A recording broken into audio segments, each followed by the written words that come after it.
Matava Nithyanarayana Nithyanarayana Madhava Madhusudana Murali Manogara Nityapurishwara Keshava.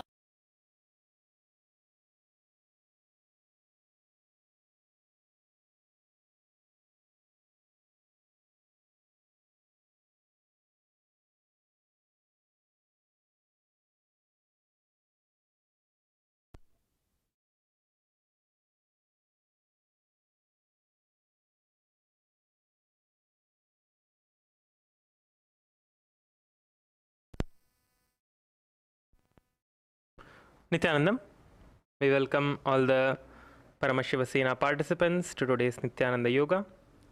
Requesting all of you to please quickly settle down. We have a few more seconds. We're starting the Nithyananda Yoga now. Requesting all of you to settle down. We'll begin with the Sadguru Vandanam. Please sit straight with your head, neck and spine in a straight line. Get your hands into the Anjali Mudra.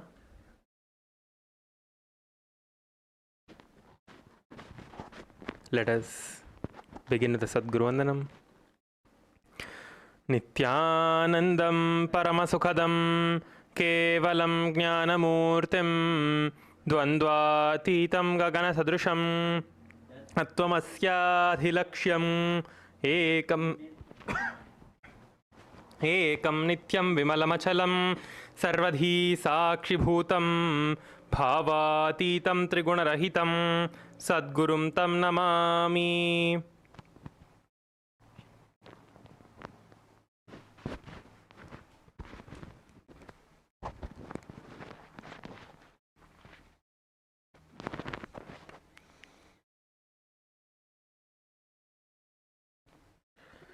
Om Ham Haum Shivaya Namaha.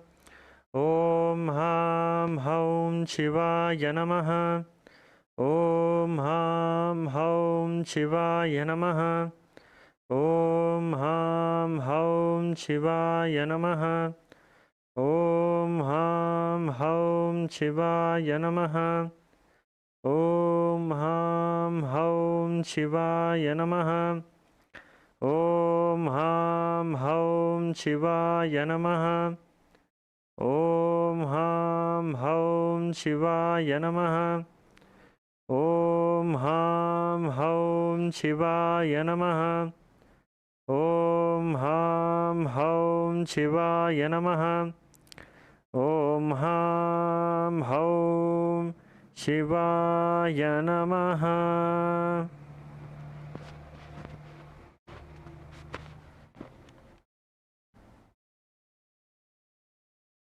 Now, please get your Panchapatram and Uddharini close to you. We will begin with the Tattvachamanam, which is the ritualistic cleansing. Now take one Uddharini of water, which is the 1 spoon of water. Please take 1 spoon of water.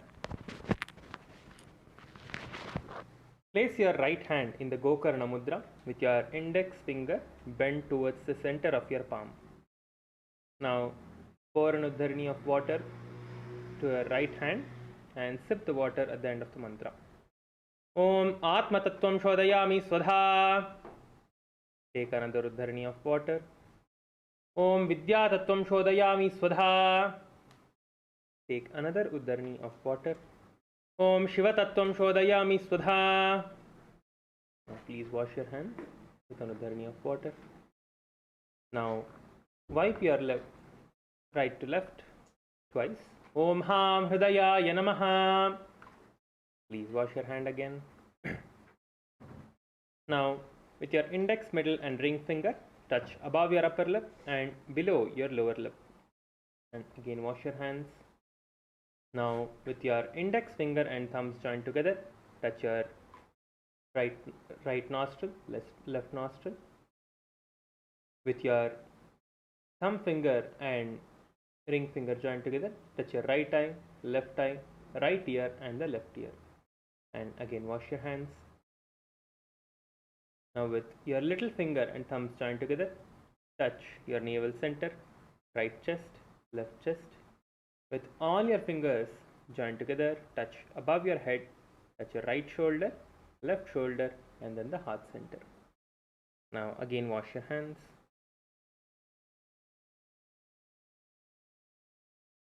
Let us now create the conscious resolution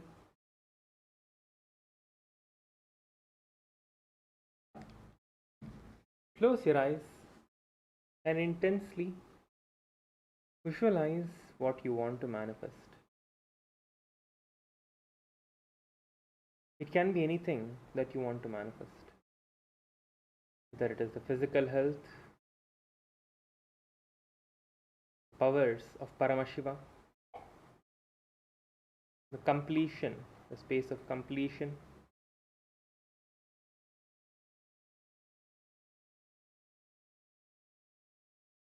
whatever you want to manifest. Visualize that manifestation happening in you right now.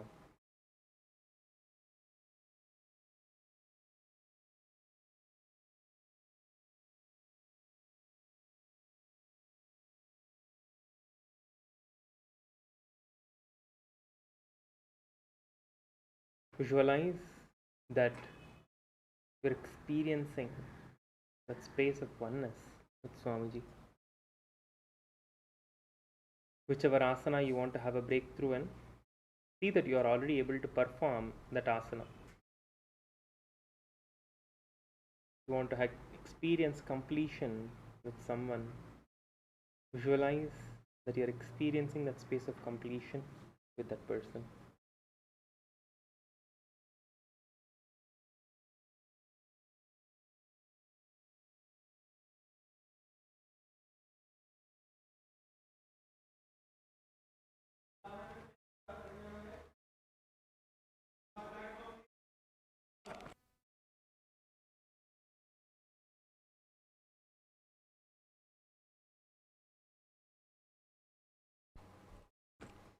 Establish yourself in that space of pure oneness. Visualize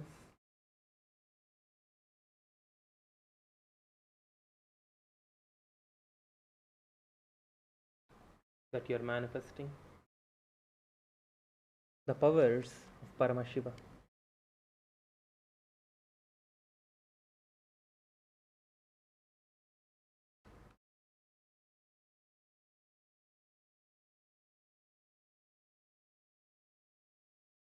With this, we will begin with the Sankalpa. Place your right hand over the left, clasp your hands and place it on the right thigh. Let us now begin with chanting the Sankalpa.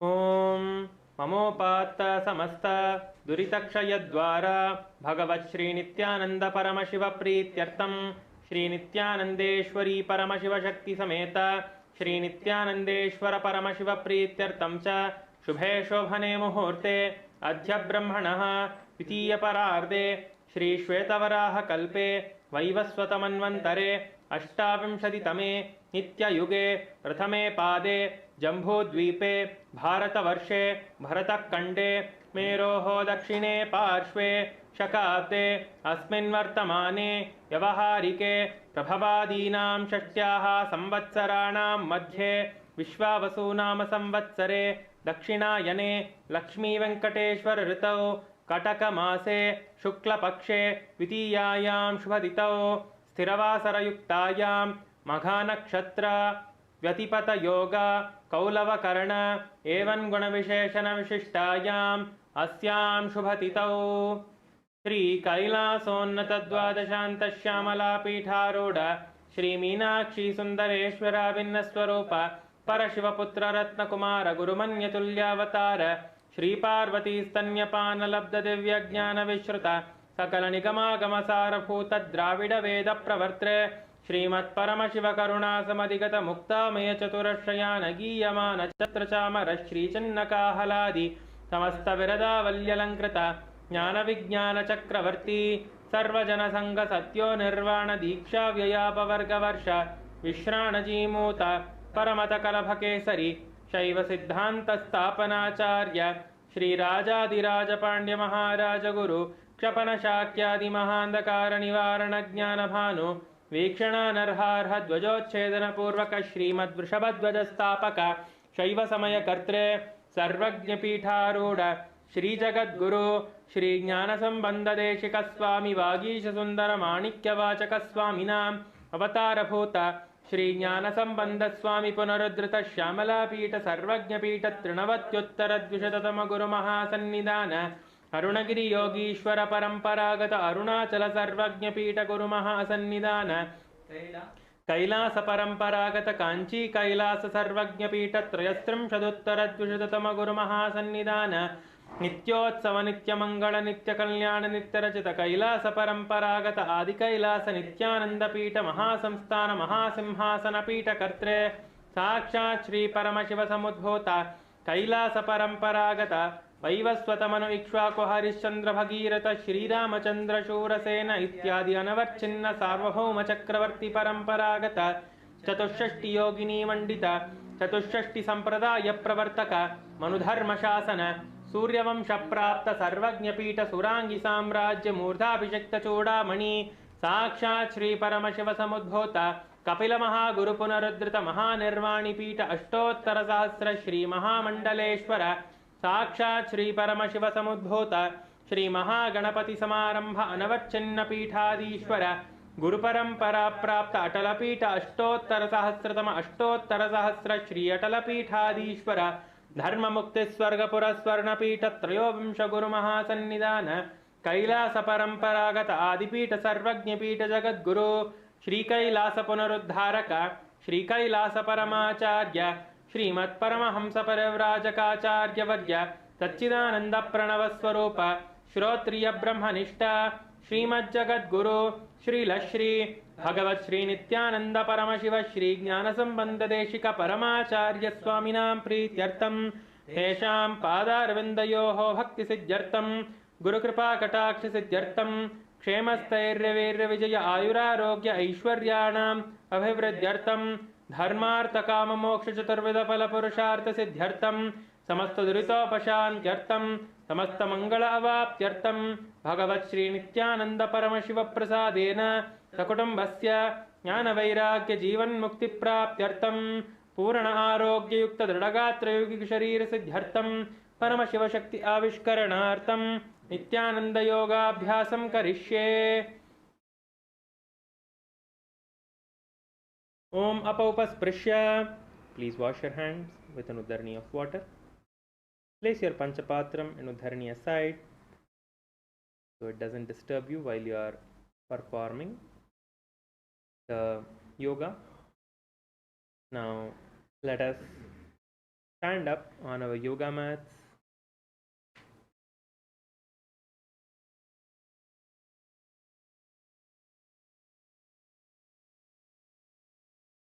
Please stand up on your yoga mats.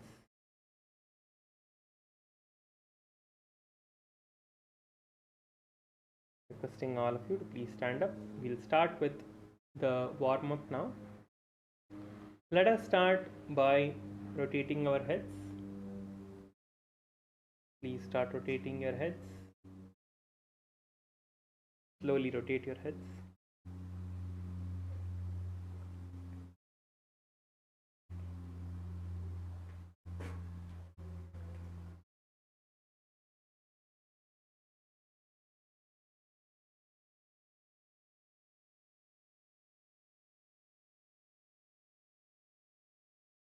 Rotate your heads in both the direction.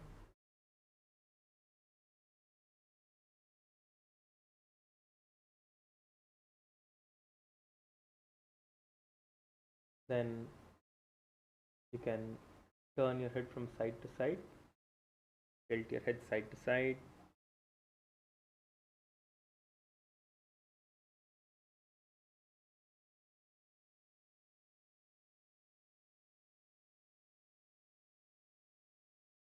You can now bend your head forward, Use gentle pressure with your hand. Get your chin towards the chest, gently pushing your head forward.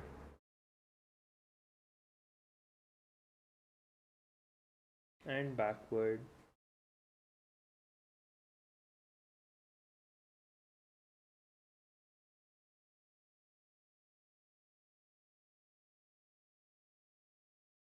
Now you can start rotating your hands.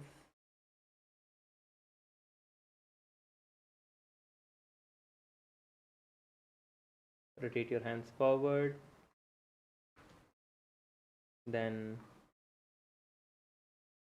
you can rotate your hands backward.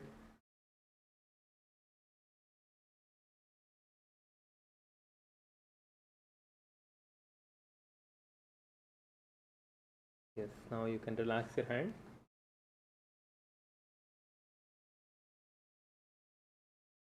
Now get your hand to your shoulders and rotate your shoulders.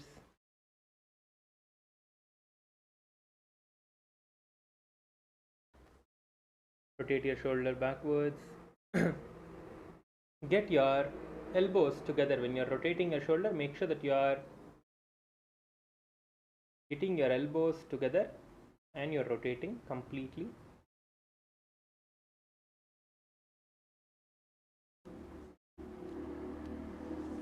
Now rotate backwards.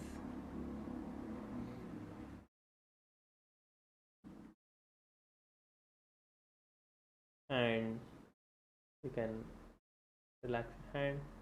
Now we can swing from side to side. Swing your body to the right and then to the left. Swing your body to the right and then to the left. Continue to swing your body.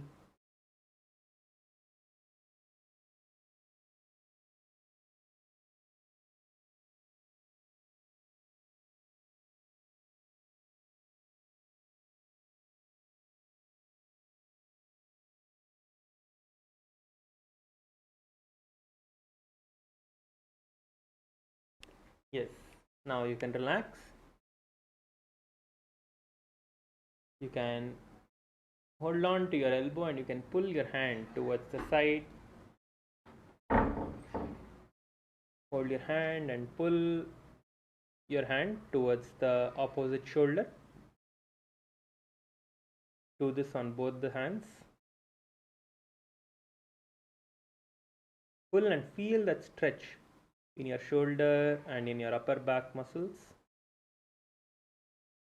And you can relax. Now you can stand with your feet a little spread apart and you can stretch your hands up. Interlock your fingers and stretch your hands all the way up, nicely stretching your back. Stretch your back nicely and pull yourself up. And you can turn towards the left side and then turn towards the right side. Stretch your body, again turn towards the left. As much as you can, as comfortably as you can, just turn a little bit. Yes, now you can relax. Now you can interlock your hands behind you. Bend forward and down, getting your forehead down towards your knees.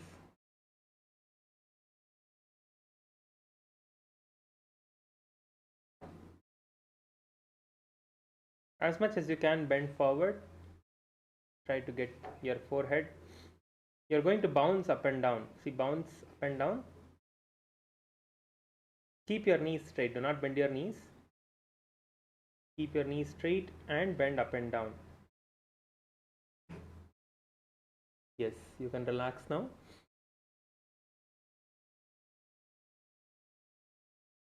Now stretch your hands in front of you, stretch your fingers out, stretch your hands and rotate your wrists.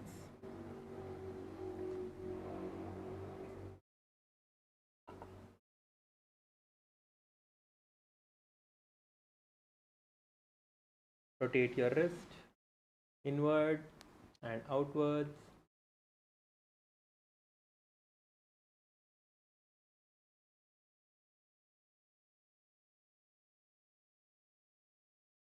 Yes, you can now pull your fingers down and pull it on both the sides.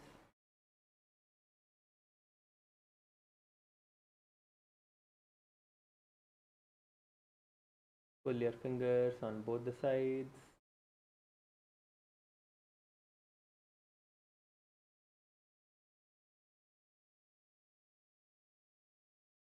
Now you can place your hand on your hips and rotate your hips.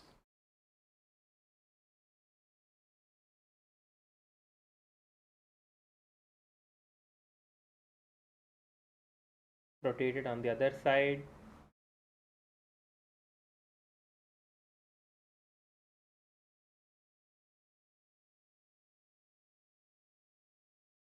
Yes, you can relax now and place your hand on top of your knees. Go down to your knees, place your hand on the knees and rotate your knees.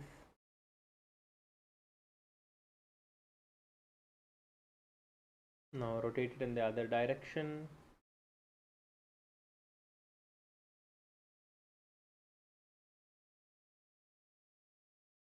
You can relax. Now we'll rotate the ankles. So stand on your left leg, lift your right leg up and rotate the ankle of your right leg.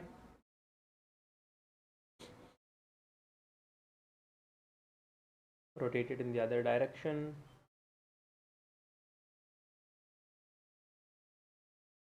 And you can relax that feet and you can stand on that leg and rotate the other leg now.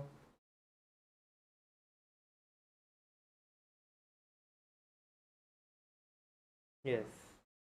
Now you can start walking on your mat for a few moments. We are going to start jumping now. In a few seconds we are going to start jumping. So just walk around on your mat for a few moments.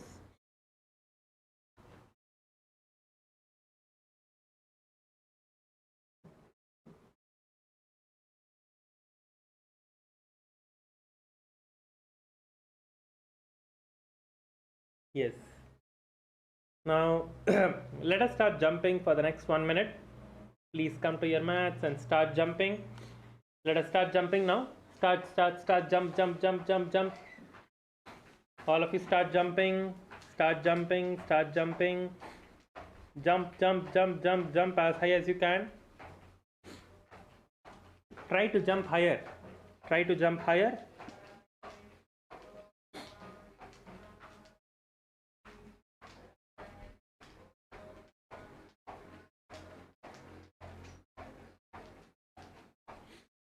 Come on, keep jumping. We have 30 more seconds. 30 more seconds. Keep going, keep going. Jump, jump, jump, jump. Keep going, keep going. Higher, higher, higher, higher. Jump higher, jump higher.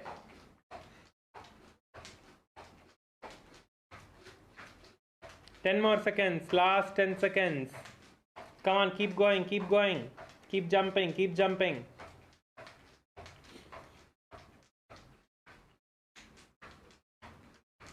Yes, now you can relax.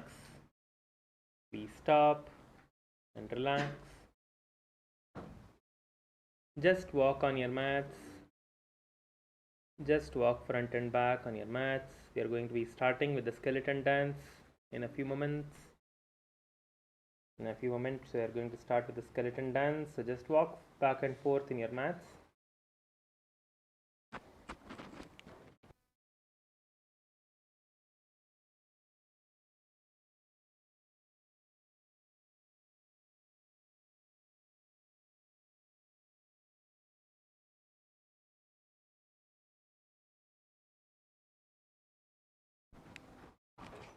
Yes.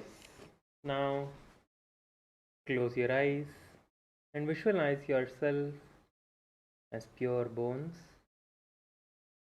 no muscle, no skin, no flesh, nothing else. Just visualize yourself as only bones. You are pure bones. Visualize yourself as pure bones.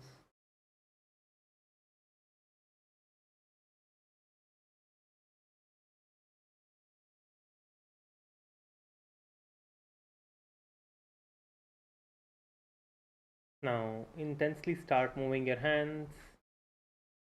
Start moving your hands. Start moving your fingers, your legs, your knees. Start moving your entire body. Let us start the skeleton dance now. Intensely start moving your body. Come on, come on, come on. Start shaking, start shaking. Shake your hands, shake your legs. Shake your entire body. Move your body intensely. Come on, come on, come on. Shake your body, shake your body. Intensely shake your body. Move, move, move. Move your hands, move your legs. Move your head. Shake in all the directions. Come on, come on, come on. Intensely move. Intensely move your body. Intensely move your body. Come on, come on, come on. Intensely shake, shake, shake, shake, shake. Shake your body in all the directions. Come on, come on, come on. Keep going, keep going. Intense, intense. Move your hands, move your legs. Keep moving, keep moving.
Now let's relax and keep your eyes closed.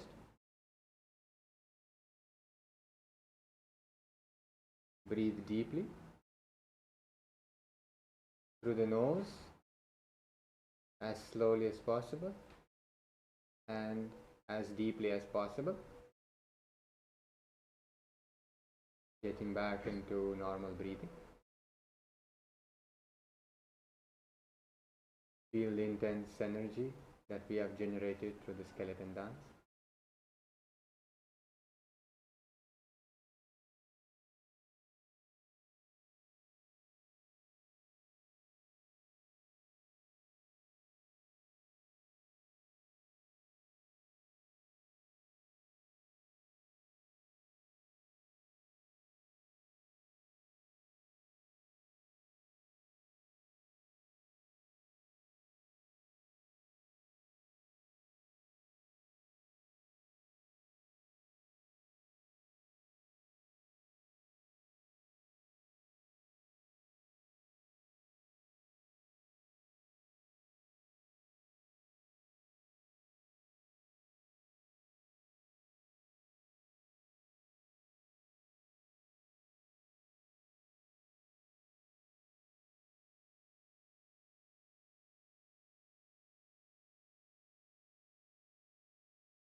Now let's settle down on the mats.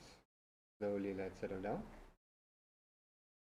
We'll be starting with the asanas.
So now we'll start with Dehalulangasana.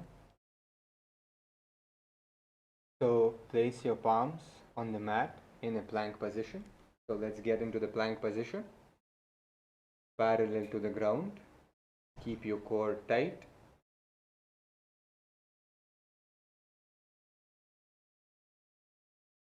So now we'll be jumping the legs forward, close to the arms, between the arms and backwards. This is Dehalulangasana. We'll be engaging the Mula Bandha, Visualizing Swamiji in our third eye.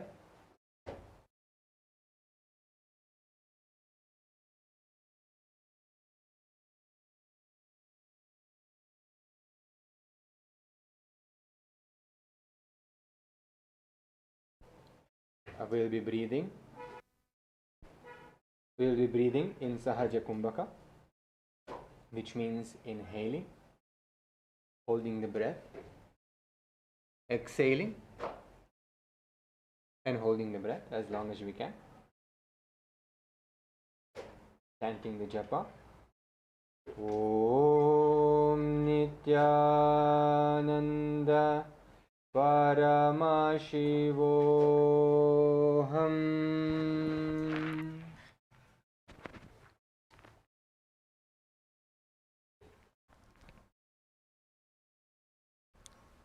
हस्तद्वयं बद्ध्वा तन्मध्ये चरणद्वयम् उड्डानैव बहिराण इव अतः नयेत् देहोल्लङ्घनं भवति.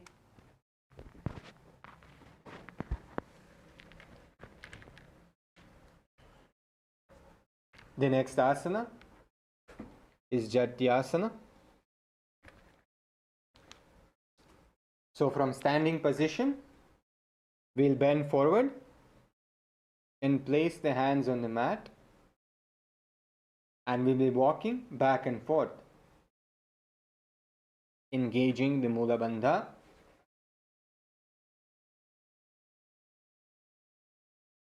Continue breathing in Sahaja Kumbhaka, which means slowly inhaling, holding the breath as long as you can, and then exhaling and holding the breath as long as you can comfortably. Here we will be visualizing ourselves as an elephant.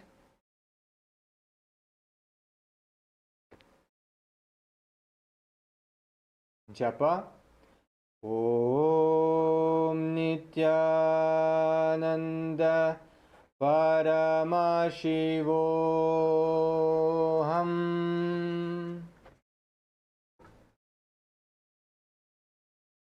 अतः जाट्यासनं वक्ष्ये येन जातिस्मरो भवेत्. हस्तान्द्रिभूमौ च गमनम् आगमनं ततः.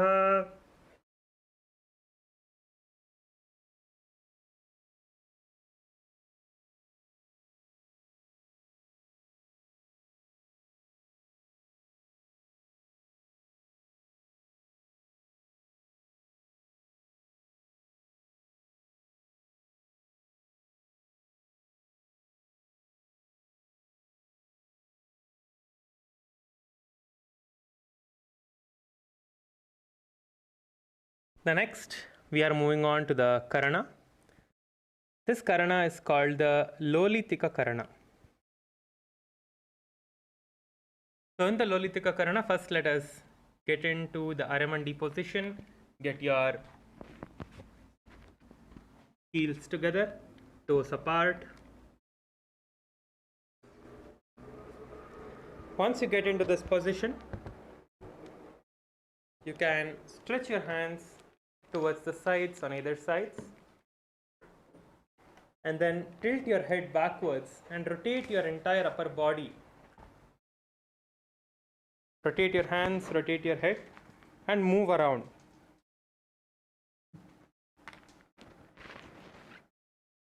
Rotate your hands and rotate your head and move around. This is the Lolitika Karana.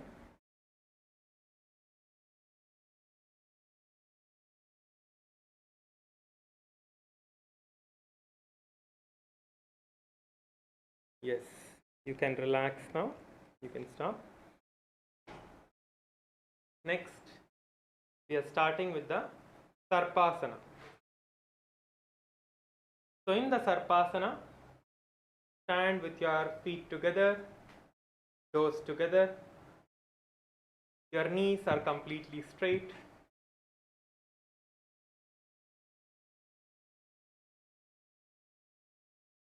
Your hands by your thighs.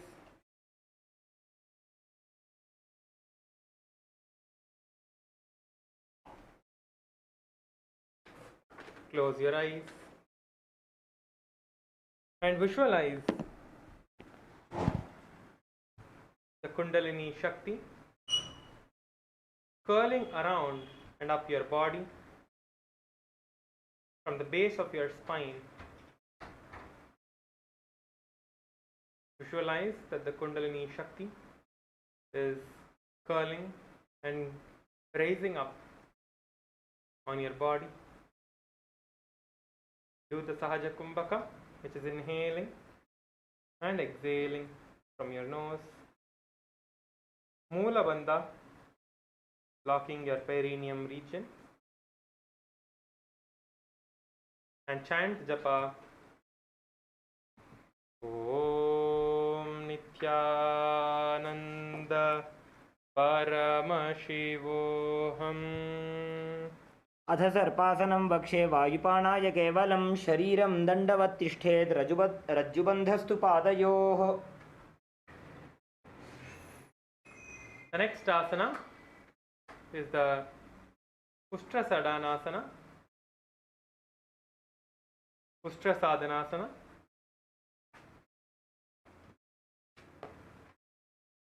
In the Ustrasadanasana, please bend forward and place your hands under the toes. Place your fingers under your toes. Your knees can be bent a little bit. If your knees are bent, that is fine. If you can have your knees straight, have your knees straight. If you can't, you can have your knees bent as well. Bend forward and down, place your hands, place your fingers below the toes.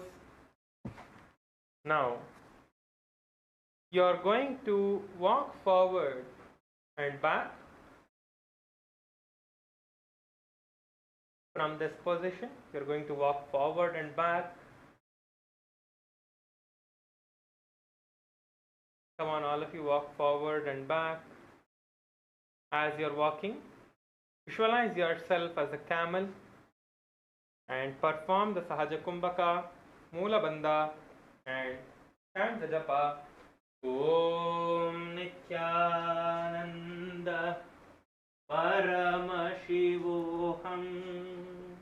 मुष्टिकनिष्ठिका प्रदेशेन भूमो निधाय उपरि पादतले संस्थाप्य. The next asana is the Ashwasana.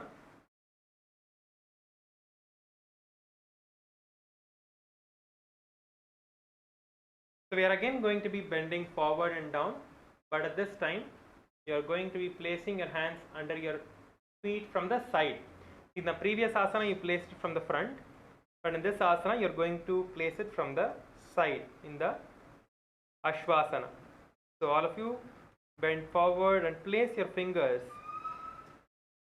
from the side, under your toes, under your feet from the side.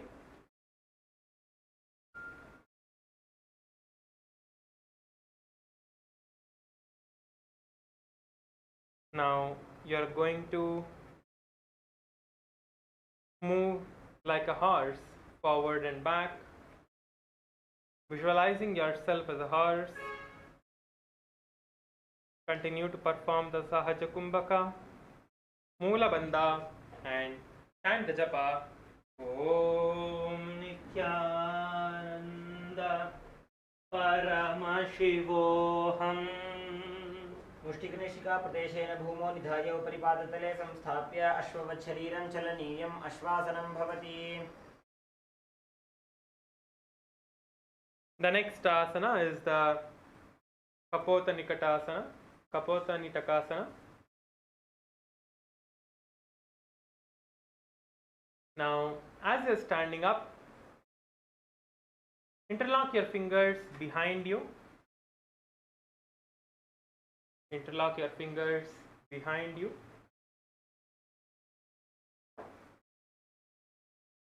And you're going to bend backwards and down. Bend back and down as much as you can. Try to get your hands lower. Try to get your hands lower.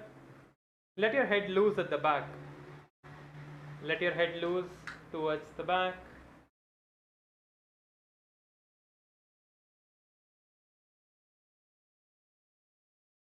Keep your feet together. Your feet are together in this asana. Please make sure that your feet are together in this asana. Bend backward and down as much as you can.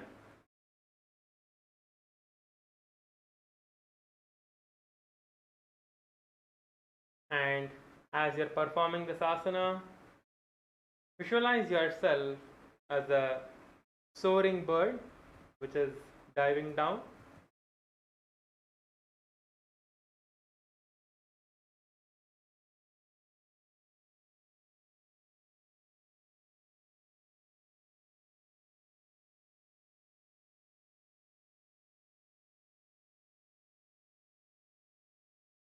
Perform the Sahaja Kumbhaka, Mula Bandha, and chant the japa. Om Nithyananda Paramashivoham. पादतले भूमो निधाय पृष्ठभागेन हस्तोजङ्घापर्यन्तं नीत्वा कपोतनिटकं भवति. The next asana is the Karana. We are going to be performing the Karana now. The Talapushpa Putam Karana. So all of you please again get into the Aramandi position. Get your heels together, toes apart, and knees bent.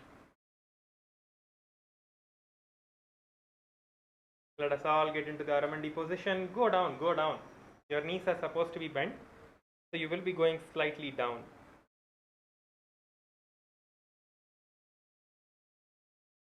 Hold in this position. Now get your hands into the Namaskara Mudra in front of you, and you are going to visualize offering flowers to Paramashiva as you perform this. So you are going to turn towards the left side and offer the flowers Paramashiva by lifting your heels and going down with your hands. So the side that you are going, you will be lifting your heel of that side, and then you will be coming back to the Anjali Mudra and then going back and offering flowers again to Paramashiva on the other side. So visualize that you are offering flowers to Paramashiva on both the sides. Bend slightly and offer the flowers and come back to the center. Do this on both the sides.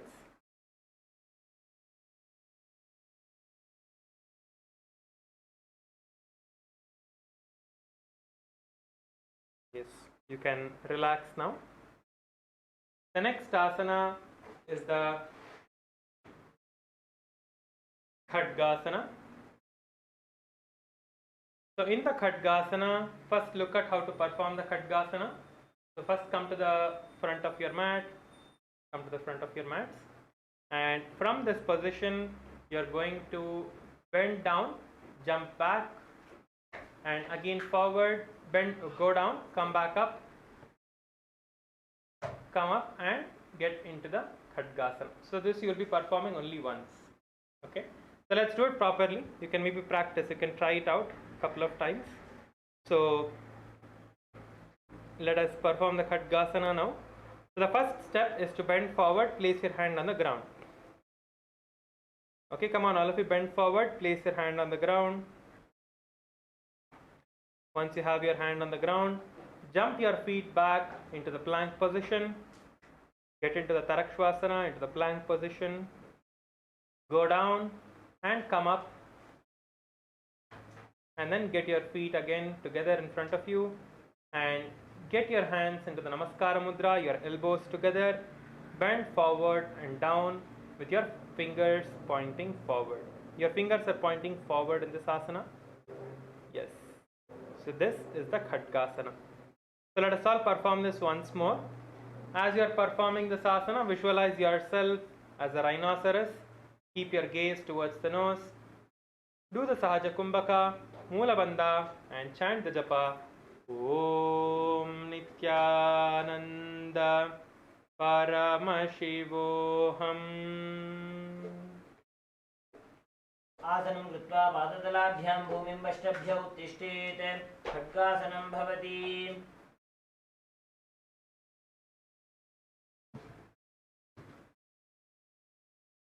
Let us move on to the next asana. Next asana is the Uttanottanam.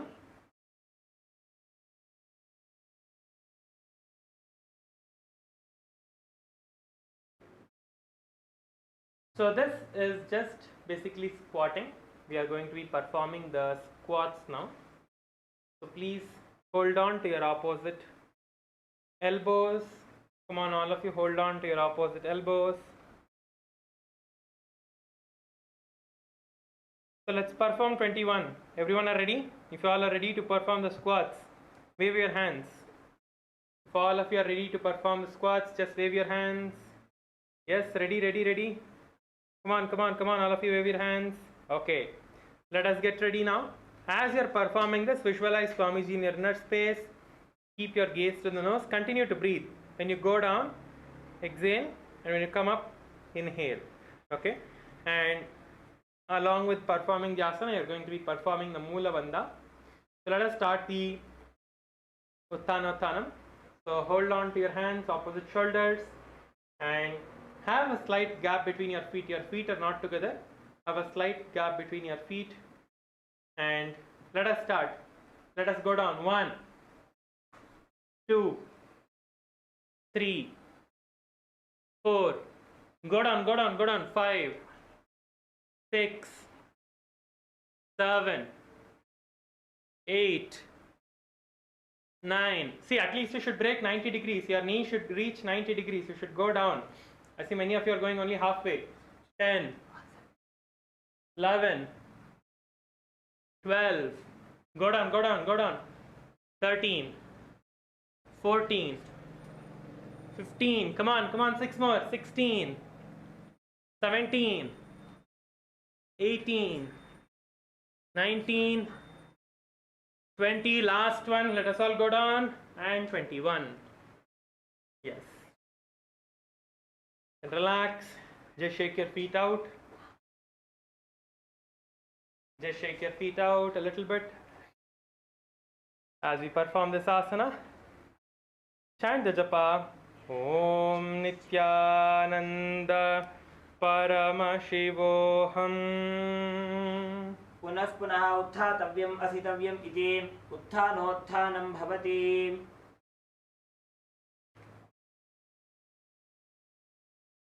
Now stand on your mats with your feet together.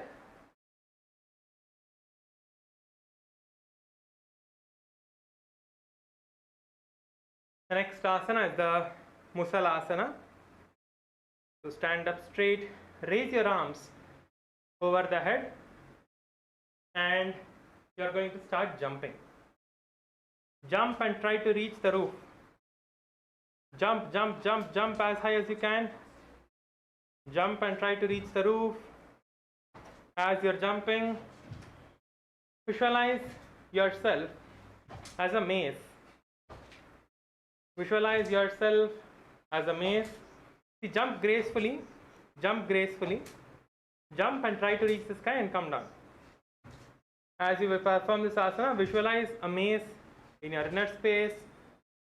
Continue to perform the Sahaja Kumbhaka, Mula Bandha, and chant the japa. Om Nithyananda Paramashivoham. सरलं स्थित्वा ऊर्ध्वं बाहु नयेत् वारं वारम् उड्डानं कृत्वा नयेत् मुसलासनं भवति. Yes. Relax now. Please relax.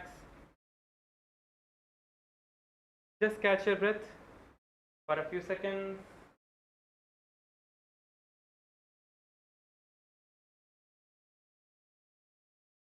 Just catch your breath for a few seconds. Now, the next asana we're going to be performing is the Utshirshakasana. So in the Utshirshakasana, you are going to bend your right leg towards the left thigh. Hold on to your feet. And you are going to sit down and come back up. So sit down, come back up, and alternate the feet. You're going to alternate sitting down and coming back up.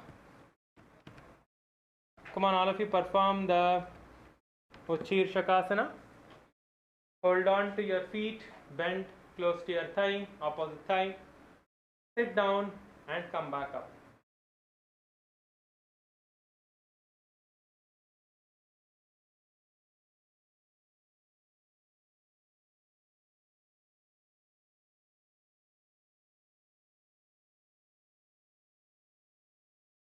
As you perform this asana, keep your gaze towards the nose. Visualize Swamiji in your inner space. Continue to perform the Sahaja Kumbhaka, Moola Bandha, and chant the japa. Om Nithyananda Paramashivoham. एकैकं पादतलं कुक्षौ निधाय तिष्ठेत् उच्छीर्षकं भवति. The next asana is the Parshvajanukarana. It is a karana now. So stand on your left leg, lift your right leg, bend your right knee and lift your right leg towards the chest and hold on to it with your hand like this. Pull your leg towards the chest and hold on to your leg with your hand and pull your leg towards your chest and hold. Hold in this position. This is the Parshvajanukarana.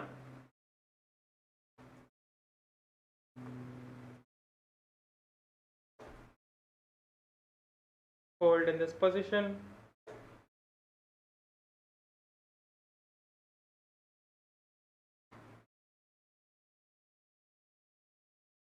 You can relax now. Drop the feet down. The next asana is the Tandavasana. So Tandavasana is basically the pistol squat or the one leg squat. So you are going to stand on your left leg, stretching your right leg in front of you, stretching your hands out in front of you, sitting down and coming back up. So let us all perform this. As you are performing this, you are going to visualize yourself as Paramashiva fiercely dancing. Visualizing yourself as Paramashiva who is fiercely dancing. Along with this, perform the Sahaja Kumbhaka and Moola Bandha. Come on, all of you try. How many ever you can. Perform how many ever you can. Even if you cannot go down and come up, just go down, sit down and then come back up with both your legs. You can use both your legs, keep both the legs on the ground and come back up. Go down with one leg, place both the legs on the ground and then use the support of your hand if needed and come back up. This is the easier variation. If you can sit down and stand up without the support of your hands or both your legs, that is great. Let us perform the asana. This is the Tandavasana. Sit down and come back up. If needed, you can use the support of your hands. So go down and come back up.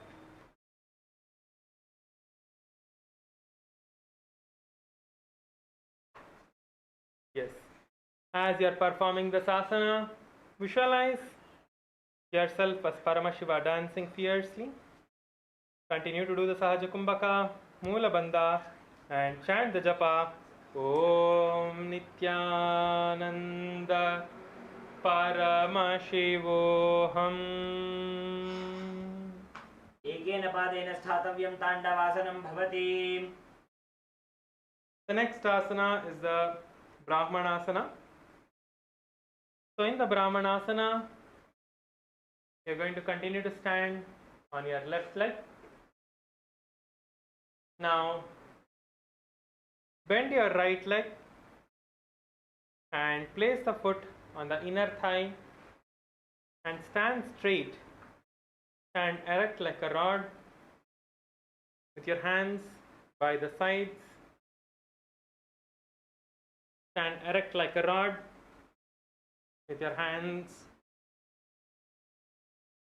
by the sides. Your hand is not on the thigh, it is behind your thigh. Just leave your hand behind your thigh.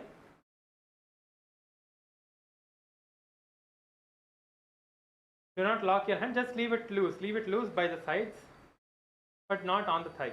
Yes, just leave your hands loose. Keep your gaze towards one point and balance yourself in this asana.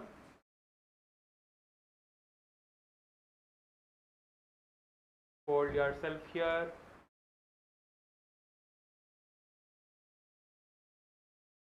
Visualize yourself as being blessed by Lord Brahma.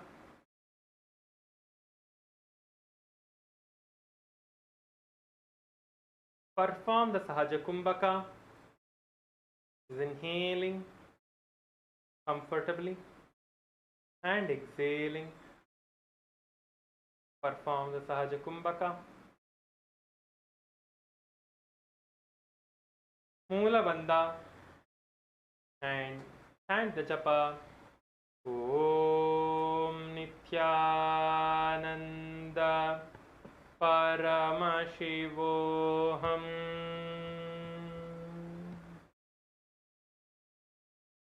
ब्राह्मणासनमावक्ष्ये यत्कृत्वा ब्राह्मणो भवेत् एकपादमुरौ दत्त्वा तिष्ठेत् दण्डाकृतिर्भुवि. Now just shake your leg out. Just relax your feet now. Relax your left leg. Next we are going to be performing the Garudasana 3.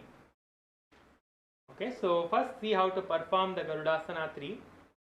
So you need to interlock your legs now. So we'll show you how to do. Stand on the left leg and take your right leg all the way from front and around your left leg. Take your right leg all the way from the front and around your left leg and lock your feet around the left leg. Take your leg all the way around. Your leg has to go around and lock your feet in this position. Okay, so get yourself into this position with the legs first. Yes, I see many of you are performing really nice. And your hand also the same way. Your right hand over the left. You are going to take your hand, lock your hand in the same way and get your hand into the Anjali Mudra. Keep your gaze towards one point. As you are performing this asana, visualize yourself as Lord Garuda and continue to perform the Sahaja Kumbhaka.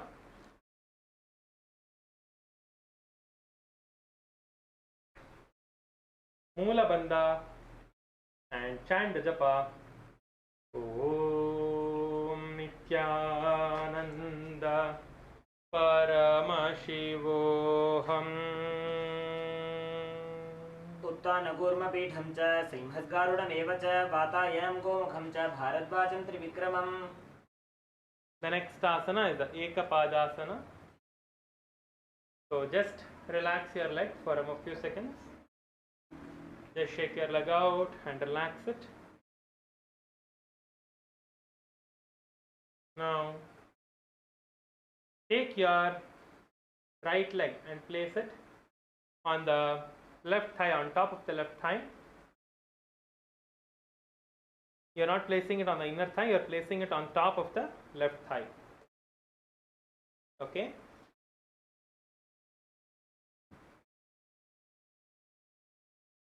And relax your hands and get it close to your knees. Just relax your hands and get it close to your knees. As you perform this asana, see, you need to push your knee back. See the knee that is bent here. Try to push the knee back, not with your hand, but with the will itself. Then your leg will stay on top. You can bend your left knee also a little bit and hold yourself in this position. See, if you are not getting the balance, just drop out of the asana. Look, gaze towards one point and then again enter back into the asana. There is no point in jumping around. Don't jump around in this asana. You should not be jumping. If you lose balance, it's okay. Drop the leg onto the ground. Get your balance again by focusing on one point. It is easier that way for you to get the balance. Get the balance and then again hold yourself into the position, into the asana. Visualize Swamiji in your inner space. Continue to perform the Sahaja Kumbhaka, Moola Bandha, and chant the japa. Om Nithyananda Paramashivoham.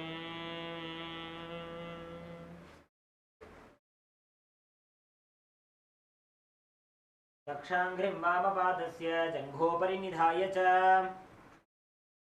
The next asana is the Dhruvasana. Just relax your feet for a moment. We are going to be performing the Dhruvasana next. So in the Dhruvasana, you are going to stand on your left leg, raise your right leg and hold on with your fingers. Raise your left leg and hold on to the toes of your raise your right leg and hold on to the toes of your right leg with your fingers in the Prana Mudra. Once you have lifted your leg up, it's okay if your knee is bent, that is fine. If you are not able to have your knee straight and if your knee is bent, that is okay. Once you are in this position, rotate completely, make one circle, go around and make one circle.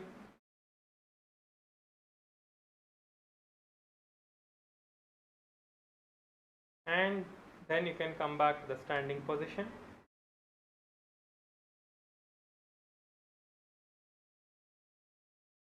Yes. Let us all perform this together now. Hold on to your toe of the right leg and stretch your right leg out and make one full rotation.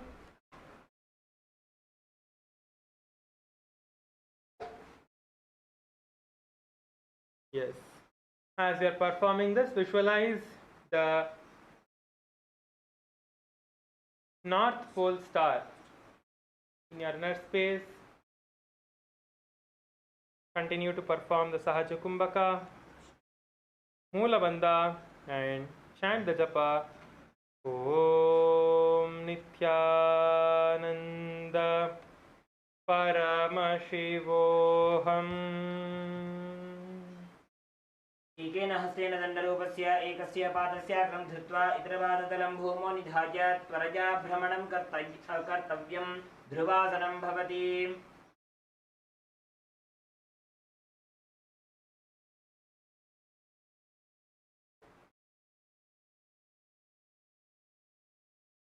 The next asana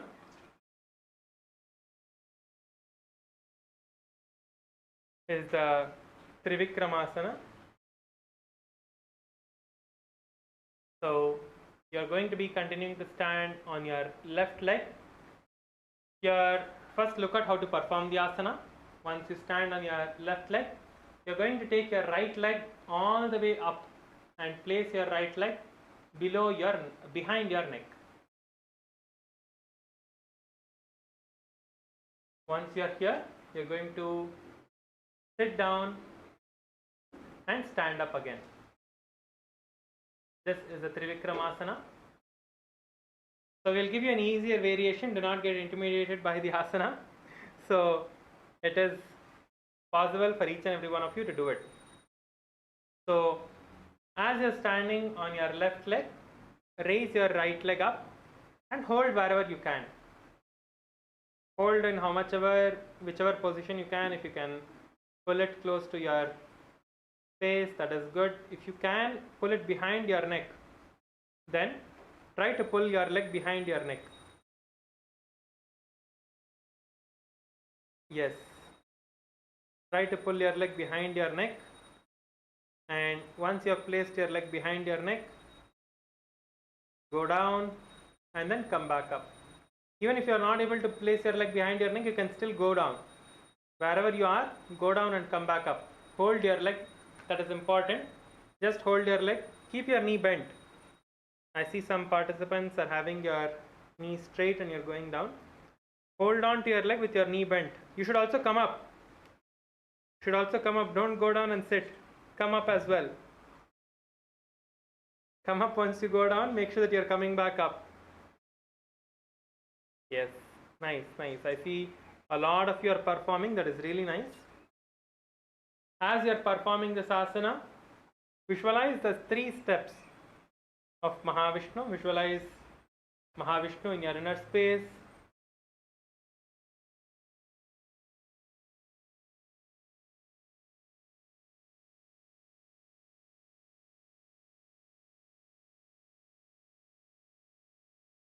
Perform the Sahaja Kumbhaka, Moola Bandha, and chant the japa. Om Nithyananda Paramashivoham. ग्रीवायां पादं संस्थाप्य स्थातव्यम् उत्थातव्यं त्रिविक्रमासनं भवति. Yes, now you can relax your feet. Just relax your leg.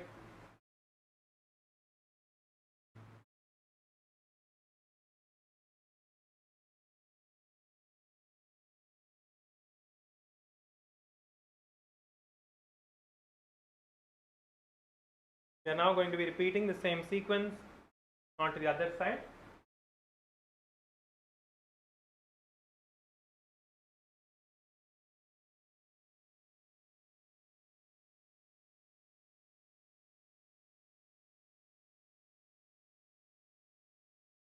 Now, let us perform the Parshvajanukarana on the other side now.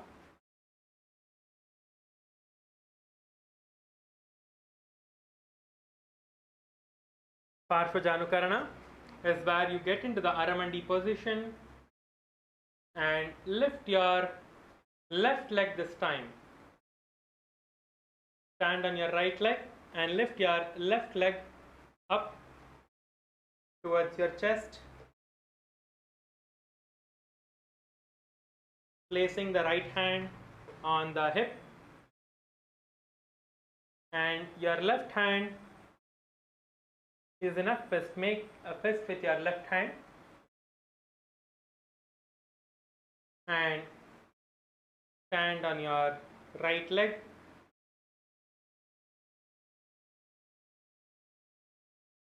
Pull your right leg towards the chest using your hand.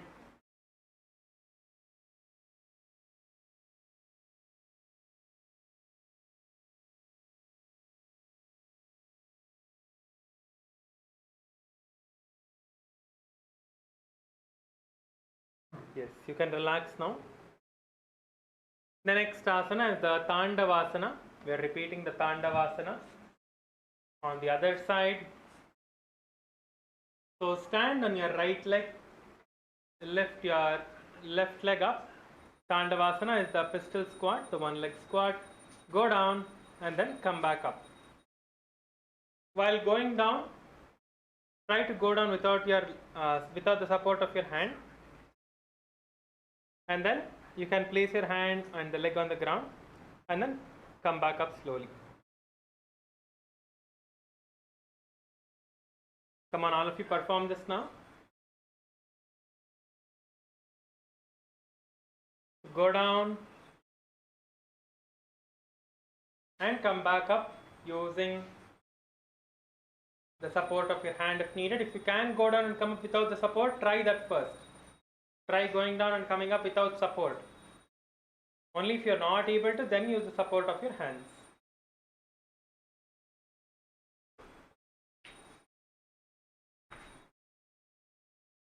As you are performing this asana, visualize yourself fiercely dancing as Paramashiva.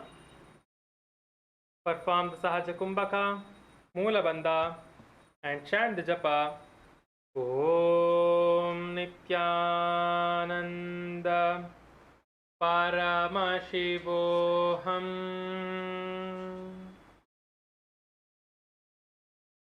एकेन पादेन स्थातव्यं ताण्डवासनं भवति. The next asana is the Brahmanasana.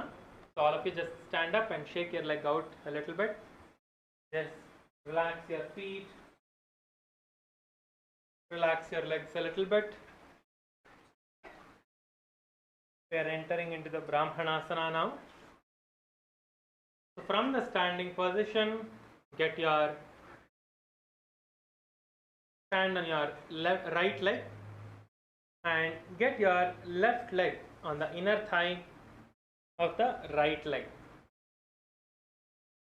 Once you place your left leg on the inner thigh of the right leg, leave your hands loose by the sides of your hips, by the sides of your body. Just leave your hands loose. Visualize yourself as being blessed by Lord Brahma. Continue to perform the Sahaja Kumbhaka. Inhaling and exhaling through the nose.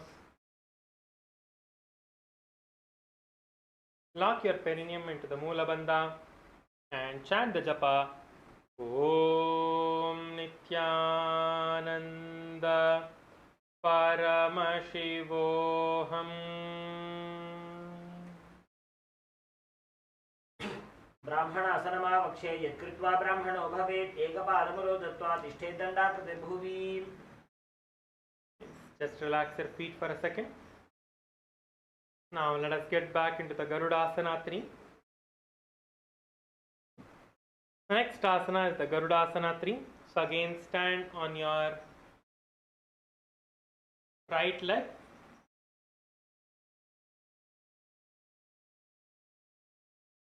Stand on your right leg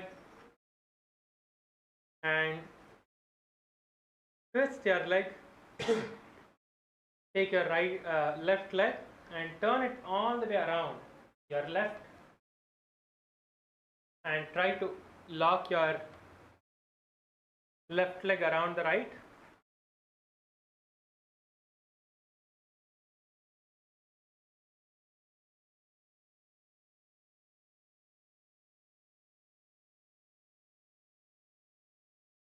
And the same with your hand as well.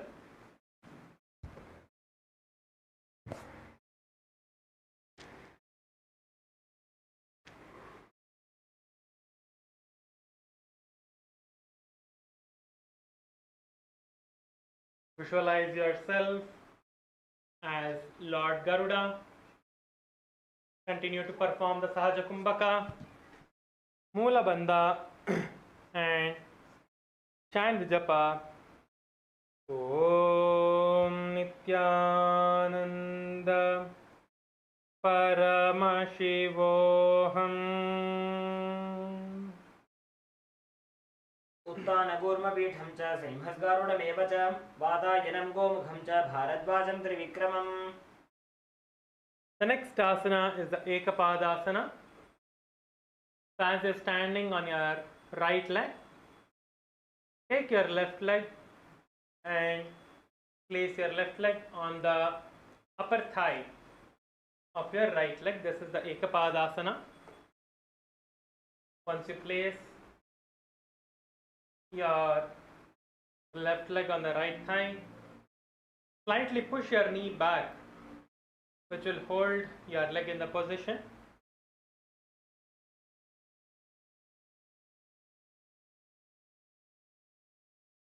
Place your hands close to the knees. Visualize Swamiji in your inner space. Continue to perform the Sahaja Kumbhaka, which is inhaling and exhaling.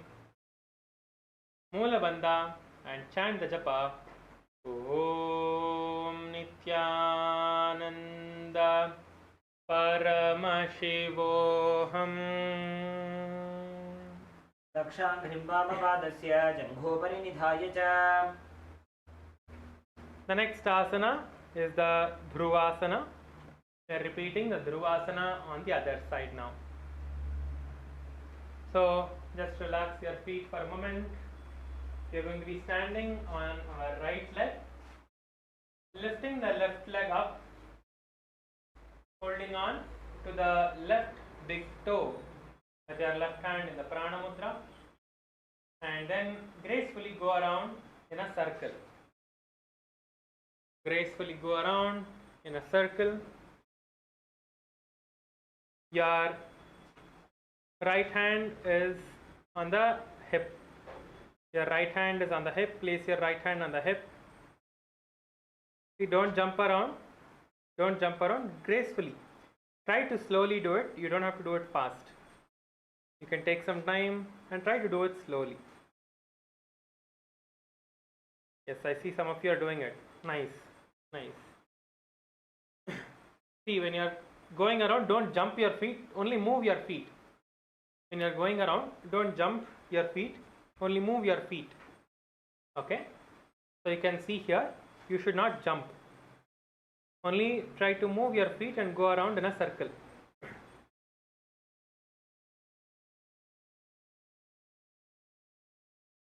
But you can start with jumping, but after that try to do it without jumping as well.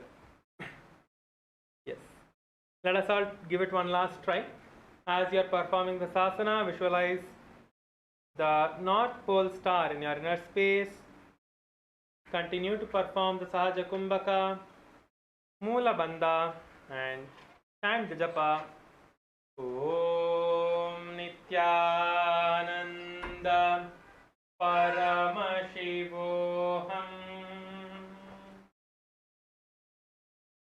एकेन हस्तेन दण्डरूपस्य एकस्य पादस्य अग्रं धृत्वा इतरपादतलं भूमौ निधाय.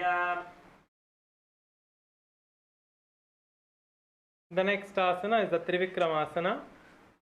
We are again going to be bringing your left leg behind your head this time. So you can see how to perform the asana first. Stand on your right leg. Pull your left leg all the way, how much ever you can. You can pull it above your shoulder and behind your neck. That is great. If you can't, just try to pull it. And then go down and come back up. So this is the Trivikramasana. So let us all perform the Trivikramasana now. Try to pull your feet and keep it behind your head as much as you can. If you are not able to put it all the way behind, that is fine. Try to do it as much as you can. Try to pull your feet behind your head as much as you can.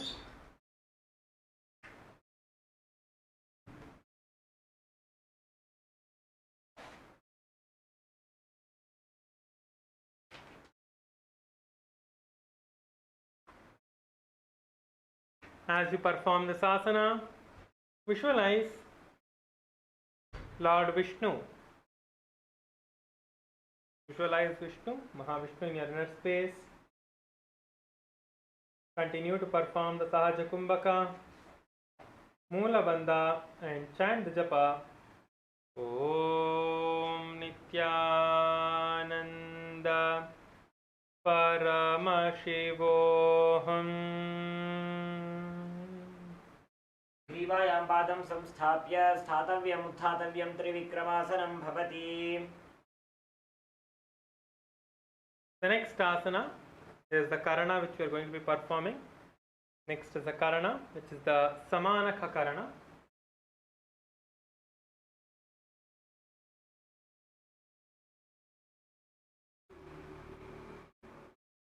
So get your heels together, toes apart, go down into the Aramandi position.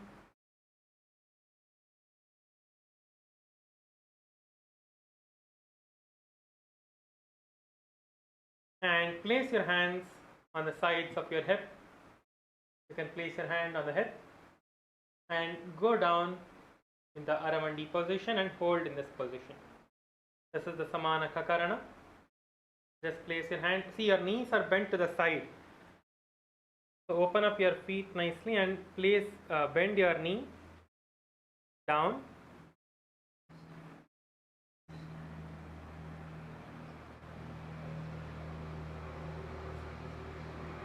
Now let us go to the next asana, which is the Goraka Jhalyasana. So in the Goraka Jhalyasana, you can spread your legs out a little bit. In this asana, you're going to be bending down and squatting down in a full squat position, interlocking your fingers from behind your leg and sitting down on the ground, sitting down in this asana. Get into the full squat position with your hand in between your thighs and thumb, with your fingers interlocked. Look up. Visualize the great sage Gorakhanatha, who was the founder of the Natha Yoga Sampradaya.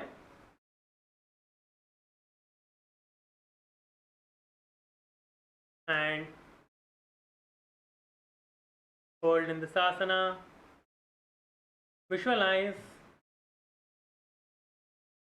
yourself as the great sage Gorakhanatha. Continue to perform the Jiva Chala Kumbhaka.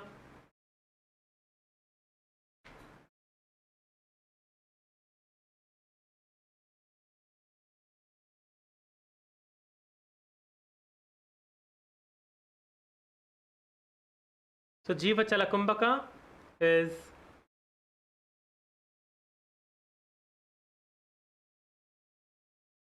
when you forcefully move the prana through your entire body, through the limbs,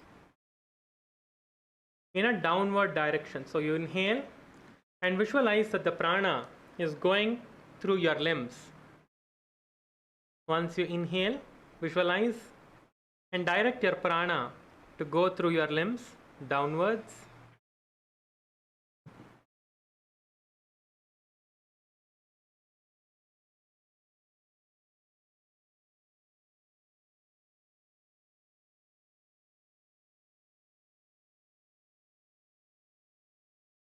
Perform the Mula Bandha and chant the japa Om Nithyananda Paramashivoham.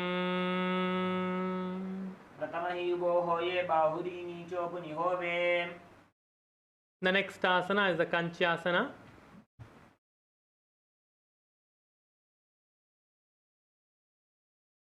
So in the Kanchyasana, you are again going to be going down in a full squatting position. This time you are going to interlock your hands and place them behind your buttocks. You are going to interlace your hands and place it behind your buttocks. So go down, interlock your hands behind you and be seated. Go down into a full squatting position and interlace your hands behind your butt. Keep your back straight and hold your chest upright. Open up your chest.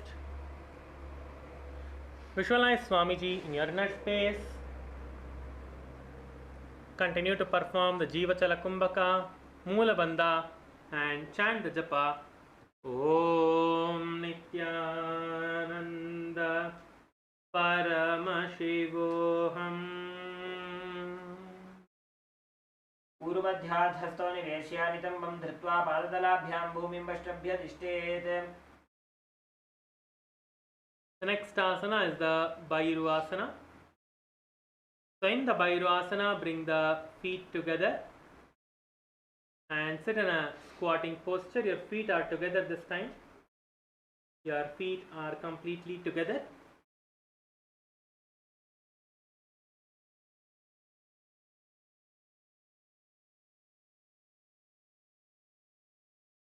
Your hands are locked behind your butt again.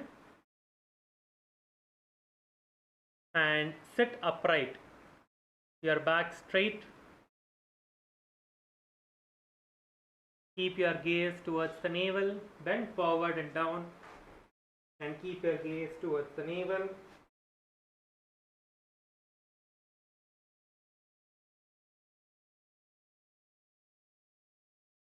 Visualize Bhagavan Kala Bhairava in your inner space. Continue to perform the Jiva Chalakumbhaka, where you inhale and visualize that the prana is moving downwards through your limbs. That means your prana, once you inhale, visualize that it is moving through your hands and your legs.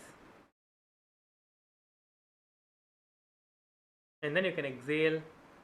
So inhale, hold the breath, visualize that the prana is moving, and then again you can slowly exhale. As you're performing this asana, perform the Moola Bandha and chant the japa Om Nithyananda Paramashivoham. दोगो पग की थलिया की माहिरी कौर मिला की भना पानी कुकड़ मड़ वैसे. Now you can relax and lie down in Shavasana. Now it is time for us to lie down in the Shavasana. Please relax and lie down in the Shavasana.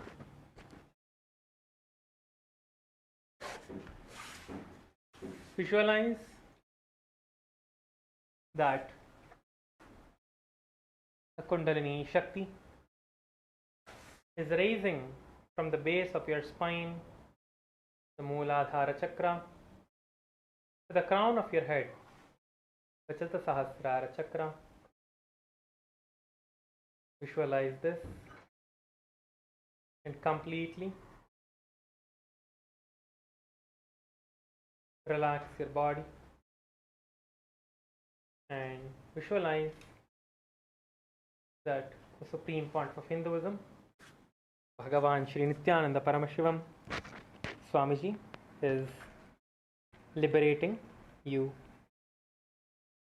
Now perform the Shavasana.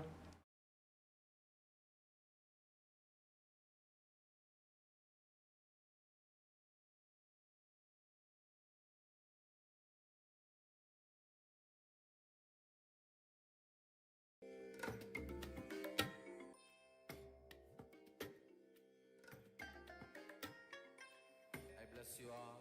Let you all open all your three eyes and manifest the powers of Mahasadashiva. Om Nithyananda Paramashivoham. Om Nithyananda Paramashivoham. Om Nithyananda Paramashivoham. Om Nithyananda Paramashivoham. Om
Please start moving your hands, your toes,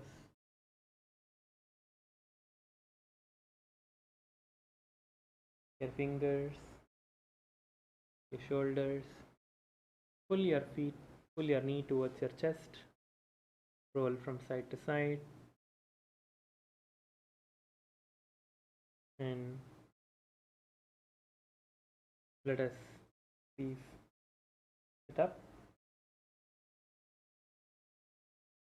It is time for us to conclude with the Purna Mantra.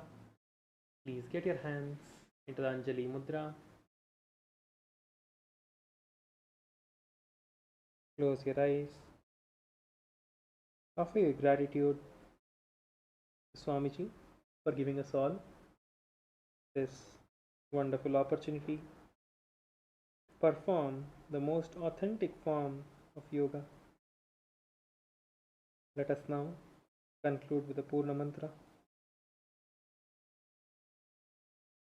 Om Purnamadah Purnamidam Purnat Purnamudachyate Purnasya Purnamadhaya Purnamevavashishyate Om Shanti Shanti Shanti Hari Om Tat Sat Sarvam Bhagavat Shri Nithyananda Paramashivoham Om Nithyanandam. Thank you everyone. Nithyanandam. Please change and come back for the puja at 8 a.m. Eastern Time. Thank you everyone. Nithyanandam.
Nithyananda, we request all the participants to please settle down with your puja kits.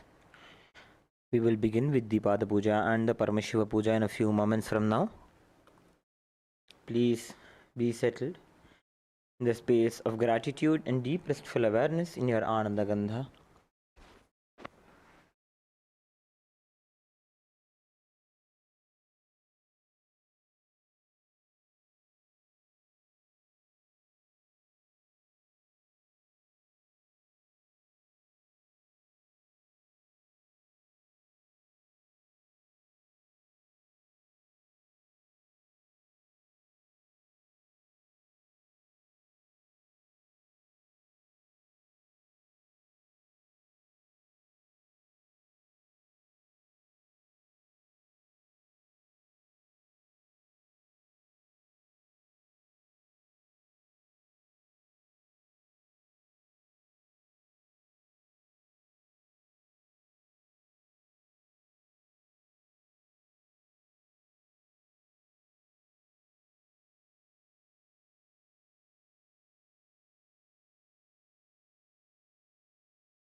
दीपः ॐ सुप्रकाशो महादीपः सर्वतस्तिमिरापहः सबाह्याभ्यन्तरज्योतिर्दीपोऽयं प्रतिगृह्यताम् ॐ ह्रीं एष दीपः सर्वदेवदेवी स्वरूपाय भगवते श्रीनित्यानन्दपरमशिवाय नमः.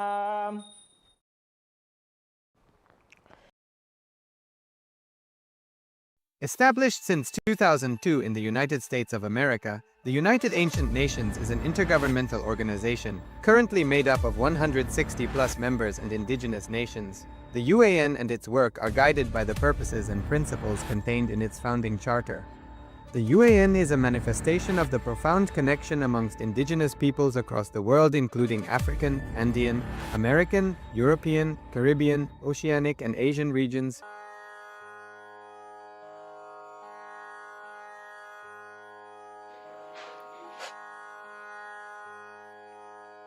Let's all settle down.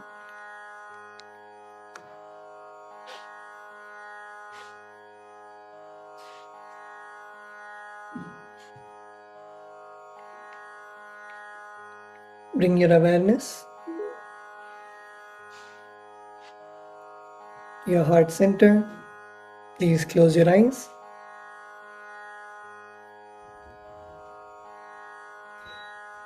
Inhale and exhale deeply and slowly.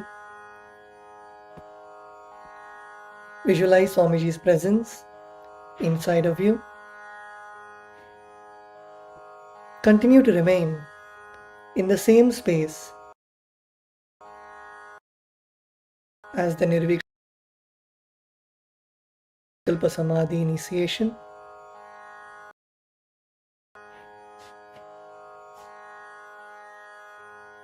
Get into a space of Soham Asmi, that even when you worship, you are Him. Be in a space of deep devotion, gratitude for all that Swamiji, that Bhagavan Paramashiva has showered on us.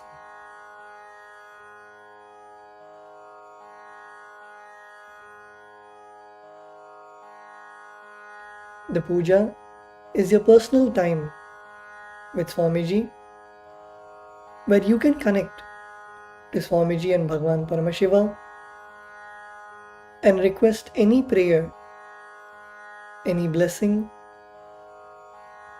any boon that you would like to manifest.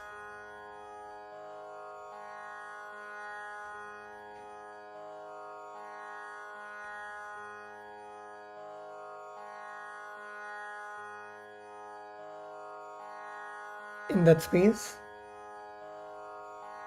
let us now start with the declaration for the Pada Puja and Paramashiva Puja. We request all the participants to declare the following with integrity and authenticity.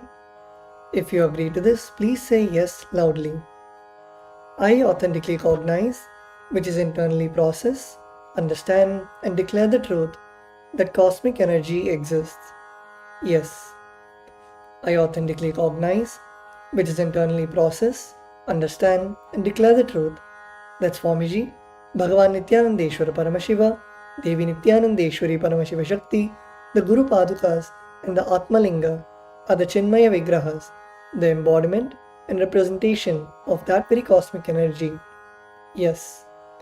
I authentically cognize, which is internally process, understand and declare the truth that whatever I offer during the Pada Puja and Paramashiva Puja will reach the cosmic source of energy directly. Yes. I authentically cognize, which is internally process, understand and declare the truth of Soham Asmi, that even when I worship, I am Him. Yes. Let us now begin the Pada Puja with the Sadguru Vandanam. In the Sadguru Vandanam, we offer our gratitude to our Guru, our beloved Swamiji. The meaning of the mantra we are now going to chant is, I surrender to that Guru who is the eternal bliss, the bestower of supreme happiness, the one who is the embodiment of wisdom, who is beyond duality, who is omnipresent, to whom the supreme goal is giving the enlightenment experience, who is eternal, pure and unshakable, who is the silent spectator of all thought processes, who is beyond emotions, and the one who is without the three qualities called Sattva, Rajas and Tamas. Now please take a few flowers in your hands and close your eyes and offer the flowers at Swamiji's Padukas at the end of the mantra. Nithyanandam Paramasukadam Kevalam Jnanamurtim Vandvatitam Gagana Sadrisham Tattvamasyadilaksham Ekam Nityam Vimalamachalam Sarvadhi Sakshibhutam Bhavatitam Trigunarahitam Sadgurum Tam Namami. The next is the Guru Parampara Vandanam. In the Guru Parampara Vandanam, we offer our gratitude to the eternal lineage of all the Gurus, the enlightened masters. The meaning of the mantra we are now going to chant is, I surrender to the lineage of all my Gurus, which has Bhagavan Nithyanandeshwara Paramashiva as the beginning, Devi Nithyanandeshwari Paramashiva Shakti as the middle, and my Guru, Bhagavan Sri Nithyananda Paramashivam as the end. Now please take a few flowers in your hands, close your eyes, and offer the flowers at Swamiji's Padukas at the end of the mantra.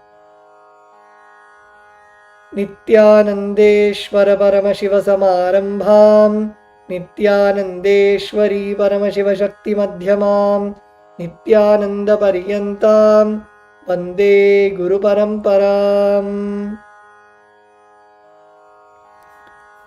The next is the Arunagiri Yogeshwara Vandanam.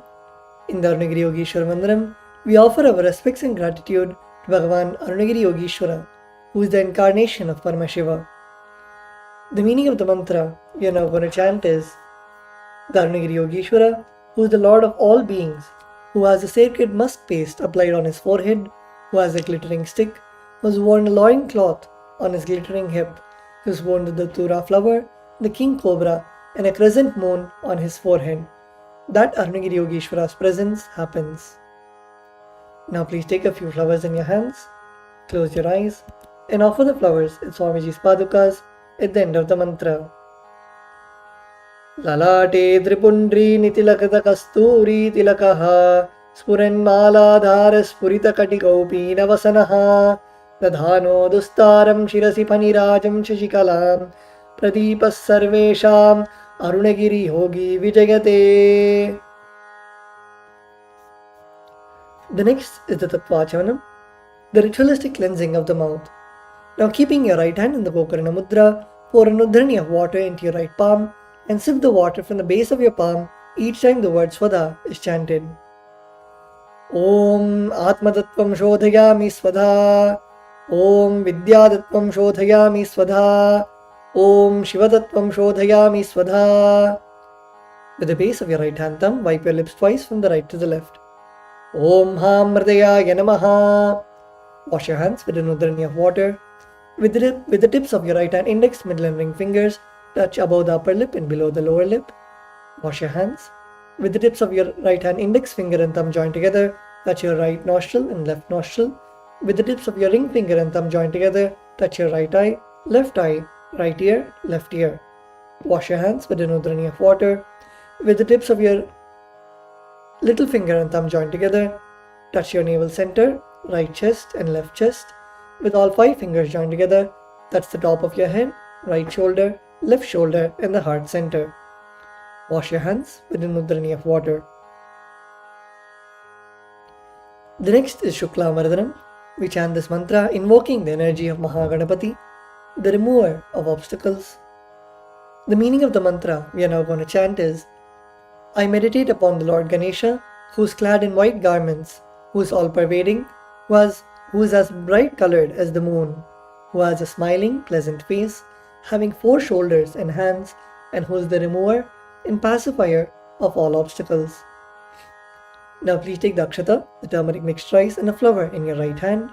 Keeping both your hands as fists, tap the sides of your forehead along with the mantra. Shuklam Baradharam Vishnum Shashivarnam Jaturbhujam Prasannavadanam Dhyaget Sarva Vignopashantaye. The next is the pranayama, the regulation of the prana, the life energy. Now keeping the akshata in your right hand, open your little finger, ring finger and thumb. Inhale through the left nostril by closing your right nostril with your thumb. Hold your breath by closing both the nostrils and exhale through the right nostril while we chant the Samhita mantras. Om Hom Ishanamurdaya Namaha, Om Him Tatprashoptraya Namaha, Om Hum Agorhdayaya Namaha, Om Him Mamadegukhyaya Namaha, Om Hum Satyojatmurtaye Namaha, Om Ham Mridayaya Namaha, Om Him Shirase Namaha, Om Hum Shikaya Namaha, Om Him Kavajaya Namaha, Om Hum Netrebhyo Namaha, Om Hastraya Namaha, Om Hom Ishanamurdaya Namaha, Om Him Tatprashoptraya Namaha, Om Hum Agorhdayaya Namaha, Om Him Mamadegukhyaya Namaha, Om Hum Satyojatmurtaye Namaha, Om Ham Mridayaya Namaha, Om Him Shirase Namaha, Om Hum Shikaya Namaha, Om Him Kavajaya Namaha, Om Hum Netrebhyo Namaha, Om Hastraya Namaha, Om Hum Ishanamurdaya Namaha, Om Him Tatprashoptraya Namaha, Om Hum Agorhdayaya Namaha, Om Him Mamadegukhyaya Namaha, Om Hum Satyojatmurtaye Namaha, Om Ham Mridayaya Namaha, Om Him Shirase Namaha, Om Hum Shikaya Namaha, Om Him Kavachaya Namaha, Om Hum Netrebhyo Namaha, Om Hastraya Namaha.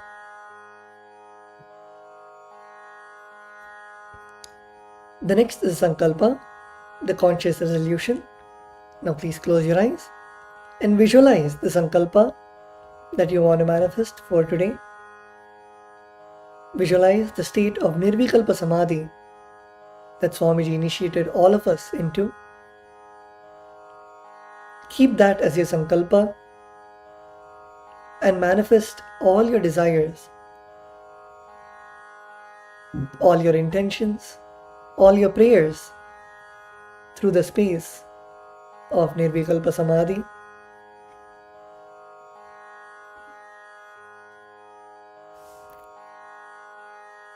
Now keeping the akshata in your left palm, close it with your right palm and keep both the hands on the right thigh. We will now chant the Sankalpa mantra. Om Mamopata Samasta Duritakshayadvara Bhagavat Shri Nithyananda Paramashiva Prityartham Shri Nithyanandeshwari Paramashiva Shakti Sameta Shri Nithyanandeshwara Paramashiva Prityartham Cha Shubhe Shobhane Muhurte Adya Brahmanaha Dvitiya Parardhe Shri Shvetavaraha Kalpe Vaivaswatamanvantare Ashtavimshatitame Nitya Yuge Prathame Pade Jambudvipe Bharatavarše Bharadakhande Meroho Dakshine Parshve Shakabde Asmin Vartamane Vyavaharike Prabhavadinam Shashtyaha Samvatsaranam Madhye विश्वावसूनाम संवत्सरे दक्षिणायने लक्ष्मीवेङ्कटेश्वर ऋतौ सिंहमासे कृष्णपक्षे षष्ट्यां शुभतिथौ स्थिरवासरयुक्तायां कृत्तिकानक्षत्र हर्षणयोग विष्टिकरण एवं गुणविशेषणविशिष्टायाम् अस्यां शुभतिथौ श्रीकैलासोन्नतद्वादशान्तश्यामलापीठारूढ श्रीमीनाक्षी सुन्दरेश्वराभिन्नस्वरूप परशिवपुत्ररत्नकुमार गुरुमन्यतुल्यावतार श्रीपार्वती सन्न्यपानलब्धदिव्यज्ञानविश्रुत सकलनिगमागमसारभूत द्राविडवेदप्रवक्त्रे श्रीमत्परमशिवकरुणासमधिगतमुक्तामयचतुरश्रयान गीयमान छत्रचामर श्रीचिन्नकाहलादि समस्त बिरडावल्यलङ्कृत ज्ञानविज्ञानचक्रवर्ती सर्वजनसङ्गद्यो निर्वाण दीक्षाव्यापवर्गवर्ष विश्रानजीमूत परमदकल्पकेसरी शैव सिद्धान्तस्थापनाचार्य श्रीराजादिराज पाण्ड्य महाराज गुरु क्षपनशाक्यादि महान्धकारनिवारण ज्ञानभानु वीक्षणा नरहार्ह ध्वजोच्छेदनपूर्वक श्रीमद्वृषभध्वजस्थापक शैव समयकर्त्रे सर्वज्ञपीठारूढ श्रीजगद्गुरु श्रीज्ञानसम्बन्धदेशिकस्वामि वागीशसुन्दरमाणिक्यवाचकस्वामिनाम् अवतारभूत श्रीज्ञानसम्बन्धस्वामि पुनरुद्धृत श्यामलापीठ सर्वज्ञपीठ तृणवत्युत्तरद्विशततम गुरुमहासन्निधान अरुणगिरियोगीश्वरं परम्परागत अरुणाचल सर्वज्ञपीठ गुरुमहासन्निधान कैलास परम्परागत काञ्ची कैलास सर्वज्ञपीठ त्रयस्त्रिंशदुत्तरद्विशततम गुरुमहासन्निधान नित्योत्सव नित्यमङ्गल नित्यकल्याण नित्यरचित कैलास परम्परागत आदिकैलास नित्यानन्दपीठ महासंस्थान महासिंहासनपीठ कर्त्रे साक्षात् श्री परमशिव समुद्भूत कैलास परम्परागत वैवस्वतमनु इक्ष्वाकु हरिश्चन्द्र भगीरथ श्रीरामचन्द्र शूरसेन इत्याद्यनवच्छिन्न सार्वभौम चक्रवर्ति परम्परागत चतुष्षष्टि योगिनी मंडित चतुष्षष्टि संप्रदाय प्रवर्तक मनुधर्मशासन सूर्यवंश प्राप्त सर्वज्ञपीठ सुरांगी साम्राज्य मूर्धाभिषिक्त चूड़ामणि साक्षात् श्री परमशिव समुद्भूत कपिल महागुरु पुनरुद्धृत महानिर्वाणिपीठ अष्टोत्तर सहस्र श्री महामंडलेश्वर साक्षात् श्री परमशिव समुद्भूत श्री महागणपति समारंभ अनवच्छिन्न पीठाधीश्वर गुरुपरंपरा प्राप्त अटलपीठ अष्टोत्तर सहस्र श्री अटलपीठाधीश्वर धर्म मुक्ति स्वर्गपुर स्वर्णपीठ त्रयोविंश गुरु महासन्निधान कैलास परंपरागत आदिपीठ सर्वज्ञपीठ जगद्गुरु श्री कैलास पुनरुद्धारक श्री कैलास परमाचार्य श्रीमत् परमहंस परिव्राजकाचार्य वर्य सच्चिदानंद प्रणव स्वरूप श्रोत्रिय ब्रह्मनिष्ठ श्रीमज्जगद्गुरु श्रीलश्री भगवत् श्री नित्यानंद परमशिव श्री ज्ञानसंबंधदेशिक परमाचार्य स्वामिनां प्रीत्यर्थं तेषां पादारविन्दयोः भक्तिसिद्ध्यर्थं गुरुकृपा कटाक्ष सिद्ध्यर्थं क्षेमस्थैर्य वीर्य विजय आयुरारोग्य ऐश्वर्यानाम् अभिवृद्ध्यर्थं धर्मार्थ काम मोक्ष चतुर्विध फलपुरुषार्थ सिद्ध्यर्थं समस्त दुरितोपशान्त्यर्थं समस्त मंगलावाप्त्यर्थं भगवत् श्री नित्यानंद परमशिव प्रसादेन सकुटुम्बस्य ज्ञानवैराग्य जीवन मुक्ति प्राप्त्यर्थं श्री नित्यानंदेश्वरी परमशिव शक्ति समेत श्री नित्यानंदेश्वर परमशिव अवतार भूत श्री सर्वदेव देवी स्वरूप भगवत् श्री नित्यानंद परमशिव प्रत्यक्ष पाद पूजां करिष्ये श्री नित्यानंदेश्वरी परमशिव शक्ति समेत श्री नित्यानंदेश्वर परमशिव पूजां च करिष्ये ओम अपौपस्पृश्य wash your hands with an udrani of water. The next is the Ghantanada. We ring the bell to invoke the presence of all the gods and goddesses and remove the presence of any negative energy that surrounds us. Now please take the bell in your left hand and hold it above your heart center and ring the bell along with the mantra. Om Agamarthantu Devanam Gamanarthantu Rakshasam घंटानादं करोम्यादो देवता वानलांचनं घंटा देवताभ्यो नमः. The next is the Manasa Puja, the internal worship. Now please close your eyes and visualize Swamiji in your inner space. We will now be chanting the meaning of the mantra and requesting all the participants to please visualize the meaning of the mantra in your inner space.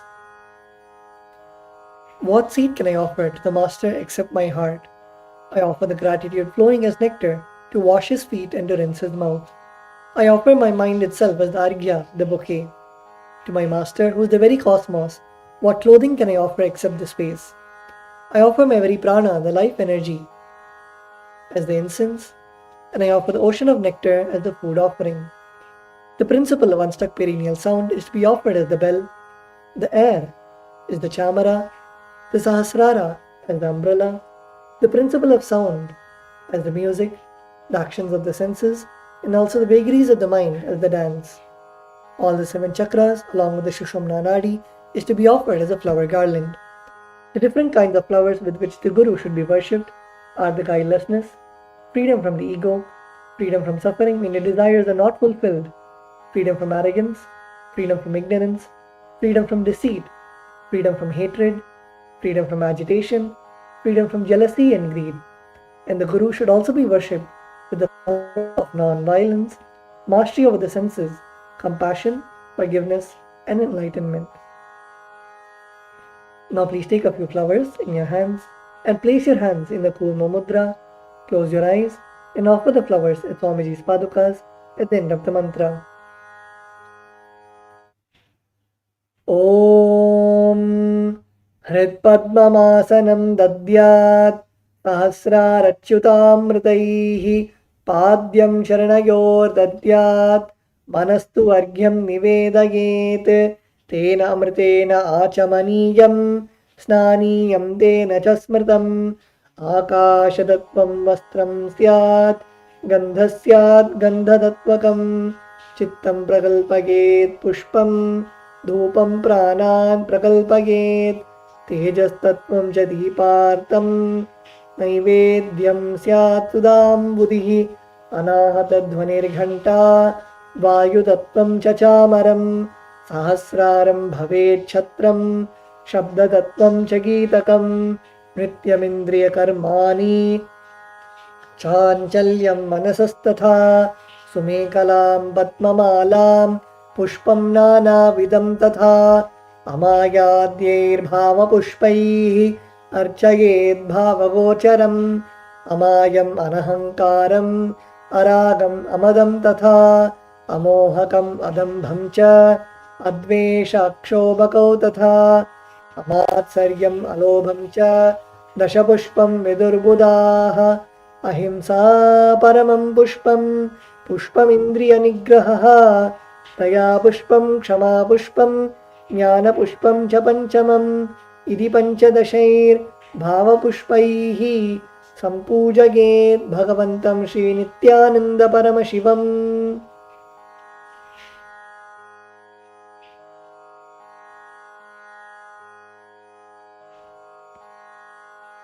The next is the Upachara Puja, the external worship. The first is the Asanam, the offering of seat to the Master. The meaning of the mantra we are now going to chant is, O the one who resides in all the beings, the one who is the very soul of all beings, I offer this seat to you. I surrender, I surrender. Now please take some flowers, an akshata in your hands and offer it at Swamiji's Padukas along with the mantra. Asanam Om Sarvabhutantarasthaya Sarvabhutantaratmane Kalpayamyupaveshartam Asanam Te Namo Namaha. Om Hrim Idam Suvarnasanam Sarvadeva Devi Swarupaya Bhagavate Shri Nithyananda Paramashivaya Namaha.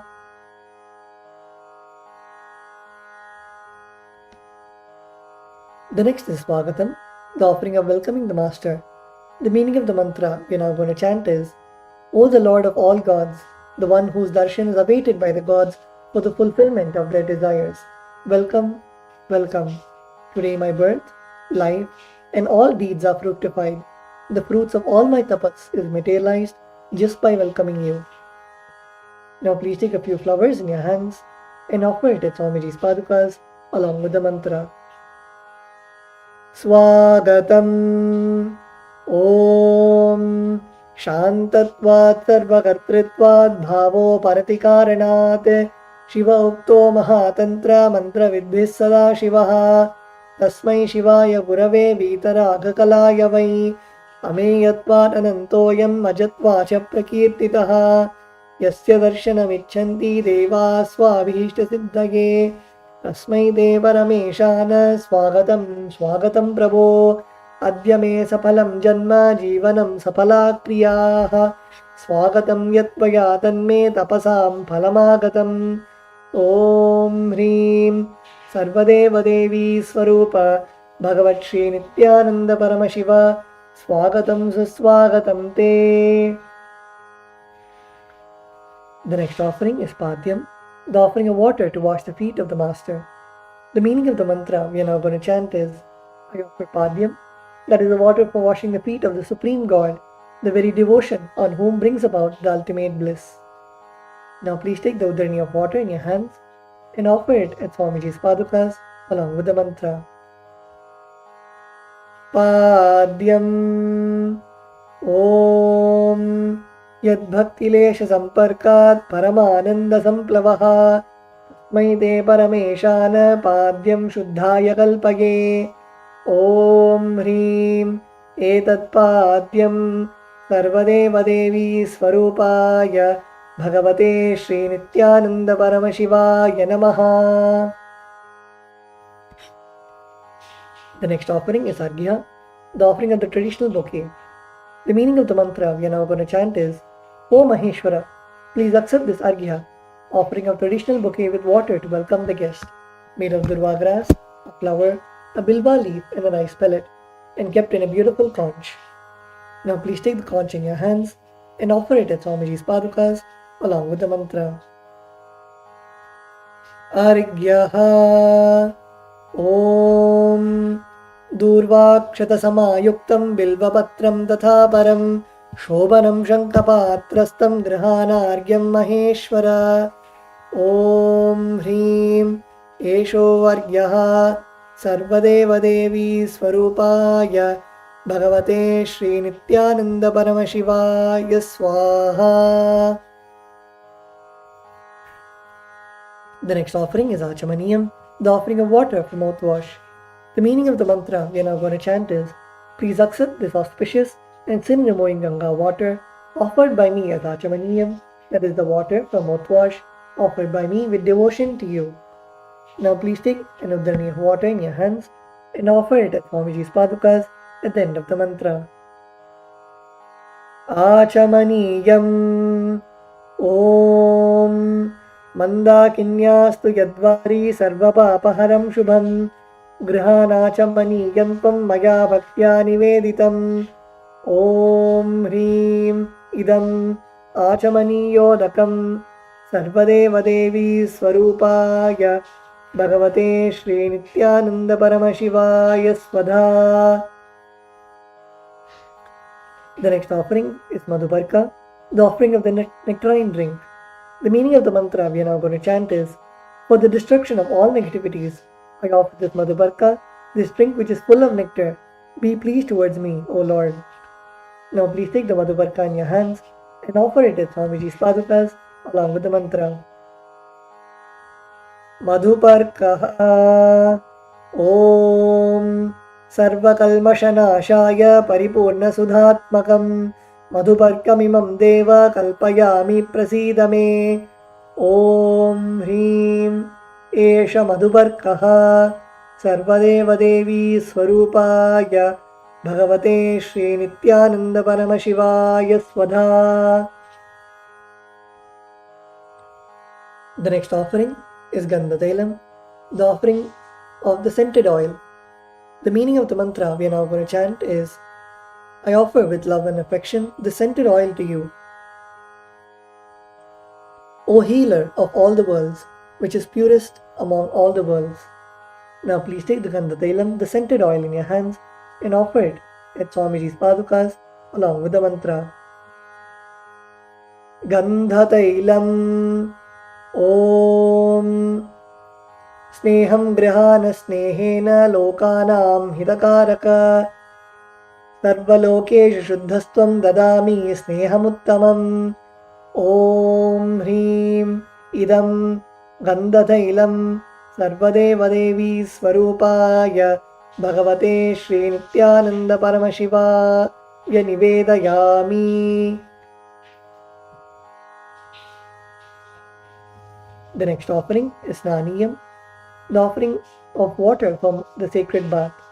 The meaning of the mantra we are now going to chant is, please accept this cool, pure and clear water which is capable of seizing my mind for your sacred bath, offered by me with devotion to you.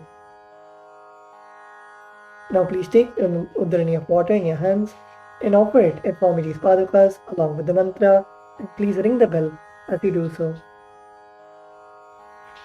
Snaniyam Om Idam Shushitalam Vari Shvacham Shuddham Manoharam Nanartham Te Maya Bhaktya Kalpitam Pratigrihyatam Om Hrim Idam Snaniyodakam Sarvadevadevi Swarupaya Bhagavate Shri Nithyananda Paramashivaya Nivedayami.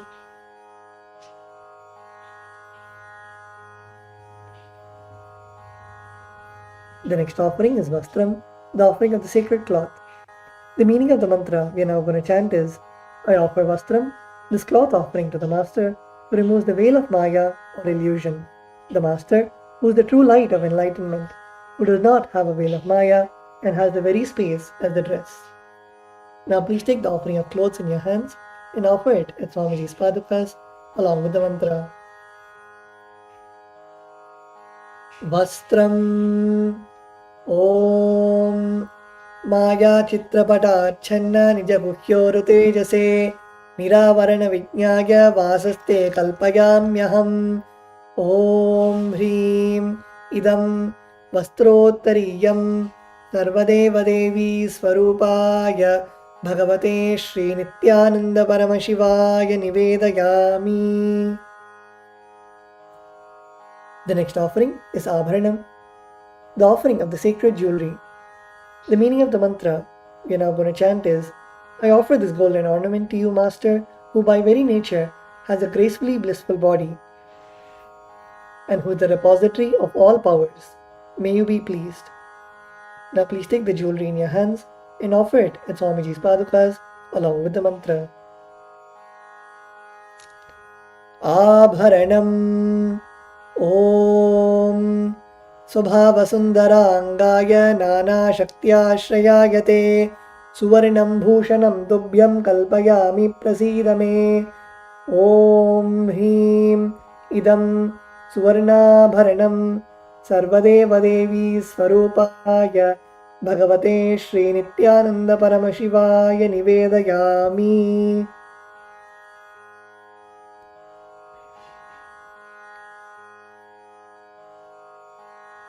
The next offering is Gandha, the offering of the sandalwood paste. The meaning of the mantra we are now going to chant is, I neither know what your body is, nor do I know what your actions are. Please accept and smear the sandalwood paste offered by me. Now please take the sandalwood paste in your hands and offer it at Swamiji's padukas along with the mantra.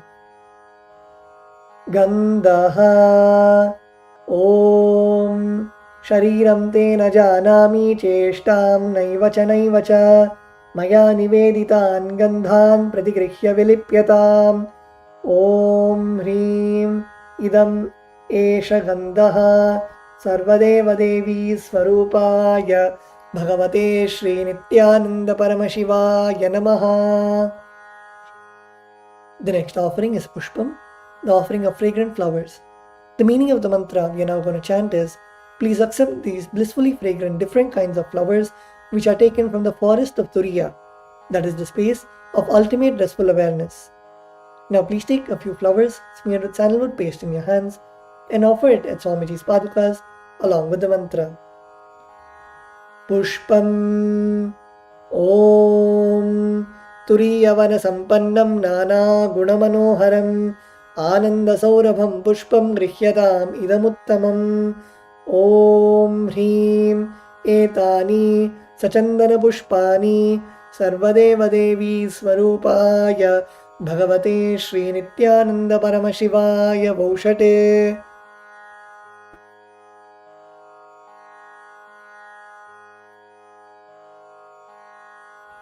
The next offering is Bilva Patram, the offering of the Bilva leaves.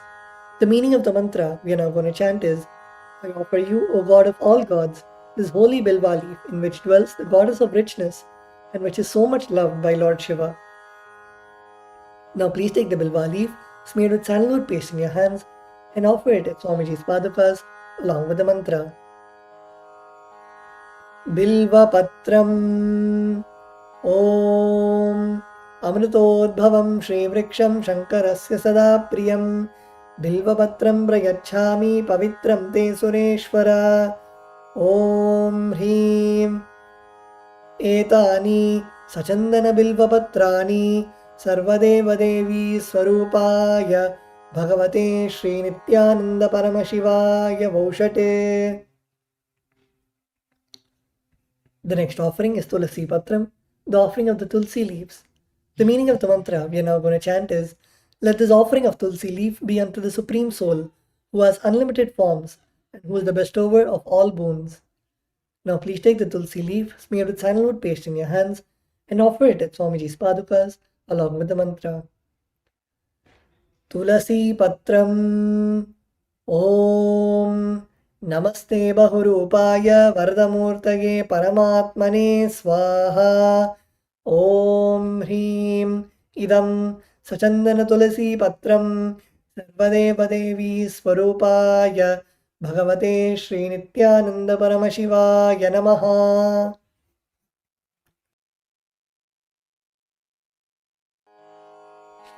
The next offering is Dhupa, the offering of the lit incense.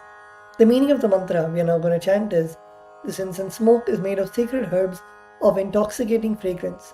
Please accept this incense smoke fit to be inhaled by all the devas.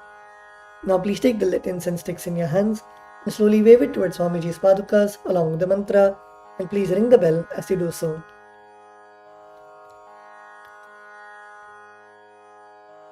Dhupaha Om Vanaspatiraso Divyo Gandhadhyassu Manoharaha Agreyas Sarvadevanam Dhupoyam Pratigrihyatam Om Hreem Esha Dhupaha Sarvadeva Devi Swarupaya Bhagavate Shri Nityananda Paramashivaya Namaha. The next offering is Deepa, the offering of the lit lamp. The meaning of the mantra we are now going to chant is, please accept this light of inner and outer worlds, which is very bright and removes darkness from everywhere. Now please take the lit lamp in your hands and slowly wave it towards Swamiji's padukas along with the mantra, and please ring the bell as you do so. Deepaha Om Suprakasho Mahadeepaha Sarvatastimiراpaha Sabhahyabhyantarajyotirdeepoyam Pratigrihyatam Om Hreem Esha Deepaha Sarvadeva Devi Swarupaya Bhagavate Shri Nityananda Paramashivaya Namaha. The next offering is Naivedyam, the offering of food. The meaning of the mantra we are now going to chant is, these different kinds of food offerings are prepared from sweetener and other ingredients. O Lord, please accept this incense smoke. Please accept this food offering prepared by me with devotion. Now please take the udrani of water and hover it clockwise over the Naivedyam and offer it at Swamiji's padukas along with the mantra, and please ring the bell as you do so. Naivedyam Om Naivedyam Vividham Deva Sharkara Divinirmitam Maya Niveditam Bhaktya Grahana Parameshwara Om Hreem Idam Sopakarna Naivedyam Sarvadeva Devi Swarupaya Bhagavate Shri Nityananda Paramashivaya Nivedayami. The next offering is Paniyam, the offering of water for drinking. The meaning of the mantra we are now going to chant is, O God, the Lord of all demigods, the one who bestows deep fulfillment upon us, please accept this water full of infinite bliss. Now please take the udharani of water in your hands and offer it at Swamiji's padukas along with the mantra. Paniyam Om Samastadeva Devesha Sarvatriptikaram Param Akhandananda Sampurnam Grahana Jalamuttamam Om Hreem Idam Panartodakam Sarvadeva Devi Swarupaya Bhagavate Shri Nithyananda Paramashivaya Namaha. The next offering is Punarachamaniyam, the offering of water for drinking. The meaning of the mantra we are now going to chant is, I offer this water for washing the hands and the mouth to you, whose mere remembrance purifies everybody. Now please take the udharani of water in your hands and offer it at Swamiji's padukas along with the mantra. Punarachamaniyam Om Uchishtamapya Suchirva Yasya Smaranamatrataha Buddhimapnoti Tasmai Te Punarachamaniyakam Om Hreem Idam Punarachamaniyodakam Sarvadeva Devi Swarupaya Bhagavate Shri Nithyananda Paramashivaya Swaha.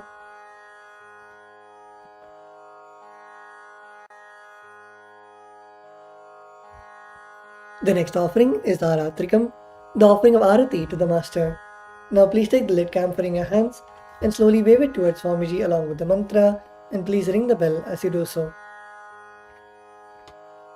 Aratrikam Om Hreem Esha Deepamala Sarvadeva Devi Swarupaya Bhagavate Shri Nithyananda Paramashivaya Namaha.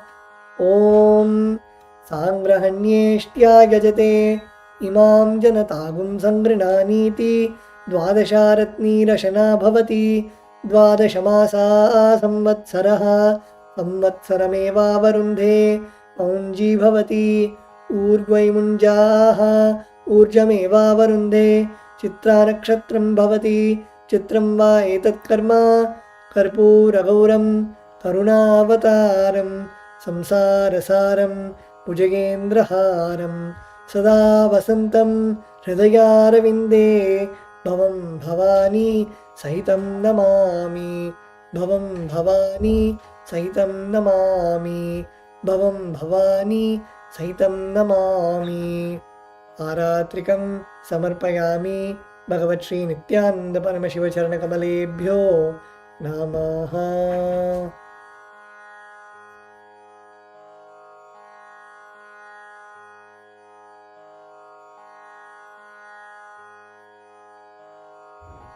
The next is the offering of Pushpanjali, the offering of the fragrant flowers. We will now be repeating the mantras together, requesting all the participants to please sit straight. Sit with your head, neck and spine in a straight line. And when you chant, chant from your navel center.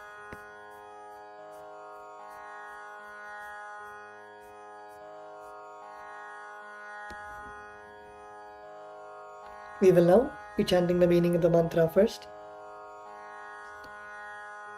Guru is the Brahma, Guru is the Brahma, who is the source who is the source of creation of of the universe. the universe. Vishnu, Vishnu, who is the source who is the source of sustenance of sustenance in the universe. in the universe. And Shiva, And Shiva, who is the source who is the source of rejuvenation of rejuvenation of the universe. of the universe. Guru Guru is all three is all three put together put together in a single form. in a single form. I surrender I surrender to that Guru. to that Guru. I surrender I surrender to the Guru to the Guru, who is omnipresent who is omnipresent and also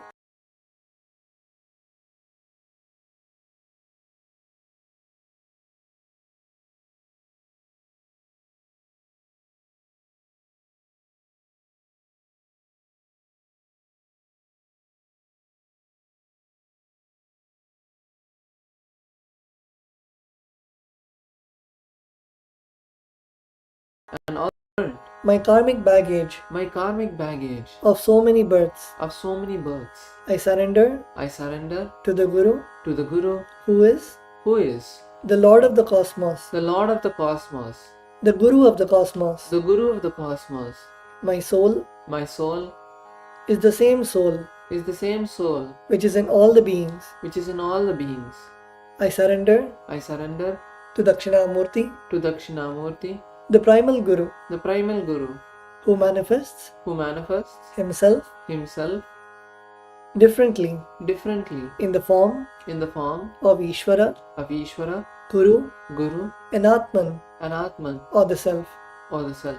I surrender I surrender to that Guru, to that Guru, who is the who's the eternal bliss, eternal bliss, the bestower the bestower of supreme happiness, of supreme happiness, the one the one who is the embodiment who's the embodiment of wisdom, of wisdom, who is who is beyond beyond duality, duality, who is who is omnipresent, omnipresent, to whom to whom the supreme goal the supreme goal is giving is giving the enlightenment experience, the enlightenment experience, who is eternal, who is eternal, pure, pure, and unshakable, and unshakable, who is the who is the silent spectator silent spectator of all thought processes, of all thought processes, who is who is beyond emotions, beyond emotions, and the one and the one who is who is without without the three qualities the three qualities called sattva, called sattva, rajas, rajas, and tamas. and tamas. Now please take a few flowers in your hands, close your eyes, and offer the flowers at Swamiji's padukas at the end of the mantra.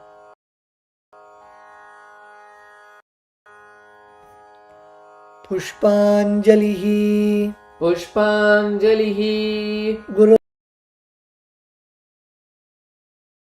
Gurur Brahma Gurur Vishnuhu Gurur Vishnuhu Gurur Devo Gurur Devo Maheshwaraha Maheshwaraha Guru Sakshat Gurur Sakshat Param Brahma Param Brahma Tasmai Shri Tasmai Shri Gurave Namaha Gurave Namaha Akhanda Akhanda Mandalakaram Mandalakaram Vyaptam Yena Vyaptam Yena Characharam Characharam Tatpadam Tatpadam Darshitam Yena Darshitam Yena Tasmai Shri Tasmai Shri Gurave Namaha Gurave Namaha Ajnana Ajnana Timirandhasya Timirandasya Jnananjana Jnananjana Shalakaya Shalakaya Chakshurun Chakshurun Militam Yena Militam Yena Tasmai Shri Tasmai Shri Gurave Namaha Gurave Namaha Aneka Aneka Janma Samprapta Janma Samprapta Karma Bandha Karma Bandha Vidahine Vidahine Atmajnana Atmajnana Pradhanena Pradhanena Tasmai Shri Tasmai Shri Gurave Namaha Gurave Namaha Mannatha Mannatha Shri Jagannatho Shri Jagannatho Madguru Madguru Shri Jagadguruhu Shri Jagadguruhu Mamatma Mamatma Sarvabhutatma Sarvabhutatma Tasmai Shri Tasmai Shri Gurave Namaha Gurave Namaha गुरुरात्मेति मूर्तिभेद मूर्तिभेद विभागिने विभागिने व्योमवत् व्योमवद् व्याप्तदेहाय व्याप्तदेहाय दक्षिणामूर्तये नमः। दक्षिणामूर्तये नमः। नित्यानन्दं नित्यानन्दं परमसुखदं परमसुखदं केवलं केवलं ज्ञानमूर्तिं ज्ञानमूर्तिं द्वन्द्वातीतं द्वन्द्वातीतं गगनसदृशं गगनसदृशं तत्त्वमस्य तत्त्वमस्य दिलक्ष्यं दिलक्ष्यम् एकं नित्यं विमलमचलं विमलमचलं सर्वधी सर्वदी साक्षिभूतं भावातीतं भावातीतं त्रिगुणरहितं सद्गुरुं तं नमामि। पुष्पाञ्जलिं समर्पयामि भगवच्छ्री नित्यानन्द परमशिव चरणकमलेभ्यो नमः। ॐ नित्यानन्दम्।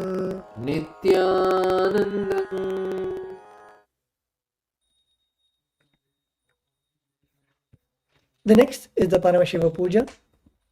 Let us now begin with the Tattvachanam, the ritualistic cleansing of the mouth. Now, keeping your right hand in the Gokarna Mudra, pour an udhrani of water into your right palm and sip the water from the base of your right palm each time the word Swada is chanted. Om Atmadattvam Shodhayami Swadha. Om Vidyadattvam Shodhayami Swadha. Om Shivadattvam Shodhayami Swadha. Now with the base of your right hand thumb, wipe your lips twice from the right to the left. Om Ham Hridayaya Namaha. Wash your hands with an udhrani of water. With the tips of your right hand, index, middle and ring fingers touch above the upper lip and below the lower lip. Wash your hands. With the tips of your right hand, index finger and thumb joined together, touch your right nostril and the left nostril. With the tips of your ring finger and thumb joined together, touch your right eye, right ear and left ear. Wash your hands. With the tips of your little finger and thumb joined together, touch your navel center, the right chest and left chest. With all 5 fingers joined together, touch the top of your head, right shoulder, left shoulder and the heart center.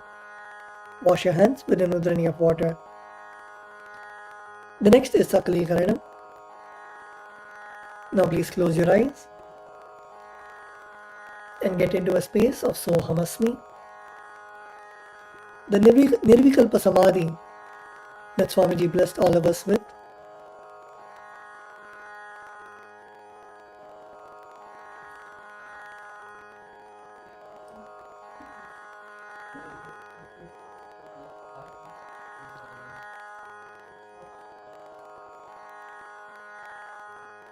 In that space,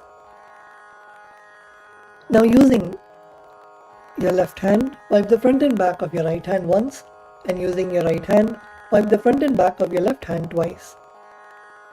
Om Hastraya Namaha. Now bring your hands in a Namaskara Mudra in front of your third eye and visualize that they are drenched with the nectar oozing out of your third eye. Om Ham Shaktaye Vaushate.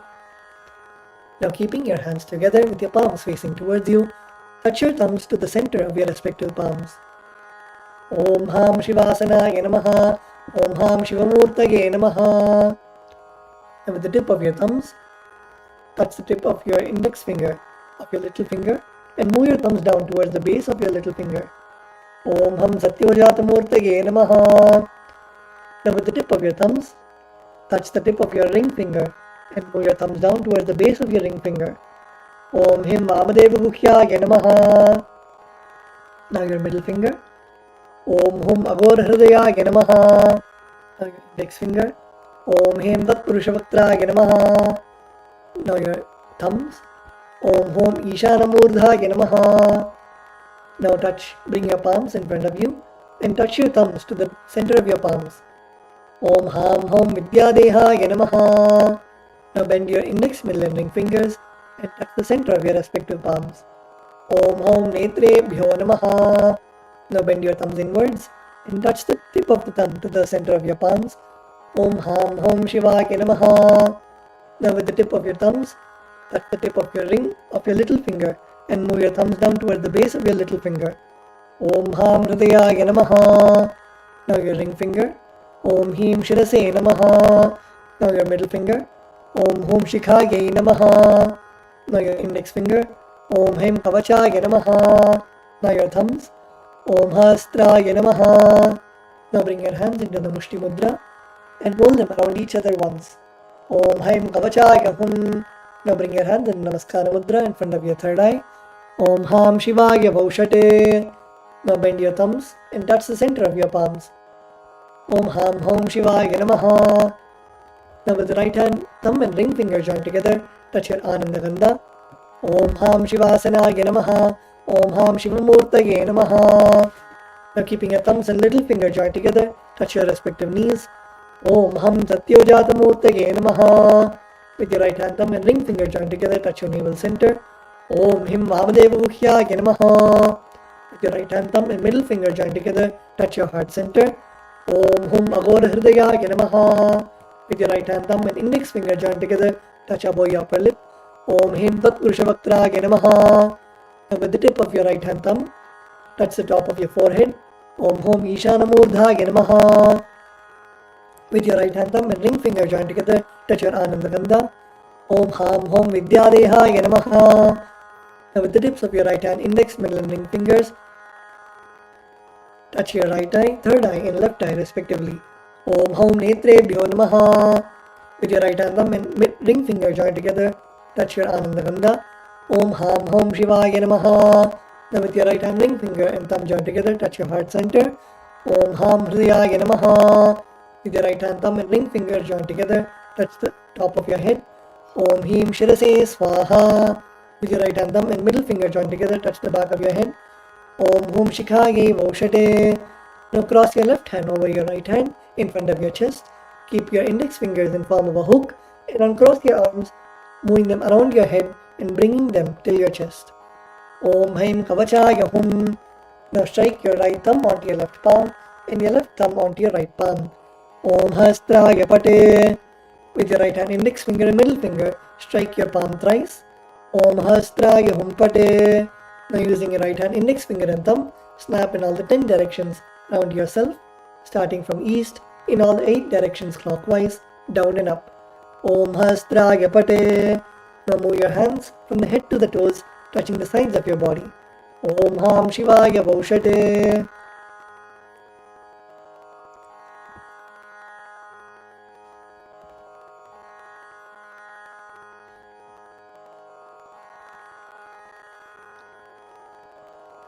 The next is Samanya Arghya, energizing the water with which we offer and worship Bhagwan Paramashiva. Now please take some akshata, flowers and sandalwood powder and mix it into the water in the Panchapatram. Cover the Panchapatram with your palms and chant Om 7 times internally. Om, Om, Om, Om, Om, Om, Om. Now snap your index finger and thumb in all the 10 directions around the Panchapatram. Om Hastraya Pate. Now keep your right hand in Avakunthana Mudra and rotate your index finger around the Panchapatram. Om Haim Kavachaya Hum. Now show the Dhenu Mudra to the water in the Panchapatram. Om Ham Shivaya Vaushate. The next is Avahana. Now please close your eyes and visualize the presence of Bhagwan Paramashiva in your Atma Linga.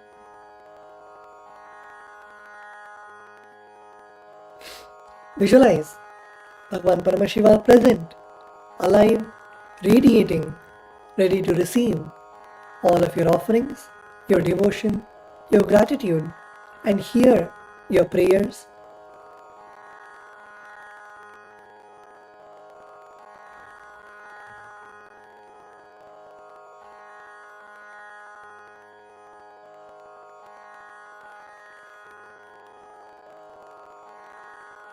Now please offer a flower to your Atmalinga. Om Ham Shivasanaya Namaha. Now please take some flowers in your hands and keep your hands in the Atmanjali Mudra. Close your eyes and visualize Bhagavan Paramashiva's form in your inner space as we chant the Dhyana Shloka.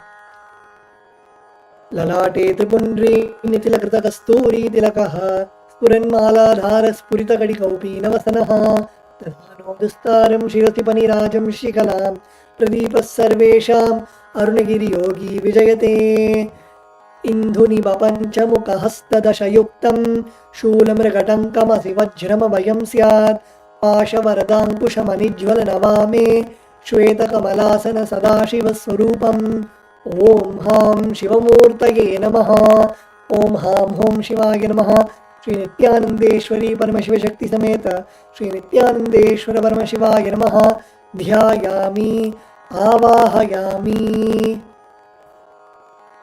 Now please show the respective mudras for the mantras and invoke Bhagavan Paramashiva.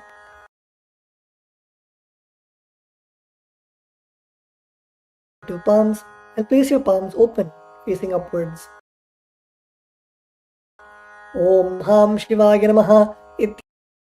Turn your palms facing downwards. Sthapana. Bring your hands into fists parallel to each other with your thumbs up. Sannidhana. Now put your thumbs inside of your fists. Nishtura Mudram Pradarshya. Now interlace your fingers inwards and clasp your hands, keeping your thumbs out. Astraya Humbhat Iti Kalakanthi Mudram Pradarshya. Now hold your left thumb with your right hand and cover your right hand with your left hand. Om Ham Shivaya Namaha Iti Linga Mudram. Now bring your hands in a Namaskara Mudra. Namaskara Mudram. Now rotate your right hand index finger in the Avakuntana Mudra around your Atmalinga. Om Haim Kavachaya Hum Iti Avakuntana Mudram Jappadarshya. The next is Upachara Puja. The first is the Asanam. Now please take some akshata in your hands and offer it in front of Bhagavan Paramashiva along with the mantra.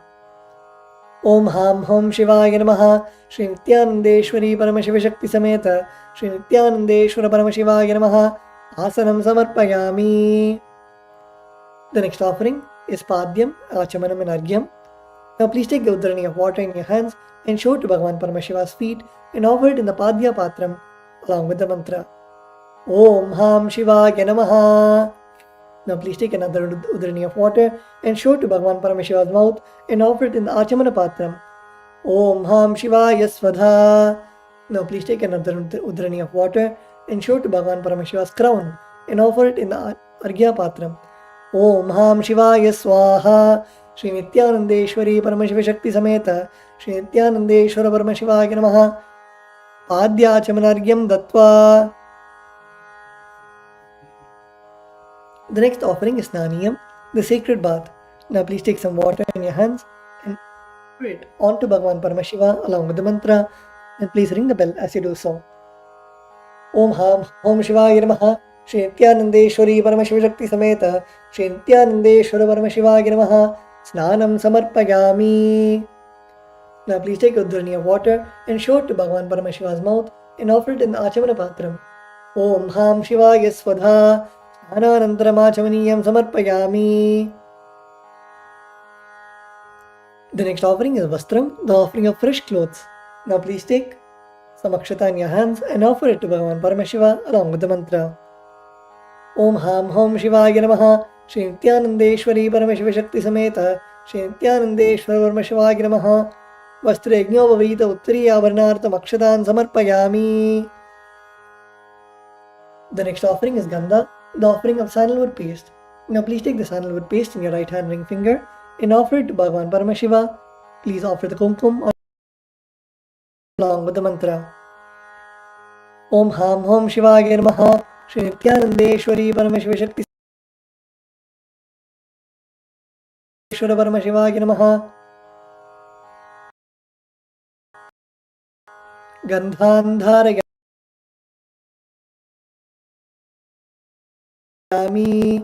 Gandhasyopari Haridra Kumkumam Samarpayami. The next is the Ashtapushpa Puja, the offering of fragrant flowers. Now please take some flowers in your hands and offer it to Bhagavan Paramashiva and Paramashiva Shakti.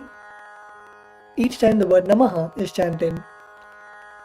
Om Bhavagidevaya Namaha, Om Bhavasya Devasya Patnye Namaha, Om Sharvagidevaya Namaha, Sharvasya Devasya Patnye Namaha, Om Ishanagidevaya Namaha, Om Ishanasya Devasya Patnye Namaha, Om Pashupate Devaya Namaha, Om Pashupate Devasya Patnye Namaha, Om Rudragidevaya Namaha, Om Rudrasya Devasya Patnye Namaha, Om Ugragidevaya Namaha, Om Ugrasya Devasya Patnye Namaha, Om Bhimagidevaya Namaha, Om Bhimasya Devasya Patnye Namaha, Om Hate Devaya Namaha, Om Hato Devasya Patnye Namaha, Om Ham Hom Shivaya Namaha, Shri Nithyanandeshwari Paramashiva Shakti Sameta, Shri Nithyanandeshwara Paramashiva Namaha, Ashtapushpa Pujam Samarpayami.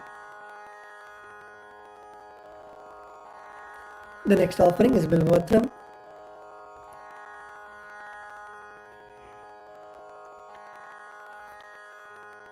Now please take the bilva leaf smeared with sandalwood paste in your hands and offer it to Bhagavan Paramashiva along with the mantra Om Ham Hom Shivaya Namaha, Shri Nithyanandeshwari Paramashiva Shakti Sameta, Shri Nithyanandeshwara Paramashiva Namaha, Bilvavatram Samarpayami. The next offering is Dhupa, the offering of the lit incense.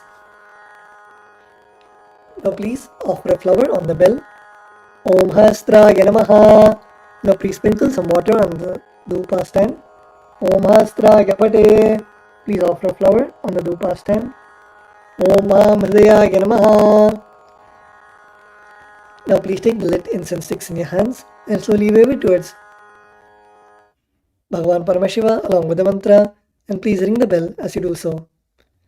Om Ham Hom Shivaya Namaha, Shri Nithyanandeshwari Paramashiva Shakti Sameta, Shri Nithyanandeshwara Paramashiva Namaha, Dhupamagrapayami. Now please take another dharniya of water and offer it to the mouth of Bhagavan Paramashiva.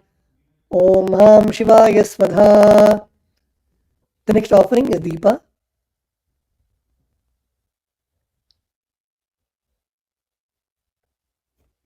Now please sprinkle some water on the Deepa. Om Hastraya Pate. Now please offer a flower on the Deepa. Om Hamridayaya Namaha. Now please take some flowers in your hands.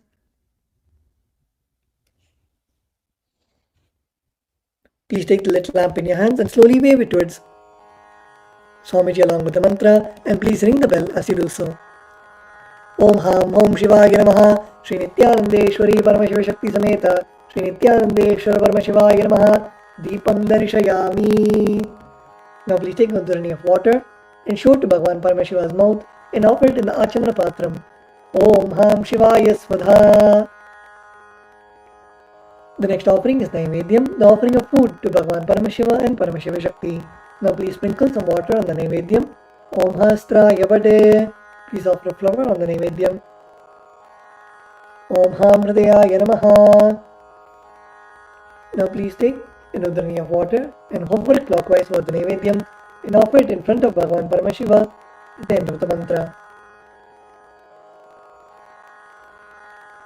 Om Ham Hom Shivaya Namaha, Shri Nithyanandeshwari Paramashiva Shakti Sameta, Shri Nithyanandeshwara Paramashiva Namaha, Naivedyam Nivedayami.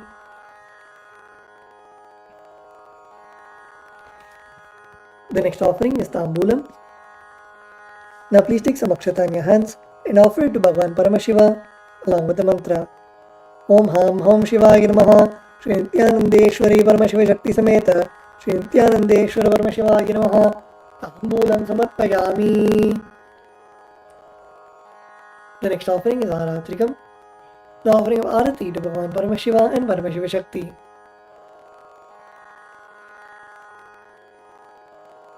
Now please sprinkle some water on the Karpura Arati plate. Om Hastraya Pate. Please offer a flower on the Karpura Arati plate. Om Hamridayaya Namaha.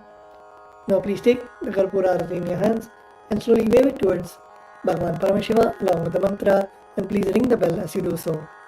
Om Ham Hom Shivaya Namaha, Shri Nithyanandeshwari Paramashiva Shakti Sameta, Shri Nithyanandeshwara Paramashiva Namaha, Karpura Nirajanam Sandarshayami. Now please take a flower and hover it clockwise over the flame and offer it to Bhagavan Paramashiva. Kshandharayami. The next is Pushpanjali, the offering of fragrant flowers. Now please take a few flowers in your hands, place your hands in the Atmanjali Mudra and offer the flowers at the end of the mantra. Om Ham Om Shivaya Namaha. Shri Nithyanandeshwari Paramashiva Shakti Sameta Shri Nithyanandeshwara Paramashivaya Namaha. Pushpanjalim Samarpayami. The next is the Gayatri Mantra Japa. Now please close your eyes and chant the Gayatri Mantra internally 11 times.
The next is the Mula Mantra Japa. Please close your eyes and chant the Shiva Mula Mantra 11 times.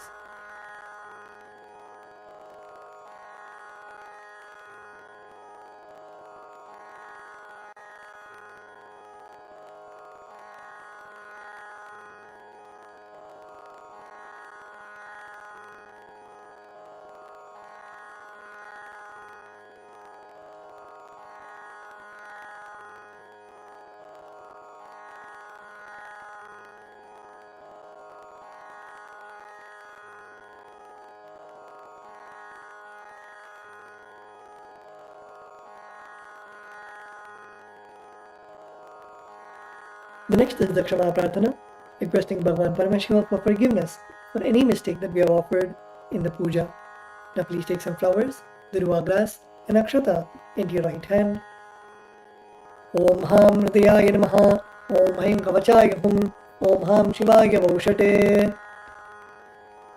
Now please keep your hands in the Uddhava Mudra and pour some water into your hands.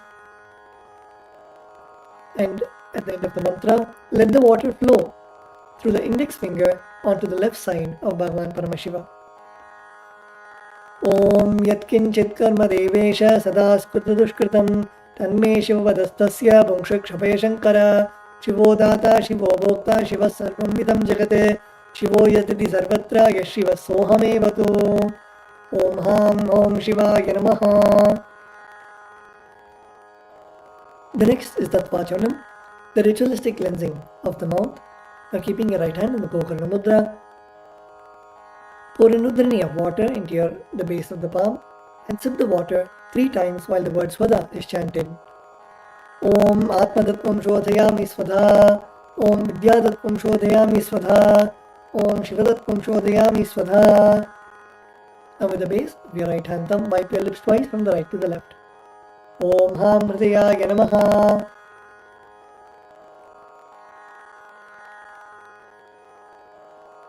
Wash your hands. Now with the tips of your right hand, index, middle and ring fingers touch upon the upper lip and below the lower lip. Wash your hands. With the tips of your right hand, index finger and thumb join together. Touch your right nostril and left nostril. With the tips of your ring finger and thumb join together. Touch your right eye, right ear and left ear. Wash your hands. With the tips of your little finger and thumb join together. Touch your navel center, right chest, left chest. With all 5 fingers joined together, touch the top of your head, right shoulder, left shoulder, the heart center.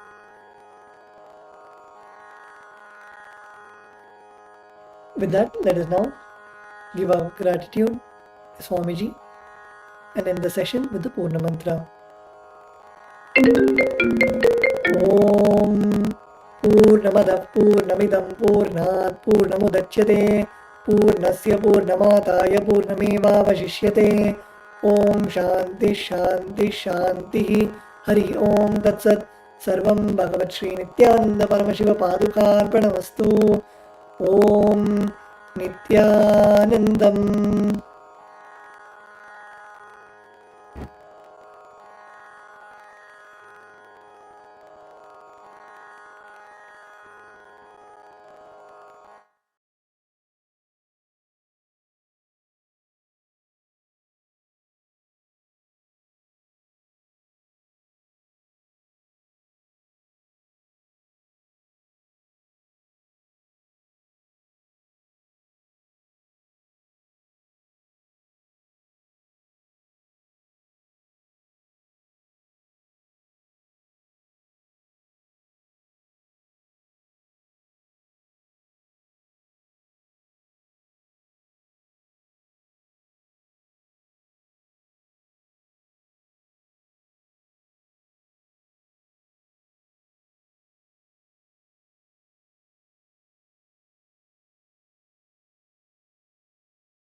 Established since 2002 in the United States of America, the United Ancient Nations is an intergovernmental organization, currently made up of 160 plus members and indigenous nations. The UAN and its work are guided by the purposes and principles contained in its founding charter. The UAN is a manifestation of the profound connection amongst indigenous peoples across the world, including African, Andean, American, European, Caribbean, Oceanic, and Asian regions, rooted in shared wisdom, sustainable practices, and deep reverence for the earth. The United Ancient Nations serves as an international cultural and diplomatic organization focused on uniting indigenous cultures globally. Our governance structure is council-based without territorial claims, led by a collective leadership through our General Secretariat. As a non-state entity with UN-style advocacy, we focus on several key areas: cultural and digital heritage preservation, indigenous diplomacy, revival of indigenous knowledge systems to solve humanity's problems, global peace, environmental preservation, health and wellness, sustained economic development, indigenous and cultural tourism. While the UAN represents numerous indigenous cultures, the United States of KAILASA serves as the first indigenous nation specifically for Hindus. KAILASA's mission is focused on the revival of the ancient enlightened Sanatana Hindu civilization with a formal governance structure including a head of state, ministers, and ambassadors. Under the leadership of SPH, Supreme Pontiff of Hinduism, Bhagavan Nithyananda Paramashivoham, KAILASA has achieved recognition as a sovereign subject of international law, possessing distinctive attributes of juridical statehood. The United States of KAILASA is the main sponsor of the proposed UAN headquarters. This initiative would bring forth an estimated $100 million in revenue for the host country through summits, conferences, tourism, and development projects. The proposed UAN headquarters would represent the world's indigenous nations and peoples through its architectural design. It would blend the best of all worlds, featuring top modern architecture, the highest green building standards, and ancient Vastu architectural principles. This headquarters would serve as a central hub for indigenous diplomacy, cultural preservation, and collaborative efforts towards sustainable development and global peace. Through this initiative, we aim to create a dignified platform for indigenous leadership rooted in ancestral wisdom, cultural legitimacy, and collaborative innovation, enhancing global dialogue and regional stability. The establishment of the UAN headquarters would position a host country at the forefront of a global movement promoting indigenous wisdom while creating significant economic opportunities for the nation and its people.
Established since 2002 in the United States of America, the United Ancient Nations is an intergovernmental organization currently made up of 160 plus members and indigenous nations. The UAN and its work are guided by the purposes and principles contained in its founding charter. The UAN is a manifestation of the profound connection amongst indigenous peoples across the world, including African, Andean, American, European, Caribbean, Oceanic, and Asian regions, rooted in shared wisdom, sustainable practices, and deep reverence for the earth. The United Ancient Nations serves as an international cultural and diplomatic organization focused on uniting indigenous cultures globally. Our governance structure is council-based without territorial claims, led by a collective leadership through our General Secretariat. As a non-state entity with UN-style advocacy, we focus on several key areas: cultural and digital heritage preservation, indigenous diplomacy, revival of indigenous knowledge systems to solve humanity's problems, global peace, environmental preservation, health and wellness, sustained economic development, indigenous and cultural tourism.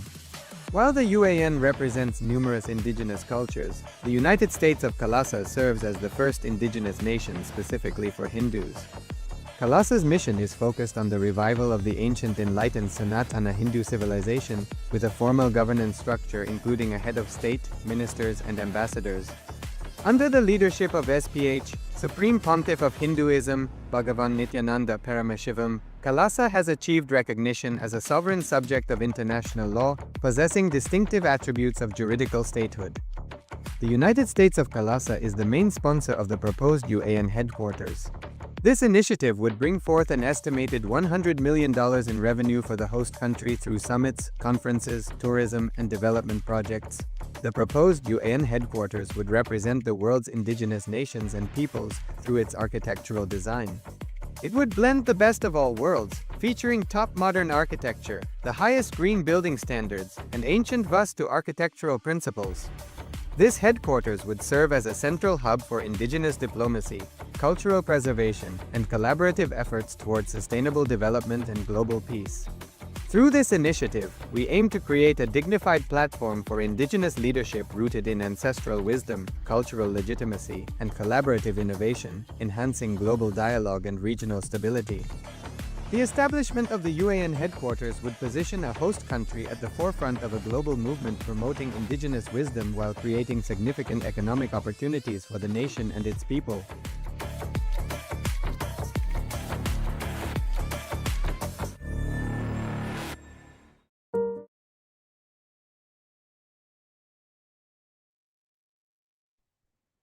नित्यानन्दं परमसुखदं केवलं ज्ञानमूर्तिं द्वन्द्वातीतं गगनसदृशं तत्त्वमस्यादिलक्ष्यम् एकं नित्यं विमलमचलं सर्वदी साक्षिभूतं भावातीतं त्रिगुणरहितं सद्गुरुं तं Namami. Nithyanandam, everyone. Chandan, welcome.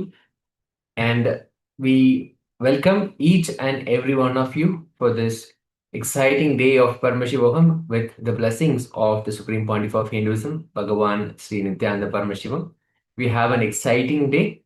Today we'll be receiving cosmic truths, powerful cognitions about an initiation, of course, also about flowering of the Atman, the Atma Spurana, about the flowering of our inner being so that we may experience the highest reality.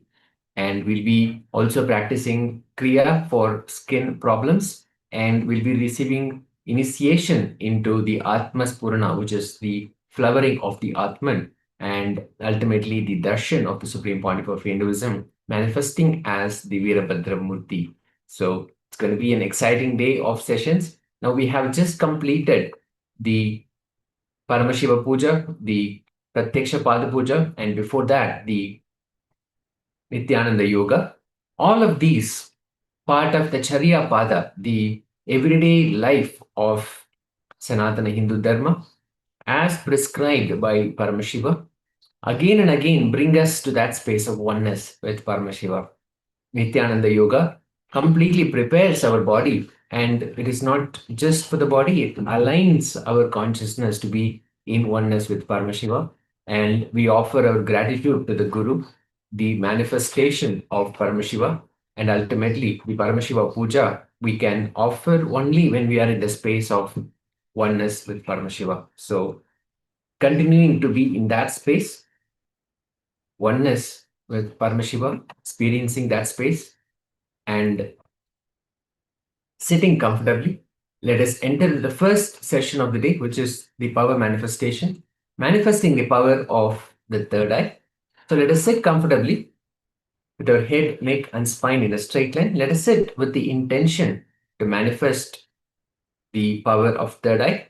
If you have an eye band, you can wear your eye band over your eyes, or you could even use a piece of cloth if you have one that will not allow any light to pass through. Tie it around your eyes and sit comfortably. Hold the intention to manifest Paramashiva as we listen to the Shastra Pramana, the scriptural reference to manifest the powers of third eye. Kapalantarmanonyasya tishthanmiritalochanaha kramena manasodardyat lakshayet lakshyamuttamam. The translation of this verse, delivered directly by Paramashiva, says, by fixing the mind on the inner space within the crown center and sitting stably without any movement, having the eyes closed, in succession, by that stability of the mind and inner space, through the power of the third eye, one directly sees the ultimate goal by having the vision beyond the sight that reveals any object or place, attaining the space of oneness with the source, Paramashiva. So let us sit in that space of oneness with the source, Paramashiva, and may Paramashiva manifest the power of vision beyond the sight, the power of third eye. The Acharyas will be projecting an image shortly. So please make sure that you have your eye band or a piece of cloth tied around your eyes and sit comfortably. Hold the intention to manifest Paramashiva. All of us are initiated into the powers of Paramashiva by the Supreme Pontiff of Hinduism, the ultimate manifestation of Paramashiva. Visualize his form. Remember his form in your inner space. The form of Swamiji, the Supreme Pontiff of Hinduism. When you visualize, you invoke his presence in your inner space. Connect with him deeply.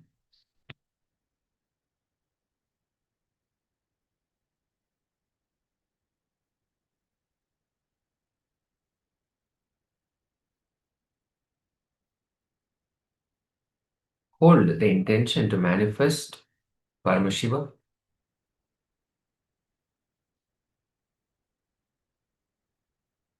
Let us chant the Mahavakya intensely, again and again, bringing us back to that space of oneness. Om Nithyananda Paramashivoham. Om Nithyananda Paramashivoham. Om Nithyananda Paramashivoham. Continue to chant intensely. Let Paramashiva manifest the power of third eye through all of us. The image is being projected now. Let us start.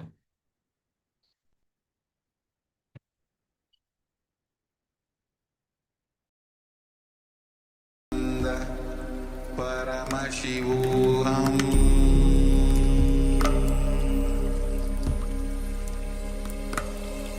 Om Nithyananda Paramashivoham.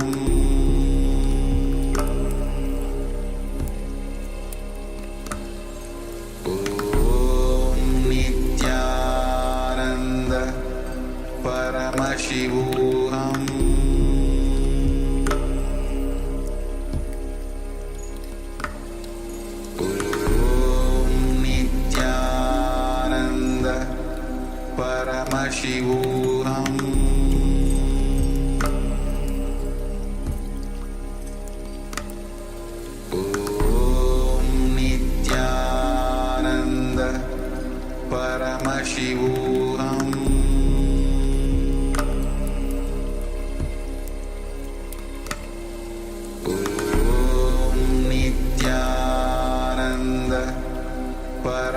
Paramashivoham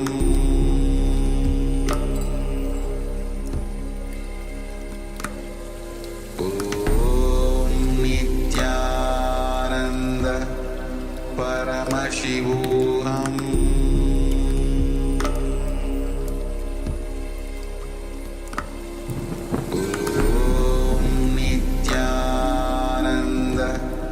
Paramashivoham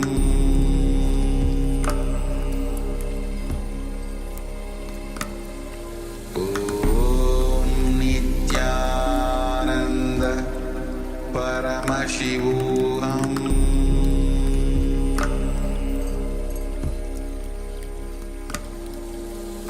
Om Nithyananda Paramashivoham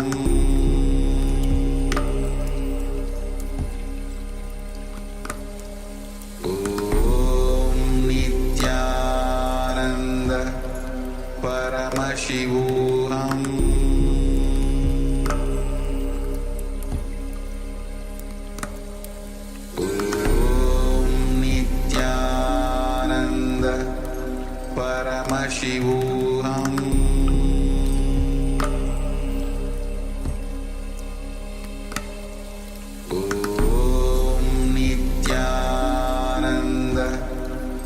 Paramashivoham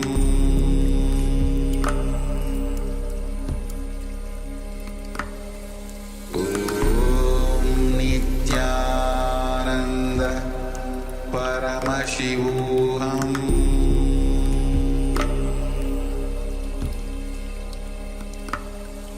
Om Nithyananda Paramashivoham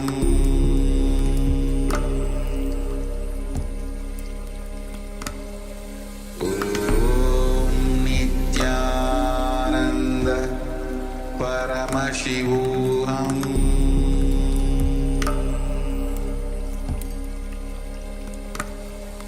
Om Nithyananda Paramashivoham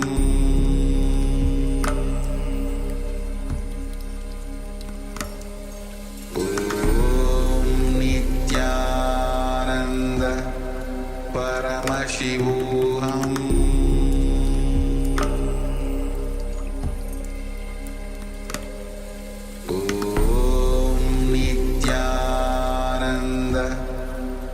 Paramashivoham Om Nithyananda Paramashivoham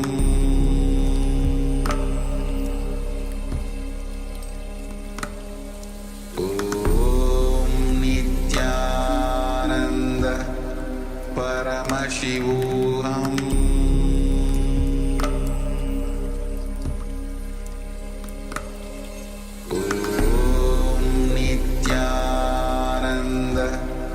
Paramashivoham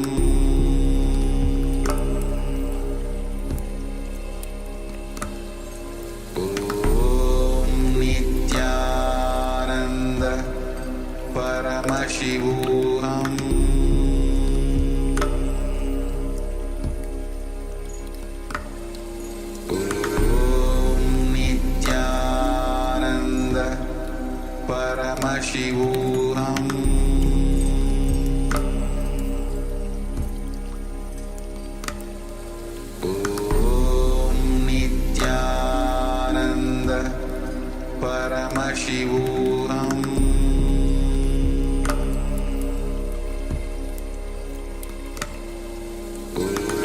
Om Nithyananda Paramashivoham Paramashivoham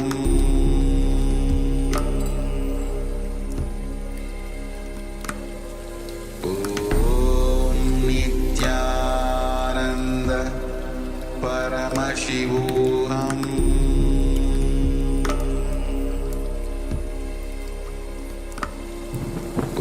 Om Nithyananda Paramashivoham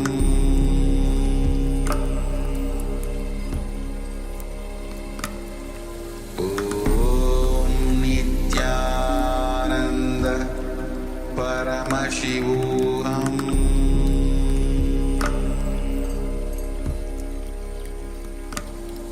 Om Nithyananda Paramashivoham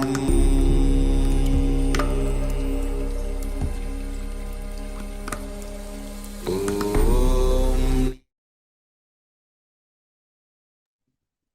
Yes, let us slowly relax. Can remove your eye bands and get used to the light falling back on your eyes. Yes, let's relax. And all the participants joining us from YouTube as well, you can let us know how this manifestation was. When you sat in oneness with the intention to manifest the powers of Paramashiva, what did Paramashiva reveal to you about the image that was being projected? Again and again, we see that Paramashiva reveals more than a two-dimensional image, because it's not just the two eyes. He reveals through the third eye. So more than what we actually could possibly see from the image, Paramashiva reveals to us. So let's have a quick moment of sharing. What did Paramashiva reveal to you? And we have Ma Debbie Schuler, Nithyanandam, and Ma Nitya Atma Anupananda Nithyanandam. I'm sorry, my apologies. Ma Nitya Atma Rupananda messaging us on YouTube. Welcome, welcome to Paramashivoham, and please do share your revelation. What did Paramashiva reveal during this manifestation? And we request all the participants here on Zoom to have your video on, your cameras on, and also be available in the camera so we can continue to support you and guide you and assist you throughout the day. So let's have a quick moment of sharing. We have Shermaine Muse, Matthew Weisker Aya, Ma Guik Shujing. We welcome once again all the participants who are here in Zoom, and with the request to have your cameras on. It is a requirement, it's a security requirement as well for the security of all the participants who are here to have your cameras on. So please make sure you comply. Let's take a quick moment. Let's have a moment where you share what Paramashiva revealed to you. Nithyananda Maya. Thank you. Please do share what Paramashiva revealed to you during this manifestation. Let's have a moment of sharing. Before we bring that image back on screen so you can see the actual image, the two-dimensional image, and compare with what Paramashiva revealed to you. As is always or almost always the case, Paramashiva reveals more than what we can see with our two naked eyes. So let's have a quick moment of sharing. Yes, now we'll have that image back on screen. So yes, this was the image that was being projected. And as you can see, it's a very colorful image. Immediately when we see all these colors, there's pink, and these are all colored powders, pink, red, and yellow, and then a lot of other colors, powders of other colors being spilled or just smeared on the floor here. And within there are three parts of color powders here, of course, and then there is a flute and a peacock feather, and also a beautiful crown that sits, a red color crown that sits in between. So it's a powerful image, and most, if not all of us, will immediately remember Bhagavan Sri Krishna when they see this, the flute and the crown with the peacock feather. All of this immediately brings us back memories of Bhagavan Sri Krishna.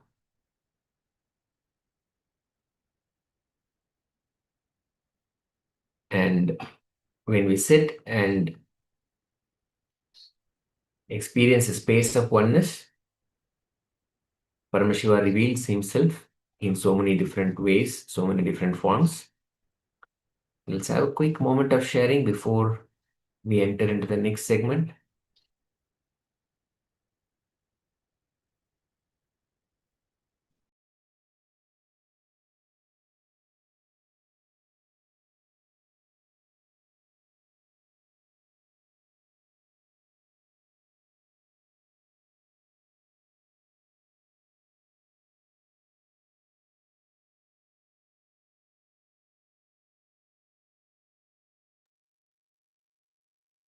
Okay, so if you're still sharing, please continue to do so while we prepare ourselves to receive powerful cognitions, revelations, truths directly from the Supreme Pontiff of Hinduism. Now, we are going to hear, listen to truths about awakening through presence. What it really means to awaken through simple presence. And we also will receive an introduction to Atma Spurana. The Spurana as in the flowering of the Atman, the flowering of our being. Swamiji will be introducing us to Atma Spurana. So let us sit back, come to the space of listening. Actually, Swamiji will be giving us powerful revelations about the time shaft theory in this introduction to Atma Spurana. So it's going to be a very interesting, very powerful session for all of us. So let's sit in that beautiful space of listening, being in oneness, being receptive. Sit with our head, neck, and spine in a straight line.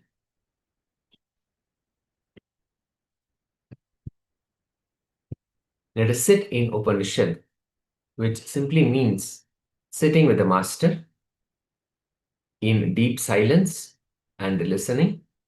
So the master, the incarnation, Paramashiva, can transmit his experience to all of us. So let us sit in that space as we receive the Supreme Pontiff of Hinduism.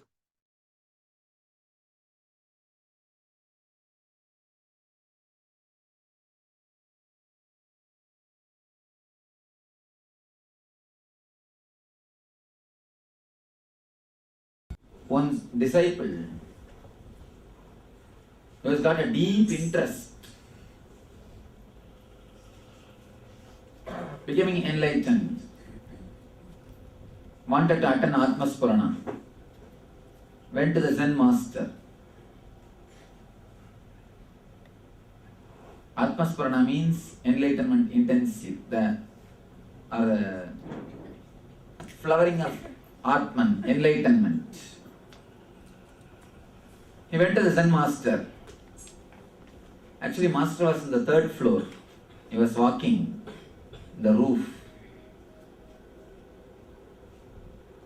This guy was approaching the master. Master, I want to become enlightened. Master just pushed him. From the 3rd floor, he was falling. But the guy had such a deep trust over the master. Even when he was falling, he thought, if master does, it will be only good for me. The deep trust. The story says, yes, he fell on the floor like a flower after flowering. He fell on the floor like a flower after flowering. Understand this one story. For that experience to happen, 2 things are necessary. One is the master. Another one is the deep trust, deep connection with the master. Only then it will become enlightenment or moksha. Only then a disciple will have enlightenment. Otherwise, he will only die, the physical death. For this to happen, 2 things are necessary. One is the right master and the deep trust on the master. a deep relationship with the Master. One thing is sure, what's going to happen I know. The whole program is going to be just like this, sudden shocks. Continuously be aware. Continuously be aware and be in tune with the Master. Continuously be aware and be in tune with Master. Continuously be in tune. Be in tune. When you are in His presence, be totally in tune. When you are in His absence, again, just be waiting. Just have the intense waiting.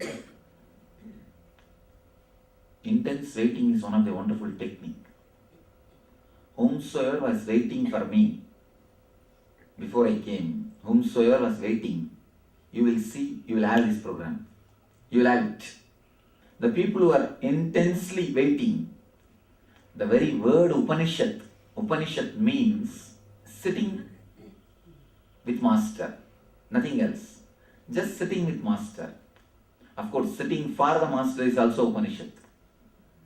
Intense waiting is a wonderful technique. So this very waiting can do a lot in you. So when you are in my presence, be totally tuned to it. When you are in my absence, be totally tuned to that also. Let my presence and absence penetrate you. Then you will see naturally whatever is supposed to happen will happen. When I say tune to my presence, I say through all five senses fall in tune. By seeing, by hearing, by smelling, you will be able to smell me. When I say you will be able to smell me, literally I say you will be able to smell me. The Master's presence is very deep, penetrating. Only because of our insensitivity, we again and again and again miss it.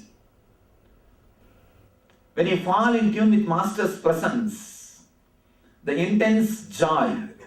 When you fall in tune with Master's absence, the intense pain, both can purify you and make the miracle to happen in you. Master works in two ways, by giving His presence and by giving His absence. By giving His presence and by giving His absence. Please be very clear. Never think He is not working on you if you are having His absence with you. He is giving His absence. He is giving His absence. Be very clear. If He makes you forget Him, or if you forget Him, only then you are really missed. Then you are unfortunate.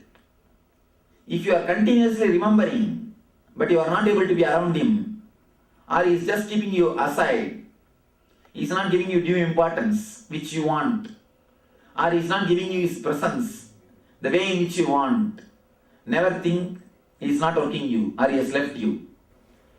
Just be totally in the present moment. Drop your cell phones. Completely drop your cell phones. Don't even go and talk in the gap time. Now when my discourse is over, a thought will rise. Let me go to the room. Don't immediately follow. Give a gap. Relax. Witness. Let it come again and again. Let it become strong and move your body automatically. Listen here. Now, the moment the thought comes, let me go to the room, you catch that thought. Your body starts moving. When the thought comes, let me go to the room. Witness it. Then again it will come. Witness it. Maximum possible time, witness that thought. After some time, after some 10-12 time, the thought will become so intense, it will just take your body, lift your body. When the thought directly lifts your body, without you being inside, something happens to you. That is what I call grace. That is what I call grace. When you are there in between your thought and the body, you look so ugly. When you are missing between you and your thought, everything, whatever you do has got grace. Even your scolding, your anger will have a compassion in it. Even your lust will have a pure love in it. Everything. Let us understand this first. This is the first thing which we need to understand. Designed means having the information what the customer wants and what is supposed to be supplied and how best way the packaging can be done. What is the interest of the product means what do you want to give and how you want to market. With all this information, with all this data, product is created and marketed. Revelation means only one thing is in the picture, need of a customer, that's all, nothing else. What the person needs, nothing else is in the front. And the truth as it should be expressed comes out. Just designing is different, revelation is different. If it is a designed program, you don't need any preparation because it is revelation, means the truth. You need just few preparation. Atma Spurana.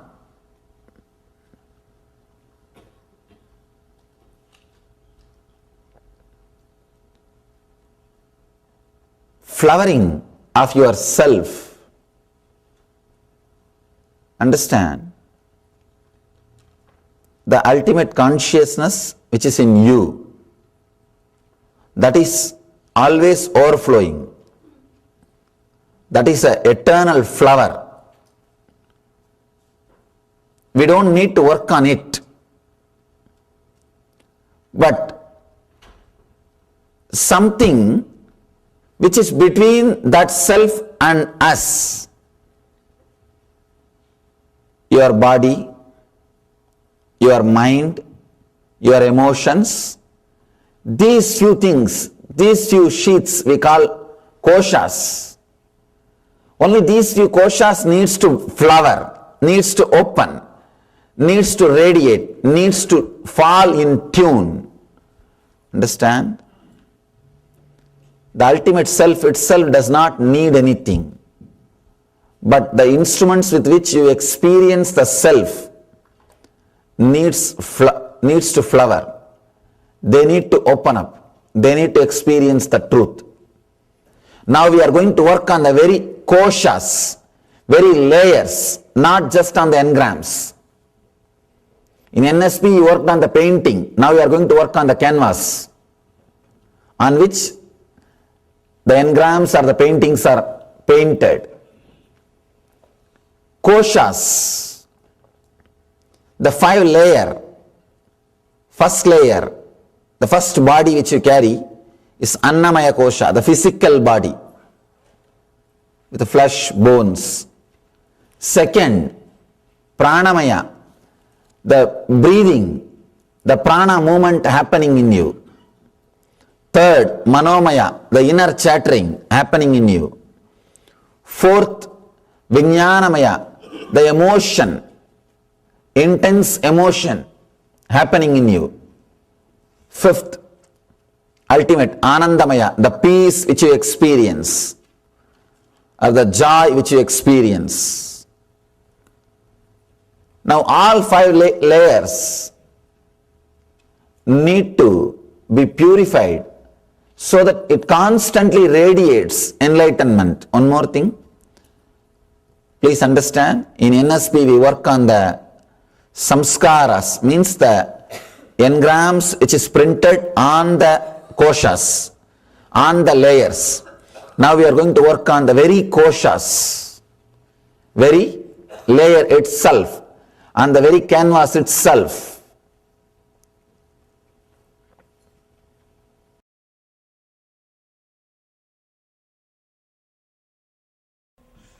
Alright, let me explain. This is what I call time shaft. Time shaft means the time. Kala chakra, continuously moving. The future is continuously entering into past. This moment, you see the next moment is future. By now it is already become past. Future. Now already it has become past.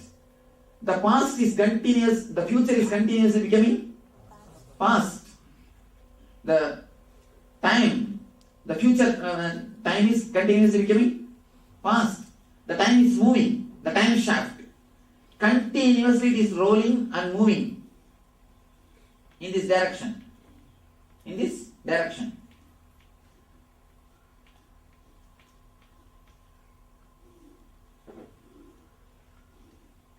The past is moving into future. Continuously the past is moving into future. This is the time shaft. The whole future moving into the past. Anyhow. For me the past and future one the same. Actually in a way, it's a complete shaft. So what your so-called future is nothing but past. Nothing but past. Your future is also nothing but past. You are seeing only one portion of the time shaft. I am seeing the eternity, Nithya. In Nithya it is a circle. It just comes and gets connected. That's what we call kalpa. Kalpa means again, which again and again happens. Kalpana means which again and again happens. Why do we call something as kalpana? Imagination. Which again and again happens. Once you experience it, the imagination will never happen. That's why it's called kalpa. Kalpana. Anyhow, now don't confuse yourself that much.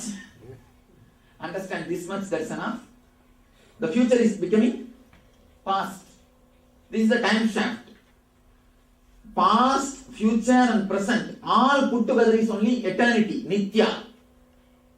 See, the whole thing, past, present and future, everything only put together, eternity. Nithyananda means what?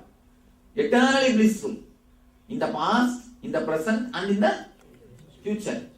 In all three times who is blissful is only Nithyananda. Eternal. All the three put together it is called eternal. Eternity. Future is continuously becoming past. Future is continuously slipping into past. Now, how to achieve eternity? How to achieve eternity? Present moment is the only moment where you can touch the time shaft. Present moment is the only moment where you can touch the time shaft. Can you catch your future? Can you catch your past? But you can catch the present. You can be in the present. See, the eternity means past, present, future. All three together only is eternity. This the whole thing is eternity. And beyond this board, on that side. Eternity.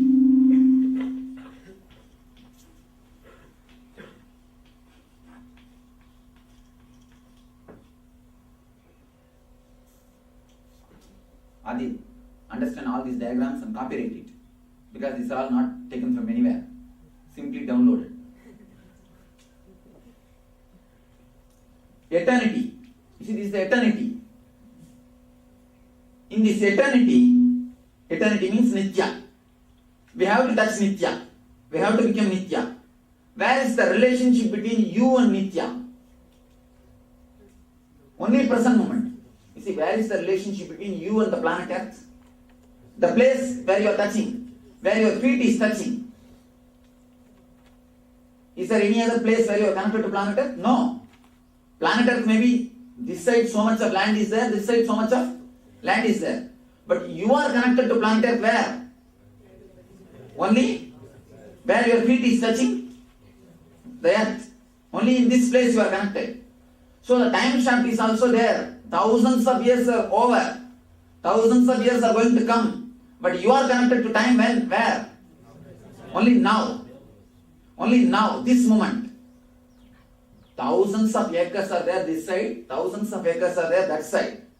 But you are connected to space, planet Earth only in this 2 feet, where your feet are touching the planet Earth.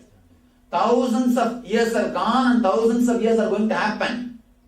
But where you are connected to eternity? Now, this moment. Am I right? This moment, this is the only moment you are connected to eternity, the present moment. Not to our next moment or the last moment. No. This moment only you are connected to eternity. So if you want to touch the eternity, if you want to touch the time shaft, you have to come to this moment, present moment. This is the only space, this is the only time. Now is the only time. Here is the only space. Now, here, or nowhere. Now, here, or nowhere. If you can give awareness, comma, between now here, you are now here. If you just remove that comma, the awareness is the comma. Anyhow, now is the only space, only time.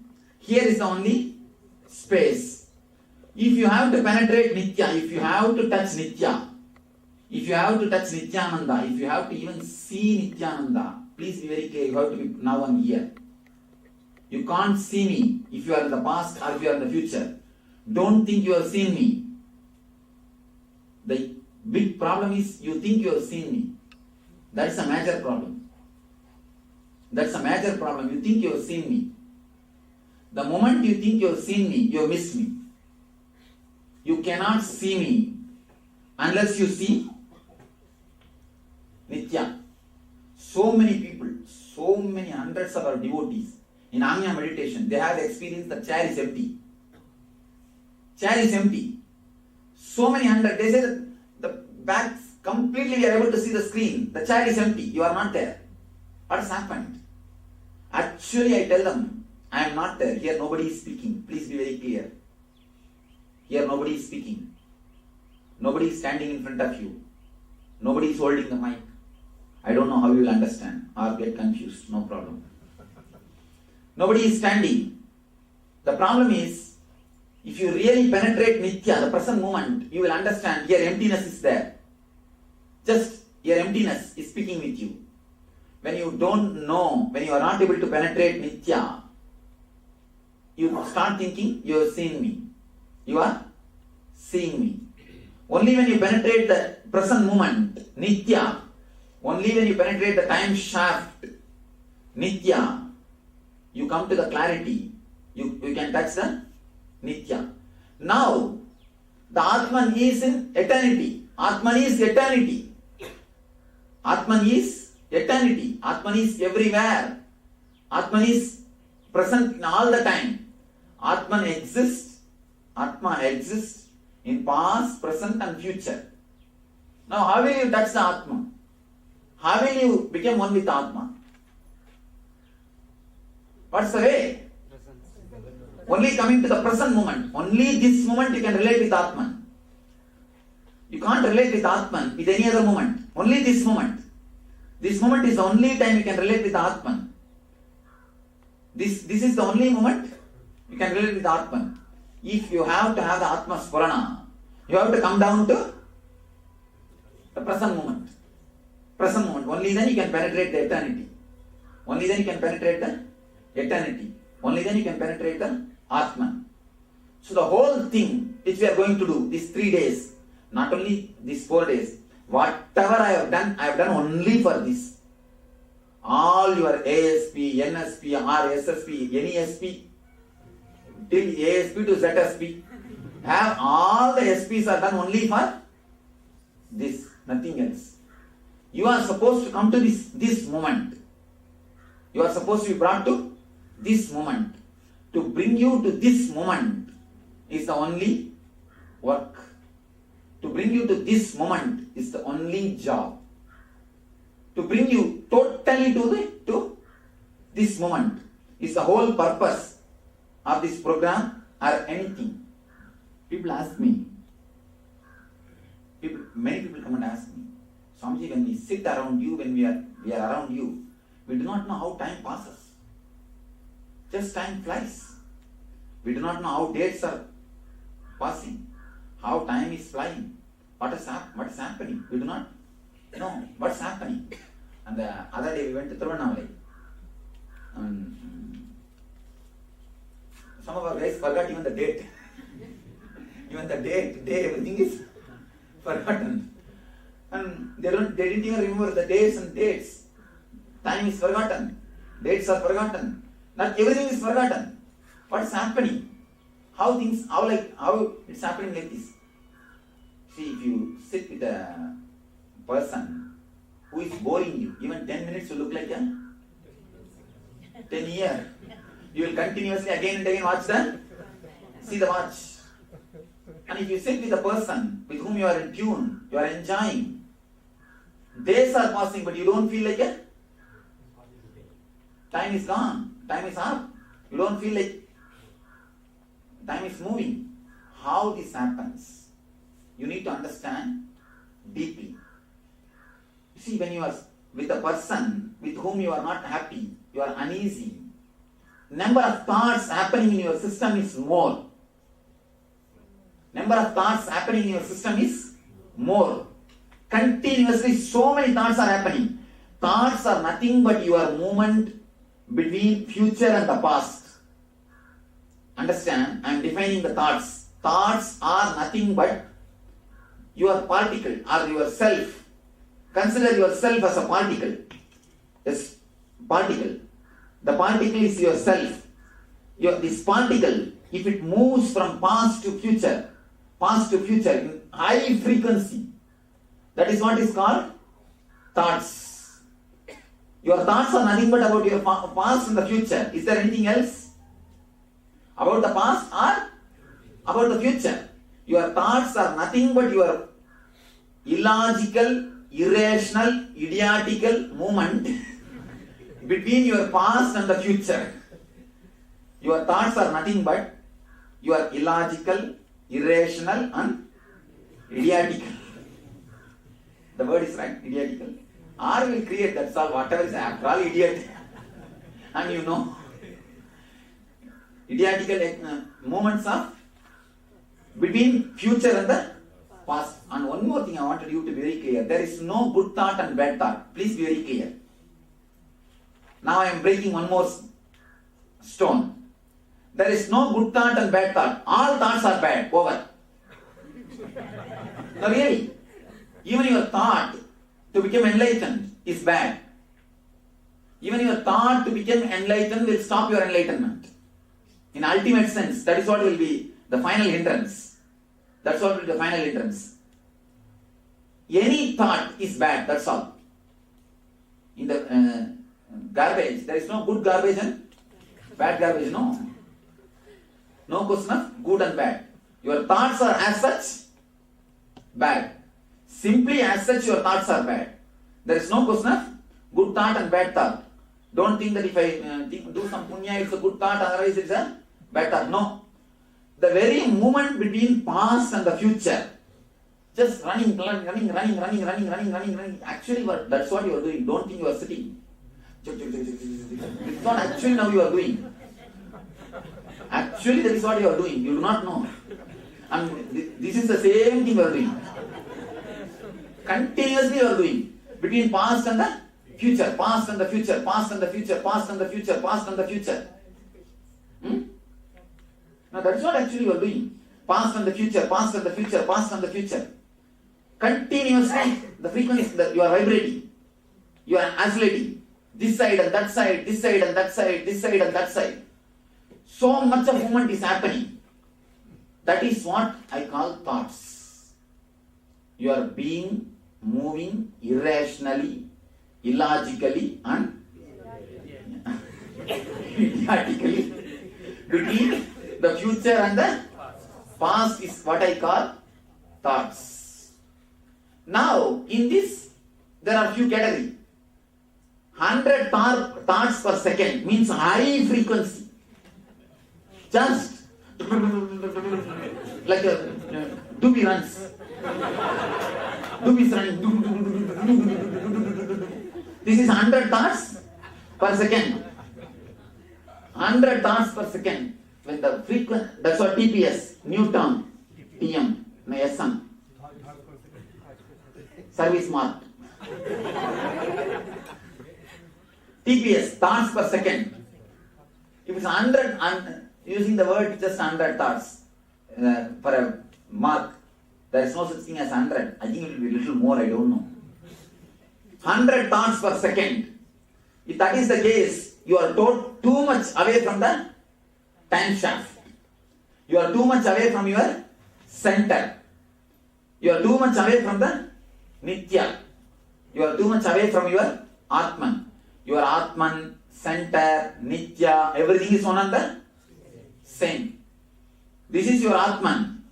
Atman, center, Nithya, everything is this only. Kavikala Rupa. Already I put Kavikala on eternity.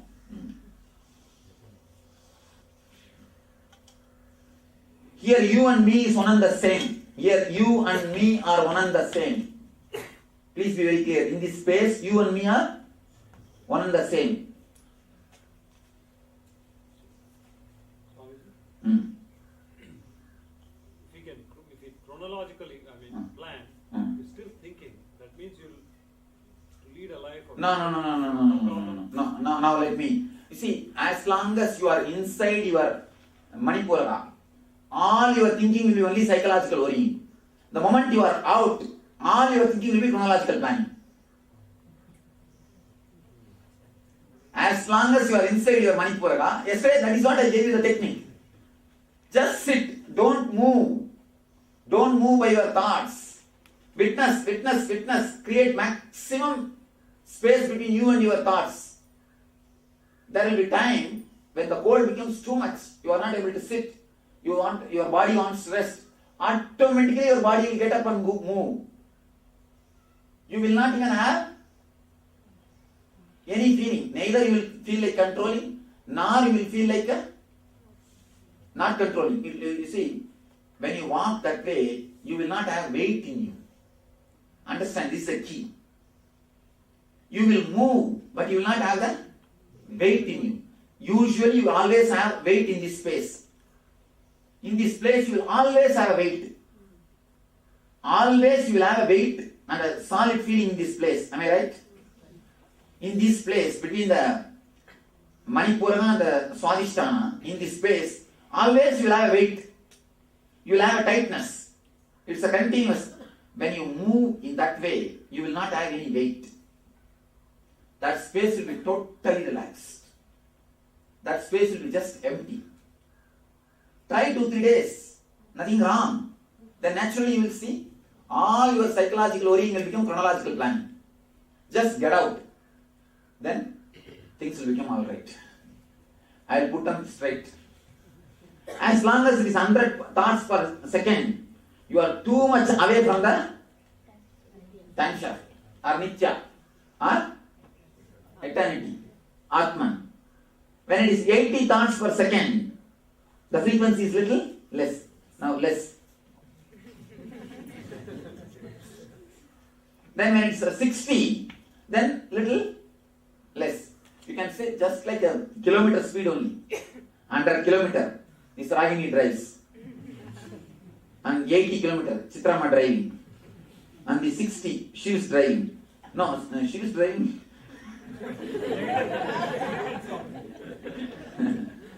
And when you come to 60, the moment is there. When you come to 40, still low. When you come to 20, you almost manage. You almost manage. The thoughts per second, if it can be brought down, that is what is meditation. Meditation is nothing but techniques to bring down the TPS. bring down the TPS. Whatever helps you to bring down the TPS is meditation. When you carry your child, if you are just totally relaxed and TPS comes down, that is meditation. When you are playing, you are totally relaxed, TPS comes down, that is meditation. Whatever makes your TPS to come down is meditation. Please be very clear. Whatever makes your TPS to come down, anything, if it makes your TPS to come down, it's meditation. It is path to eternity. Nithya. Whatever makes the TPS up, it is mithya. Sometimes even our meditation makes TPS up.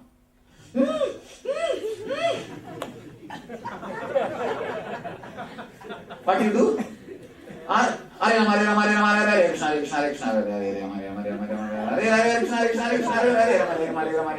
What happens? TPS just goes up. So whatever makes your TPS up is mithya. Whatever makes your TPS down is nithya. See, I am giving you the sutras to create meditation techniques. I taught enough of meditation. Now I am giving you the sutras. Let you start creating techniques. Whatever brings your TPS down is nithya. Whatever takes your TPS up is mithya. Easiest to measure. Straight, that's all. Straight. The more TPS, more suffering. The less TPS, less suffering. The less TPS, more ecstasy, more joy, more bliss. Because you are near nithya. You are coming nearer and nearer to nithya. Don't think if you are sitting here, you are near to nithya. No. That's what we think. That's what we tend to think. We think if we are sitting in the front row, we are near nithya. No. If you are sitting, don't think if you are sitting there, you are near. Again, there is one more complex. This is, I am near. Where you are sitting, is not a thing. If you are sitting, you are near nithya. If you are doing, then you are.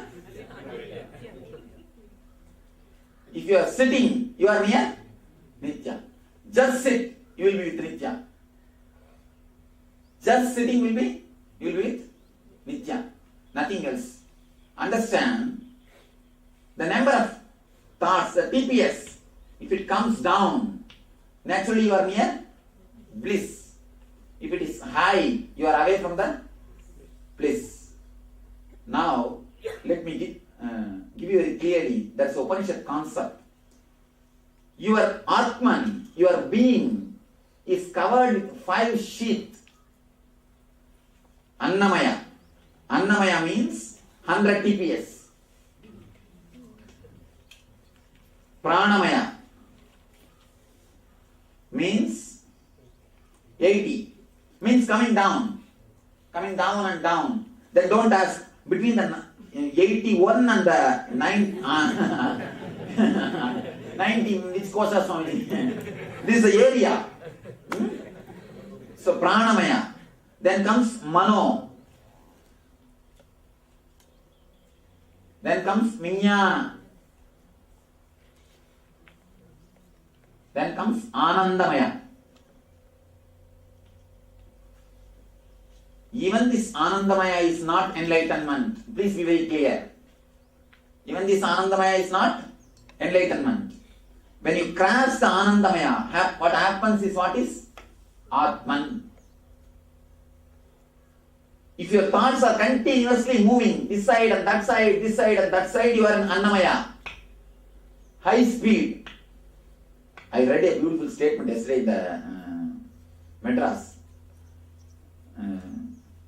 மெதுவாக ஓட்டினால் வீடு சேரு இல்லையேல் வீடு பேரு. If you go slow, you will go to the house or you will go to the Kailash. So, if you are in the high speed, you are going to go to the not Kailash, somewhere else. You are in Annamaya. You are in Annamaya. If the frequency is too much, you are in grass level. Only the grass level things can give you the joy. Only the grass level things can give you ecstasy. You are too grass. Annamaya. If the frequency comes down, it becomes pranamaya. If the frequency is more low, you are penetrating the manomaya. If the frequency is little more down, then you are penetrating Vijnanamaya. The frequency is little more down, you are into Anandamaya. If the frequency is totally stopped, nothing, just, then Anandamaya. Then the Atmamaya or Nityamaya. You can call it as a Nityamaya or Atmamaya. These 4 days we are going to work only to penetrate this 5 layer. Penetrating this 5 layer means stopping the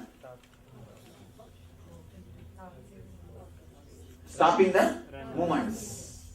Continuous running between past and the future. Bringing it to a stop. Giving a break to time. Give time a break. Where is this advertisement? Give time a break. If you go to Pondicherry also, you will not give a time a break with this mind.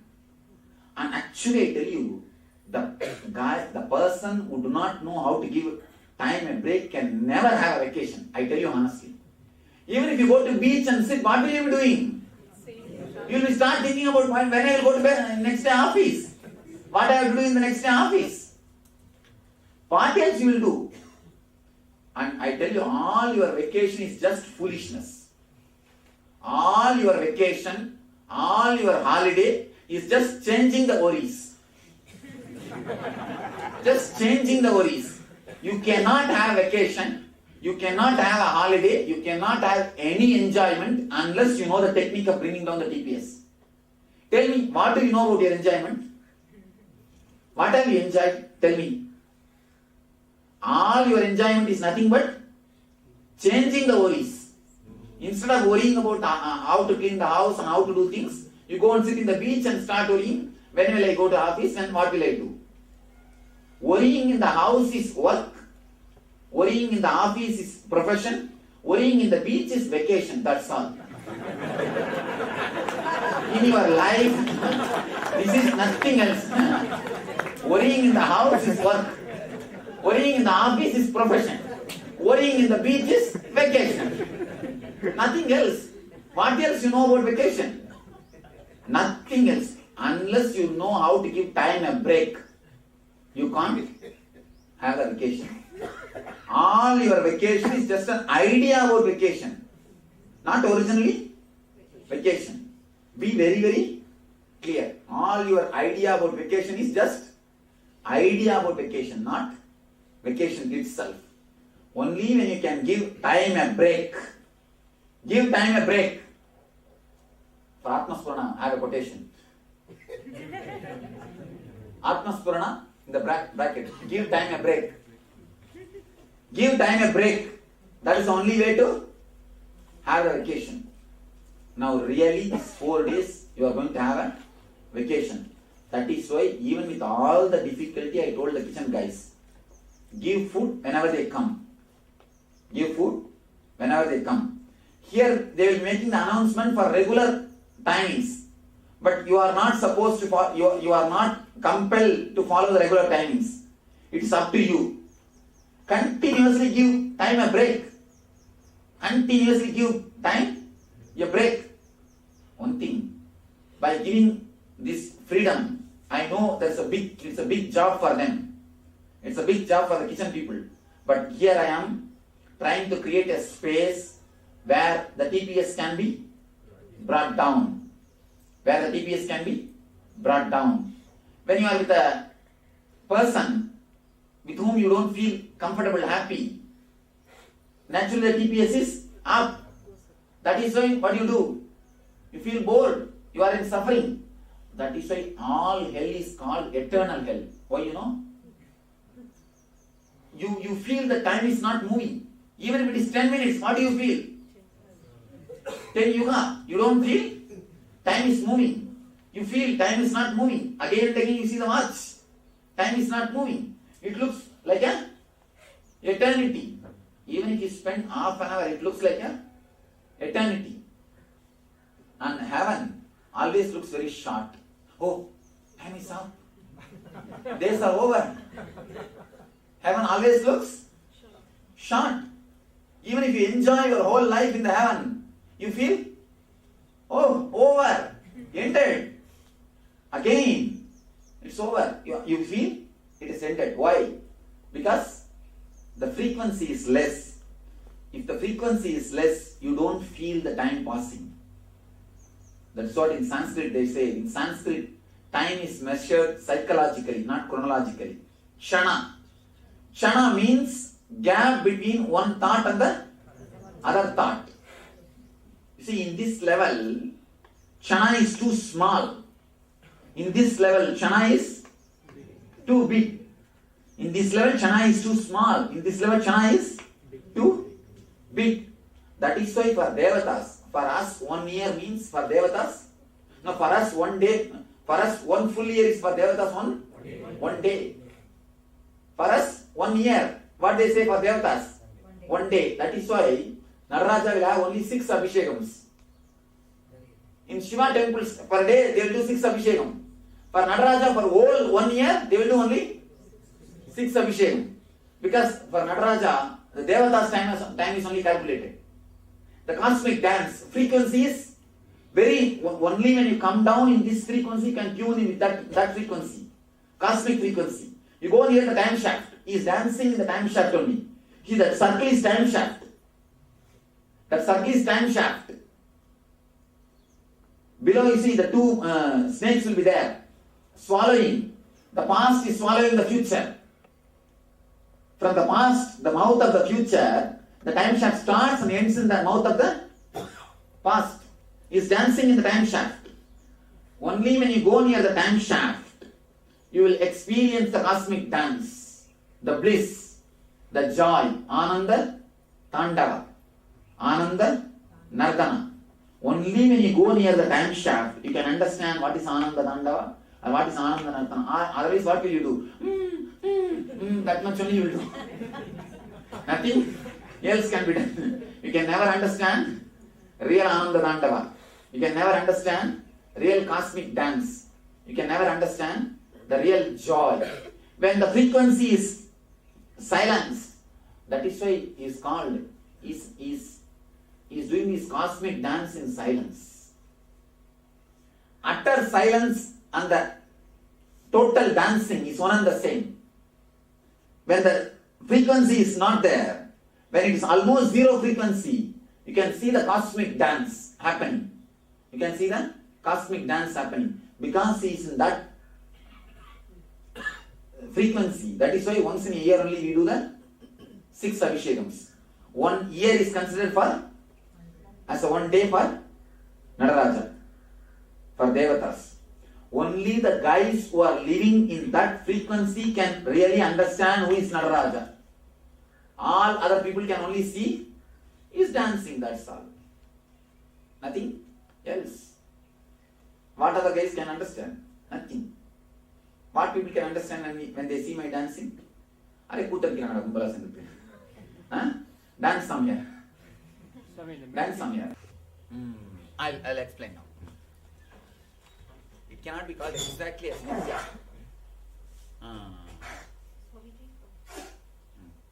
When you were talking about chronological worrying as opposed to chronological planning, this thing really upsets me because I don't know how to do it. I can understand it conceptually. That's what I'm creating a space for you now. These 4 days don't move with the mind. Just witness the mind as much as possible. Don't give food.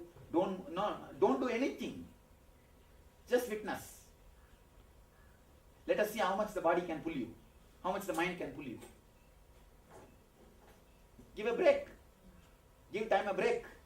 That's all. These 4 days, that is what I am trying to create a loving space. Let me explain how the Master's presence is working in this of us had a very confusing experience. You shouldn't have discussed with others, then it will be confusing. No, after you left, we were sitting for maybe 45 minutes, 1 hour. You shouldn't even calculate it, it's 1 hour. No, maybe, that's why I said maybe, but we didn't get any thought. Then that's all, that's all. Sit for eternity, what is the wrong? We are getting sleepy after that. And then naturally, you see, if the sleep is too much, either your body will tell, let's go and sleep in the room or sleep here itself. Do that, that's all. That is what I told you. I am creating a totally a loving space where you can experiment with this. You see, in the house only you have 1,000 problems. I can't sit here, I can't sit there, I can't do this, I can't do that. Here 4 days, give time a break. I am creating a space for you where you can experiment these ideas, where you can ripe, where you can become fruit. I want spiritual fruits, not religious nuts. I am trying to work on the religious nuts to make them as a spiritual fruits. As long as it is a faith, it is just a religious nut. Only when you are ripe, when you work with these concepts, you become a spiritual fruit. These 4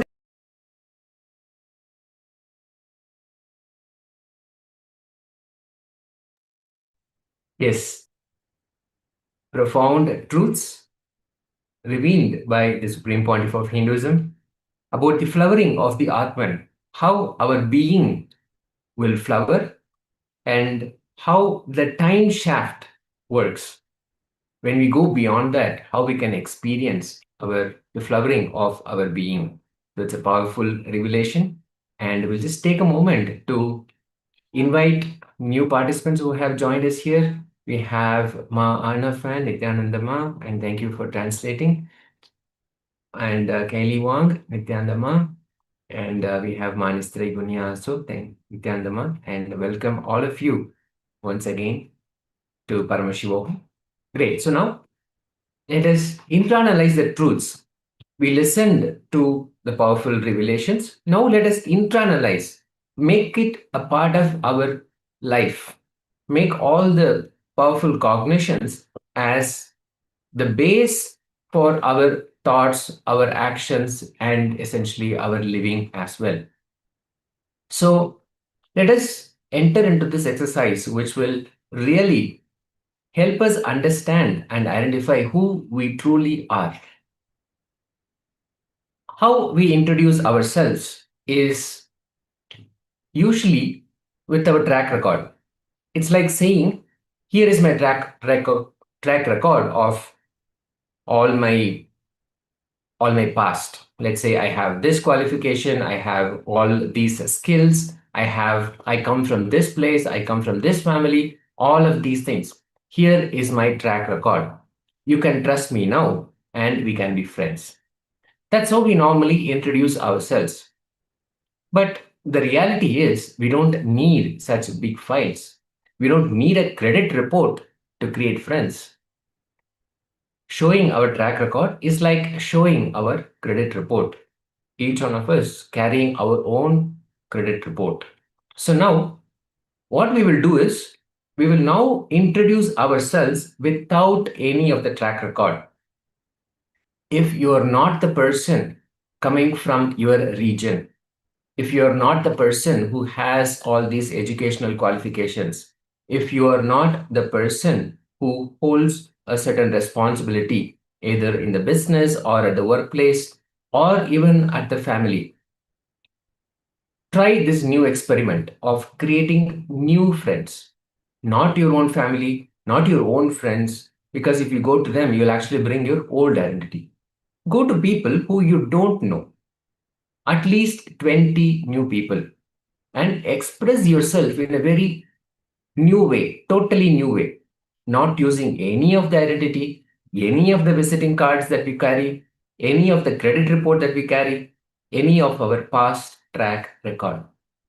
So what we will do is, if we are not the language that we speak, if we are not the education, the degree, or something similar that we hold, if we are not the profession that we carry, that we do for a living, if we are not all of this, then who we truly are. Identify yourself as that. Introduce yourself as that to at least 20 new people. Express yourself in a totally new way. Because all what we do is, I am a lawyer, I am a doctor, I am an accountant. All of these things create a certain being for ourselves. It creates a certain introduction for ourselves. That's what happens when we talk to new people. Let's say you're at a gathering and you're introducing yourself. You will say, this is my name, I'm a lawyer. I come from this region. I come from the United States. I come from Canada. I come from Australia. Or we'll say, I'm really good at so many things. I'm a medical professional. I have a degree in medicine. Or I went to this college, and again, that's another basis for our identity, how we create our track record, the institution, the educational institution where we went to. I mean, so many, all of these things, so many different factors, the language that we speak, all of this. Now, if you reach out to 10, 20 new people and you do not carry your track record, you do not carry your credit report, and simply just introduce yourself in a totally new way, how will you introduce yourself? So now it's depending on the time zone you are in, it may be either too late or if it is too early, then you will not be able to meet with new people. So what we can suggest is pick up the phone and call. Call 20 people who are not your family, who are not your friends, and introduce yourself in a totally new way. Are we all clear what we are doing? If you have any questions, please let us know in the chat. Just call and introduce yourself in a totally new way, in a way that you have not introduced yourself before. No track record, no credit report, no place where you're from, the region you're from, the language you speak, no country where you're from, no educational background, no profession that you are engaged in, no business that you are engaged in, even the religion that you follow, none of that. Or the family, maybe you belong to a family that is quite known, well known, even that becomes part of our track record. So if we do not fall into any of that, if we do not carry that, how will we introduce ourselves? So let's have a quick moment where if you have any questions, you can ask. If you are clear what you're doing, go ahead and make those phone calls and share how it was. How it was when you pick up the phone call, talk to somebody totally new, and introduce yourself also in a completely new way. Okay, if you have questions, you can continue to ask. We'll show the steps for this process, this internalization process. So you can watch and continue. Let us start.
Yes, you can now relax. If you're still in the middle of a call, continue. If you have completed this exercise, take a moment and share with us how you introduced yourself. How would you introduce yourself to someone new without using any of your track record, without using who you are in terms of education, in terms of so-and-so's father, so-and-so's son, mother, daughter, without any labels, studies, qualifications, and all of that bank balance. So please take a moment and share. So share with us in the Zoom room, share with us on YouTube as well.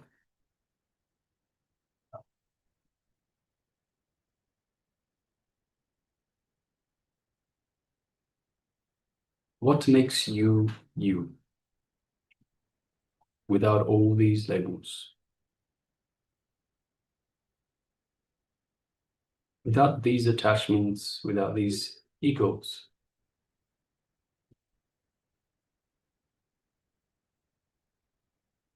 Meanwhile, just like to take a moment to welcome Ma Agora Swarupni. Nithyananda Ma, welcome. Good to have you with us.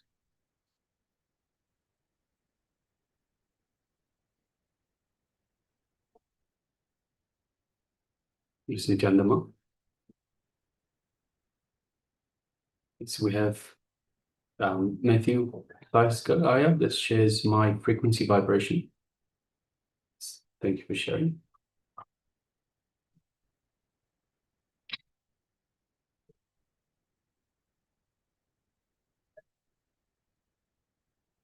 Ma Anapan, Ma Nisvaigunya, Ma Kali Wang.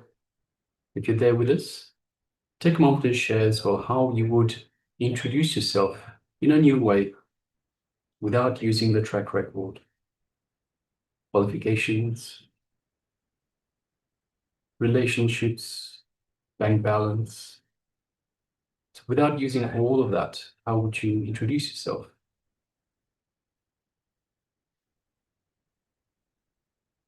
Dig deep, analyze.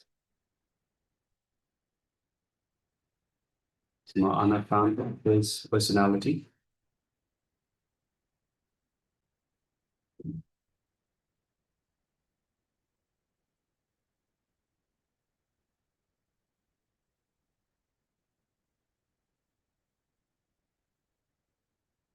Ma Anafan, in terms of personality, even the personality is built upon social structures, built on family relationships, friends relationships, all of that is built on that.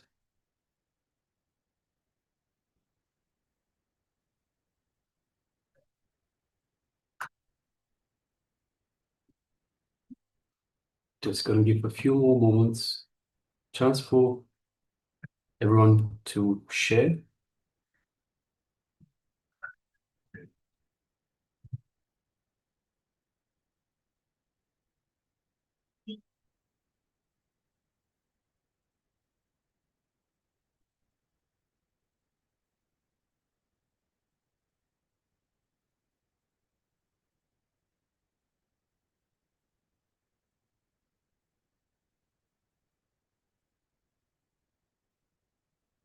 And also for those of you that are following us on YouTube, you can also let us know in YouTube chat.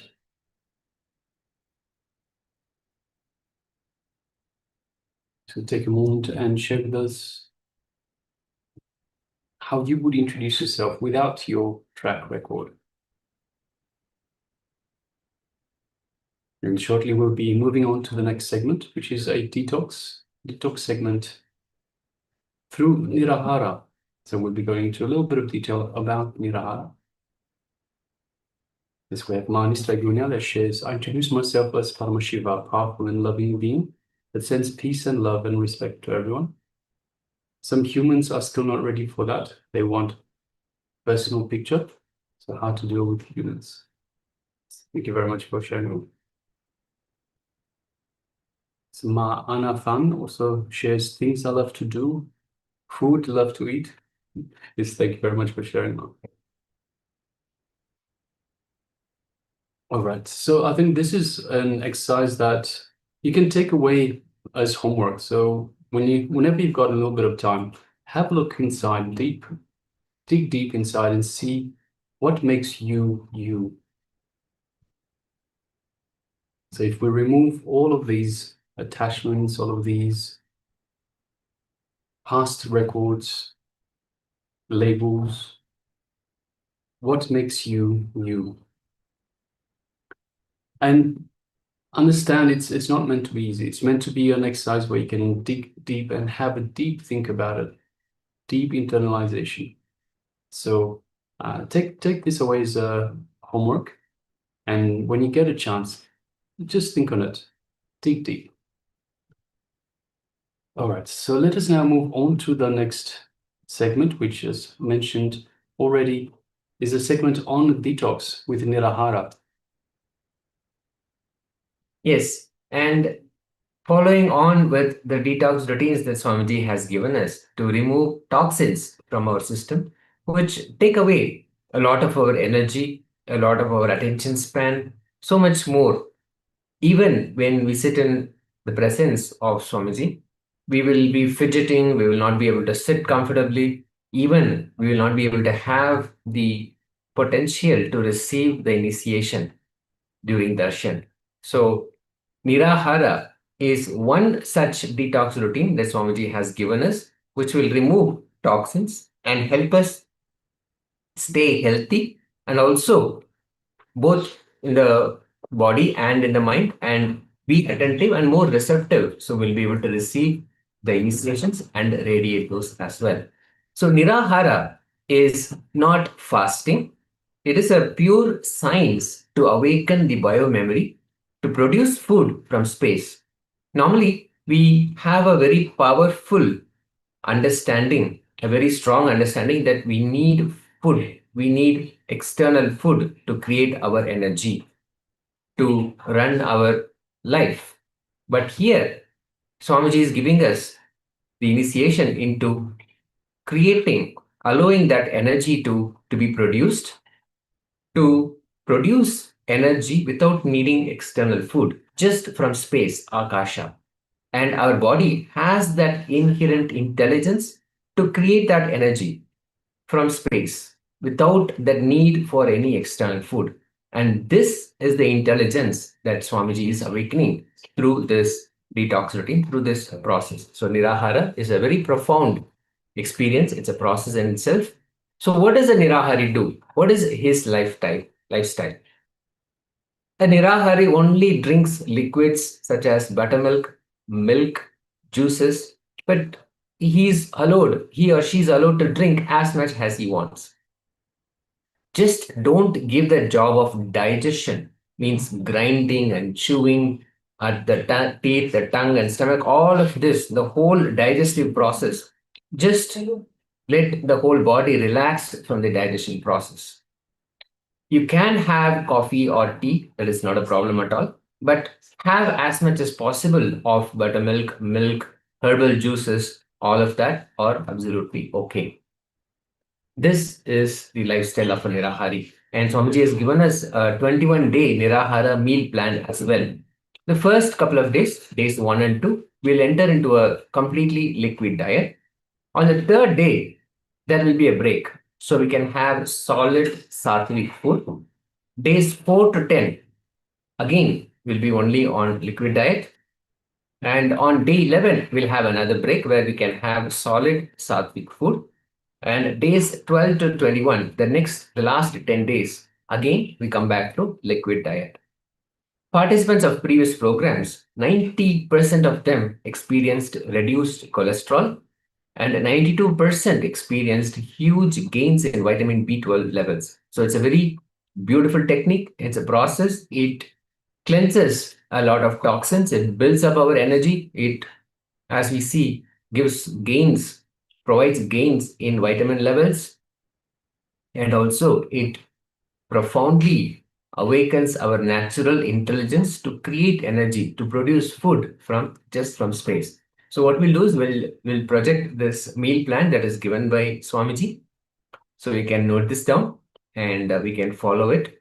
And if you follow it strictly, and of course, when you're actually going through this Paramashivoham process, if you're able to do this, even better, you'll be having the darshan of Swamiji every single day, which will also keep you motivated. And when you have the darshan of Swamiji, you will have the right energy for you to follow through and practice this Nirahara technique. It's a beautiful process. So we'll be projecting the meal plan for all of you to note down. We'll just take a few moments to note this down. Let us start.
Yes, you can relax now.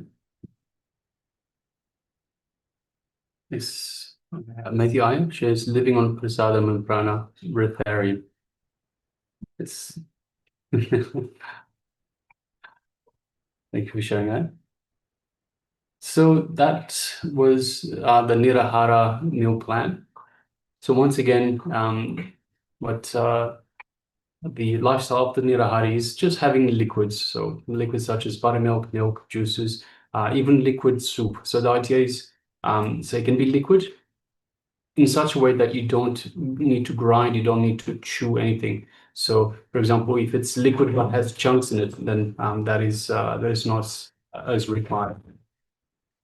So everything needs to be, so if it had chunks in it, put it through the blender. Make sure that it's in such a way that you can it just flows down to into the throat and down. You don't need to chew, and this way also it's very light on the stomach. The stomach doesn't need to do any work either.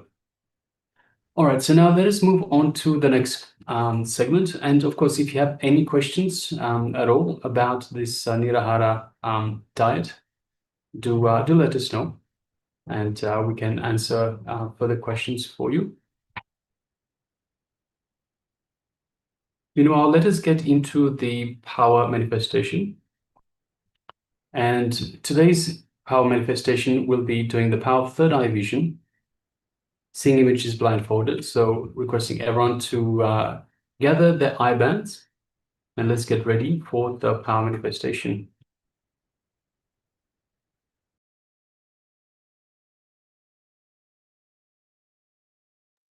So requesting everyone to please, no dairy, buttermilk. So buttermilk is dairy. So you can definitely have dairy.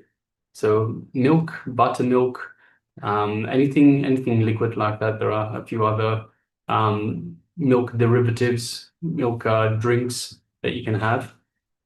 So you can definitely have that. That's not a problem. The whole idea. So any liquid as such that is well, first of all, that is vegetarian, so it can't be non-veg. But any liquid that is such that you can just drink it. So it is so liquid that you can just drink it. That's why. So you can have clear soup as well. So clear soup is fine. You can just drink it. So soup, juice, milk, buttermilk, anything like that. You can have coffee and tea as well, with or without milk. So if you have any more questions, please do let us know. And anything that you can blend. So anything that you can blend and make it neem, turmeric, and saffron with haritaki. Okay, so that's very much detox related. Yeah. And yeah, you can have tea, you can have herbal tea, any type of tea. You can have definitely lots of milk, lots of juices. So juice you can make from fruits, from vegetables, all of that, as long as you can blend it and it's liquid, so you can just swallow it. So you don't have to chew it. Everything like that is fine.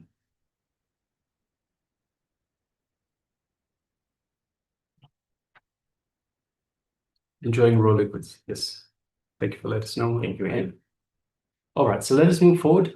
So once again, let's get ready for this power manifestation, which is the power of third eye vision. So requesting everyone to please put on your eye bands. If you don't have an eye band, you can just use any piece of cloth that will cover your eyes. And let's get ready. Let's sit comfortably with the head, neck, and spine in a straight line. And let us connect deeply to the divine. Connect deeply to Swamiji, the Supreme Pontiff of Hinduism. Connect deeply to Paramashiva in your inner space. So your inner space is just below the heart center and just above the navel center. Is the area in between those two. It is also known as the Ananda Gandha, the space that Swamiji has initiated us in to connect to him, connect to the divine, to be in the space of oneness with the divine. So let us connect deeply and feel the feeling connection that we have to the divine.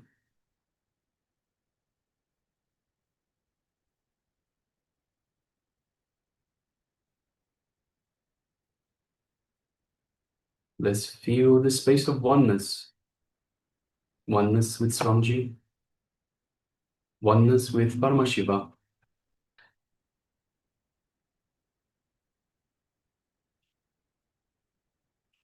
Oneness with existence.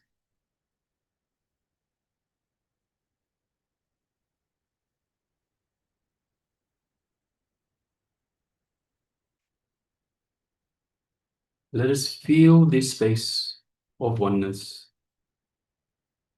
We are in oneness and we are one with Paramashiva. So let's just take a moment and feel all of that in our inner space, just below the heart center, just above the navel center.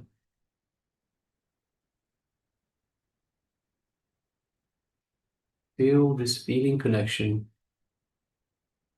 to Paramashiva, to Swamiji, to all of existence and beyond.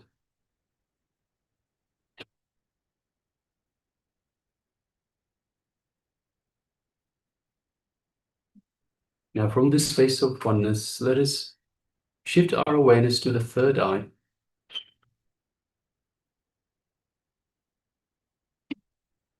Let us visualize Swamiji in our third eye.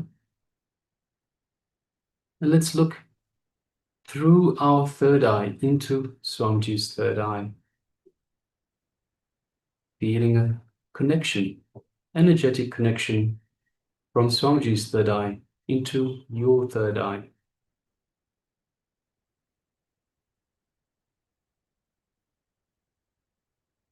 Feeling a buzzing sensation that Swamiji is awakening your third eye.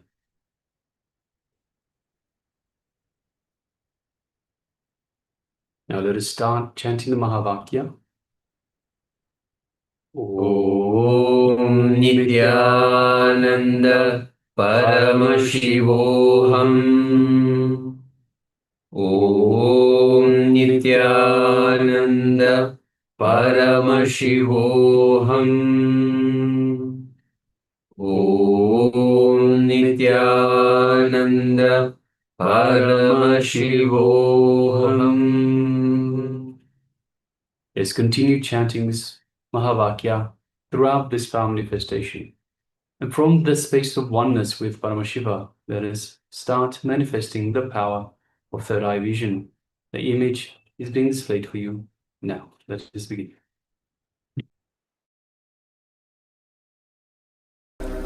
Paramashivoham.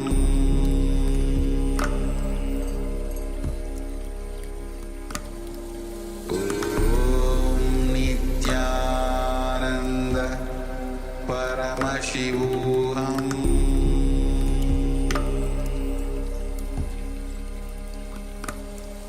Om Nithyananda Paramashivoham.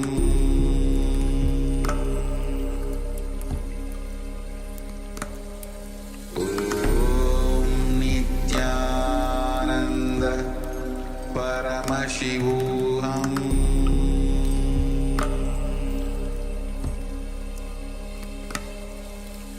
Om Nithyananda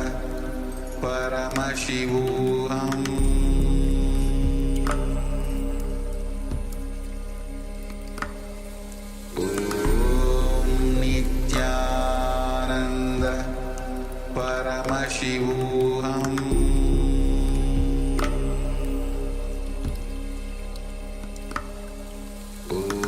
Om Nithyananda Paramashivoham.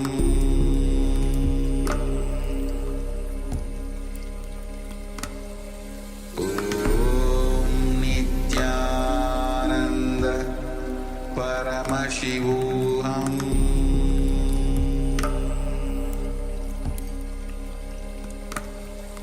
Om Nithyananda Paramashivoham.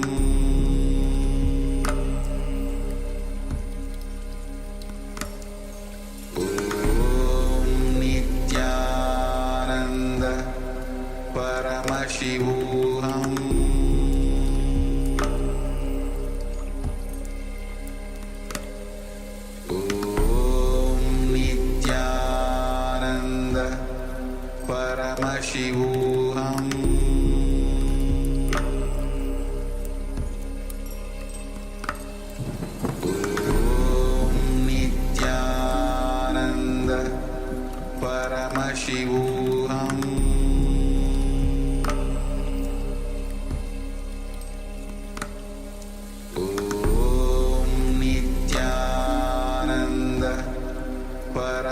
Paramashivoham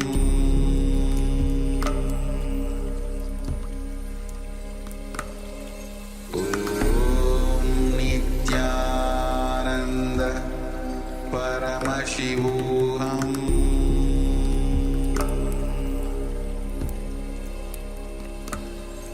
Om Nithyananda Paramashivoham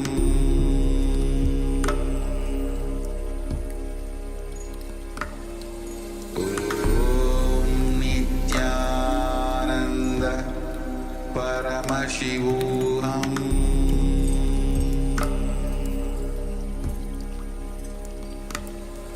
Om Nithyananda Paramashivoham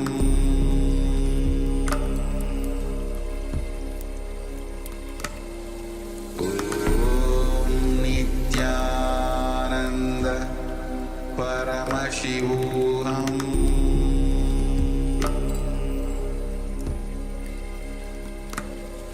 Om Nithyananda Paramashivoham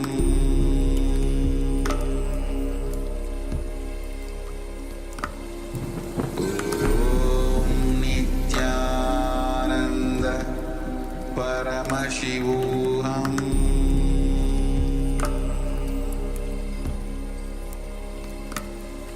Om Nithyananda Paramashivoham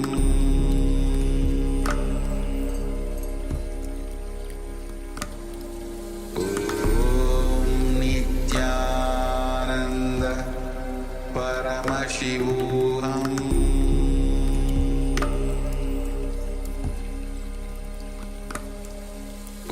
Om Nithyananda Paramashivoham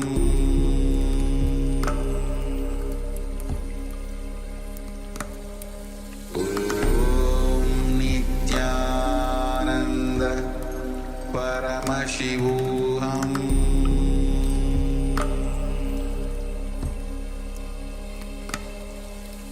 Om Nithyananda Paramashivoham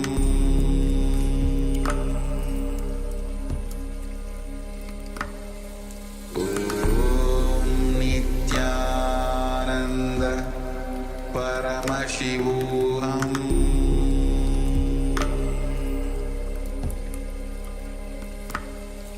Om Nithyananda Paramashivoham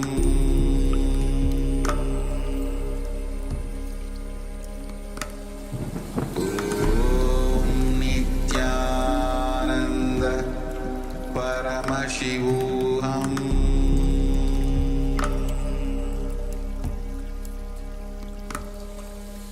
Om Nithyananda Paramashivoham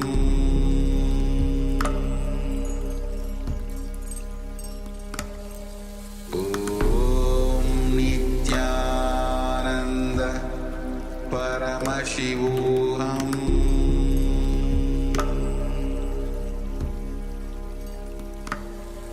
Om Nithyananda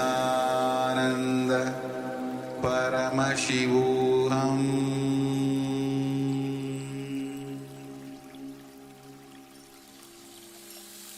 I bless you all. Let you all open all your three eyes.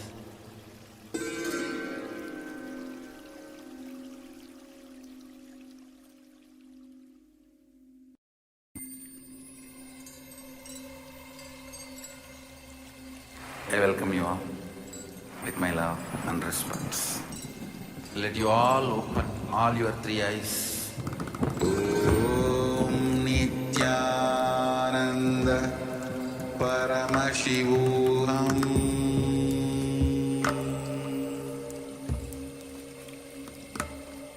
Om Nithyananda Paramashivoham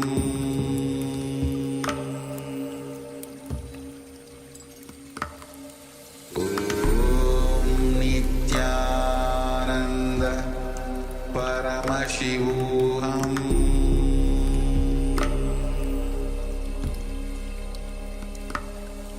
Om Nithyananda Paramashivoham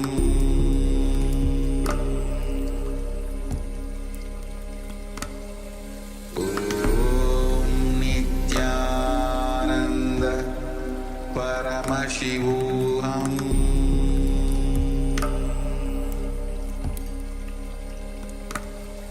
Om Nithyananda Paramashivoham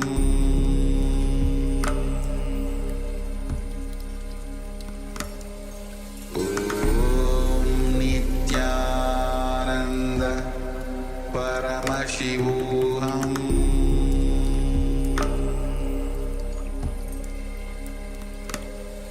Om Nithyananda Paramashivoham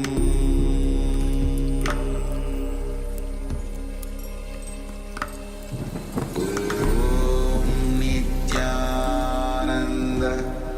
Paramashivoham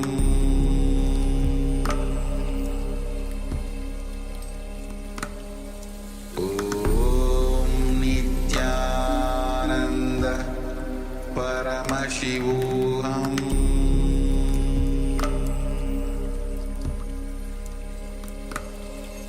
Om Nithyananda Paramashivoham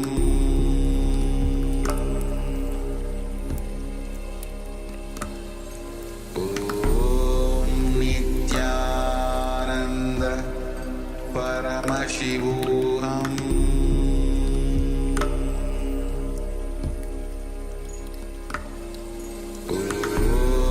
Om Nithyananda Paramashivoham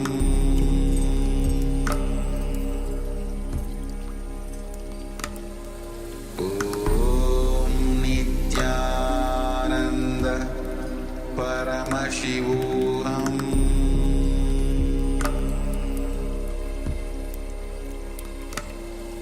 Om Nithyananda Paramashivoham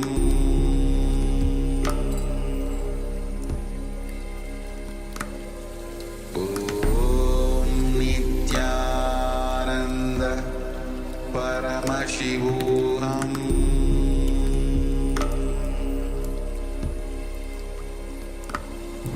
Om Nithyananda Paramashivoham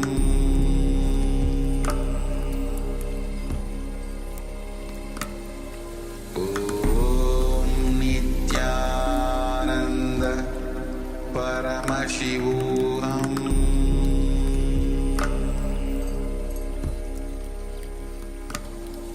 Om Nithyananda Paramashivoham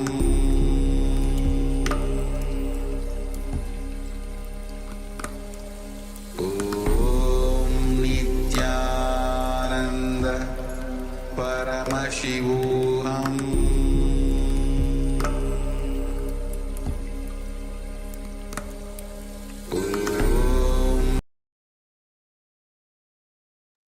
Yes, you can slowly open your eyes.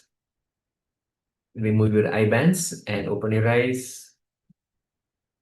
Adjust your eyes and slowly relax. Slowly relax. Yes. So now let's have a moment of sharing what Paramashiva revealed to each of us. Let's have a quick moment. What did Paramashiva show you when you are sitting in that space of oneness? Manifesting Paramashiva through you. What was his revelation to you? As we have seen, it could be in the form of words, it could be an image, maybe the same exact image, or it could be a feeling that happens within you. or in some other way where you can relate with it, but exactly maybe not the same image, but something that you can relate with to the image that was being projected. And always remember that because Paramashiva reveals through the third eye, you will see much more than what is in the two-dimensional image. So great. So let's have a quick moment of sharing. We have Ma Nistregunia, Kaili Wong, Guik Shu Jing, Ma Yi, Ma Agora Swaripini, all of us who are here and being part of this manifestation. So let's have a quick moment of sharing. And again, another request to have your cameras on and being available in camera for all the participants. Matthew Ayya is sharing, knowing Paramashiva was calm and in the zone of Agni pocket, beautiful darkness. Great. Thank you, Ayya. Thank you so much for sharing that. We'll just have a moment for others to share quickly before we bring that image back on the screen. Excellent.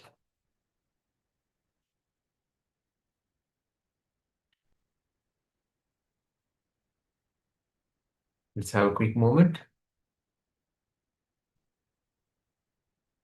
We have more profound revelations from the Supreme Pontiff of Hinduism coming up, and more techniques, more processes, more manifestation, all coming up, lined up for us. So let's have a moment of sharing quickly before we enter into the next sections for the day.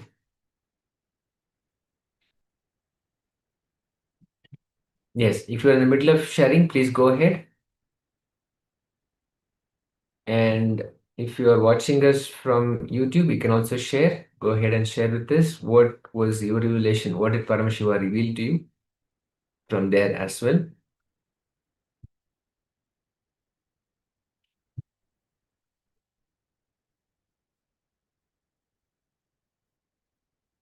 And we'll be looking at entanglement, how entanglement happens in the presence of an enlightened being, in the incarnation, the presence of an incarnation.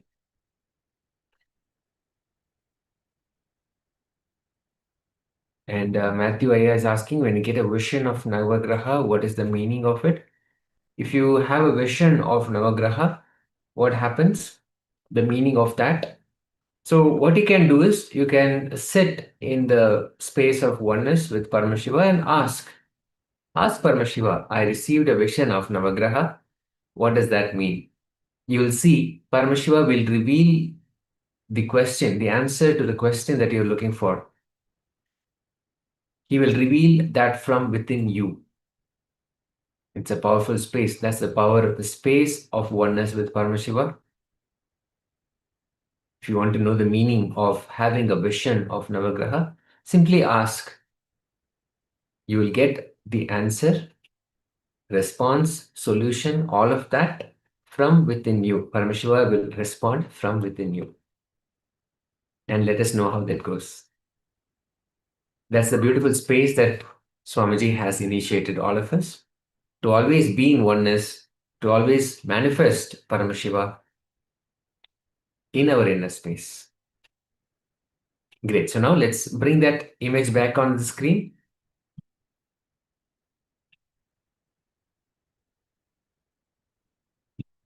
Yes, this was the image. Again, a very colorful image. There is pink and yellow powder in bowls and a lot of eateries. We have what look like pancakes. We have, I think, a piece of butter up there and what looks like rice and what also looks like walnuts. And then we have some dumpling and maybe a juice, maybe a smoothie or something in a glass tumbler. So yes, a beautiful image yet again. And it looks like a prasad that's being offered to Bhagavan Sri Krishna. And based on all the colors that are being spread all over the place, all over the floor, and the colors in those cups, the yellow and pink and dark, what looks like a little slightly violet indigo colors. So all of these are part of the holy celebrations where we celebrate the soil, the different colors of soil from all the places that Bhagavan Sri Krishna manifested. So this was the image that was being projected earlier. That's beautiful. And thank you, Matthew Ayya, for sharing your experience when you are sitting in the space of oneness manifestation. And if any of the others are still sharing, please continue to do so while we get ready for the next session, the next revelation with Paramashiva,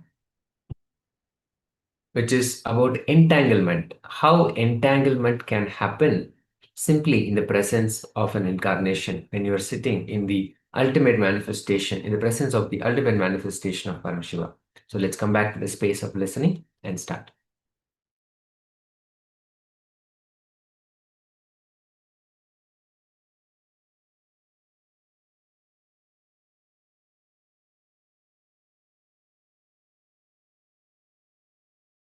The problem starts. Actually, there's nothing else but Nitya. But when you start becoming very vague, you start creating an idea. It's like a mist. It's like a mist. How it happens, you can't say. You can say only how to escape. How to escape. You see, when you make a statement, there is nothing else except Nitya. That statement does not become your experience. It's only an intellectual syllabus. If you read, that starts the problem. Because you do not know what is Nitya, the first statement you make without experience. Let the first statement be made with experience. Then the second statement will not raise. Chronological plan. That does, I mean, for example, I have certain No. things to get done. No. Simply it is not. At least in my work I can say very clearly. It is not. If you are having the problem, then first thing, please be very clear, you are not doing my work totally. Second thing, that is clear cut problem. You will not be able to do my work properly. Somewhere you are playing. Why do you play? Drop you. Get out. I will do my work. Just get out. You will see I will do my work. Everything will be done. Yesterday I told you, create a gap between you and your thoughts.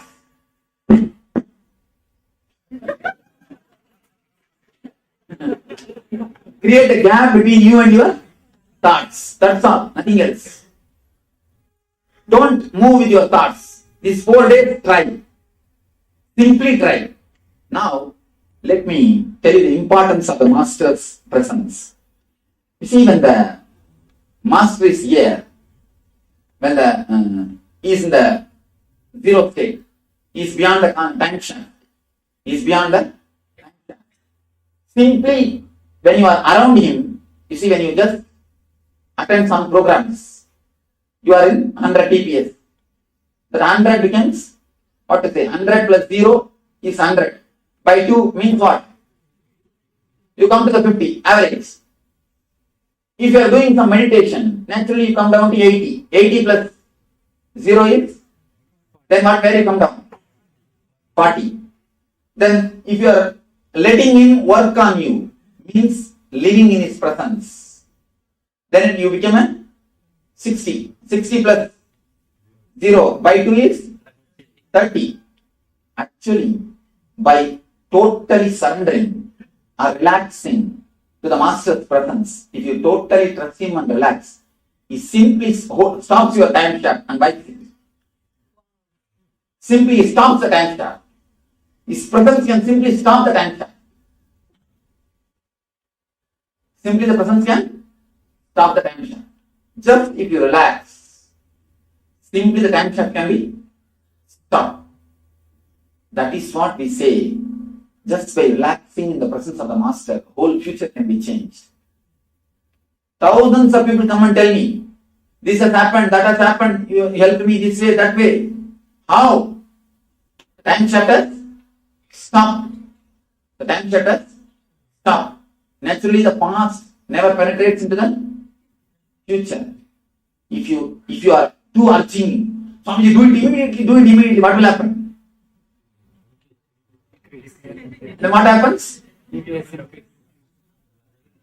How much of energy I put, what will happen? Because you become, see, if I put 100%, you become 200%. You sit on the monkey like a monkey. Then what will happen? You will come down only 100. You will not be less than 100 TPS. So if you can cooperate and surrender and relax, simply the future can be altered or just brushed. It can be altered or just brushed. That is why that's a beautiful sloka which says, Brahma sits with all his sweating, tiredness, goes on writing on your head, your life, your future. Guru just walks and wipes it and goes. He goes on, he sits with so much of sweating. Goes on, writing on your head. Goes on, writes continuously. Brahma writes your life, your future. What Guru does? When he walks, just casually wipes it and goes. Because of the tension. This is the way the future is changed. The future is changed. Otherwise, the future can never be changed. The Dharmalingam. He was, according to the time chart, he was supposed to live throughout his life only as a handicap. Only as handicap. When he let the eternity to work on him, when he opened up with so much of trust and surrender, naturally, the future is just wiped. The future is just cleaned. Life is moving. That's all. This is the only way all miracles can happen. I think this is the ultimate diagram. This explains the science of miracle, science of meditation, science of ananda, time chart, everything. Samskara. There are 3 movements of it actually. There is one the circular movement, one vertical, and one oscillation. That's what length, breadth, depth. Length, breadth, depth over. The whole cosmic theory. This whole cosmic theory. These vibrations only imprint samskara. No, vibrations are only depth. See, length, breadth, vibrations, depth, over. They create the imprints of samskara. See the vibration, touching this and touching that. See, when you touch past and touch the future, you exactly reproduce the past in the future because you know only that. That's all. That is what is samskara. That is what I call samskara. Reproducing the same things which has happened in your past into the future is what I call samskara. Is what is samskara. That's all. You know only that much. You see, if you are trained to feel the saliva in your mouth, the moment you hear the gongura chutney, immediately saliva. Naturally, whenever the gongura chutney is brought in front of you, what will you do? Same reaction. So the past and the future moment. If you are trained to get hurt, somebody hurts, somebody criticizes you. If you choose to get hurt when somebody criticizes you, naturally you will be continuously getting hurt whenever people criticize you. If you choose to be happy and relaxed when somebody criticizes you, naturally you will start choose to be happy and blissful. When somebody, it is just your choice. Your choice can help and work if the TPS is less. Your choice, your conscious decisions always brings the TPS down because the force of the oscillation is stopped. You see, not only TPS, you come near the time shaft, not only when the TPS is brought down, even when the oscillation is brought down. When the frequency is brought down, again you come to near the. You understand? You see, if these moments are reduced, naturally the TPS also will become less. And that is what is TPS. TPS also will be reduced.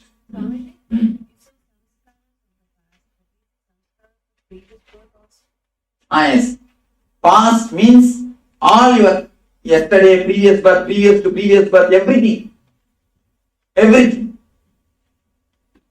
The OTPS is those actual conscious moments in our life. Mm. So you told us during this field that at the time of death there is a fast forward, Mm. and the conscious moments are the only ones that actually carry along. Mm.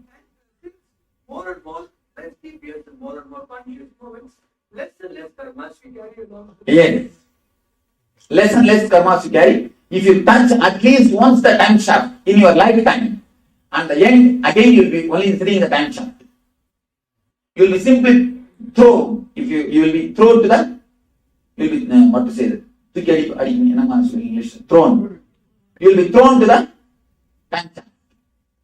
This is the tunnel where everyone talks in near-death experience. Yes. NDE. NDE tunnel.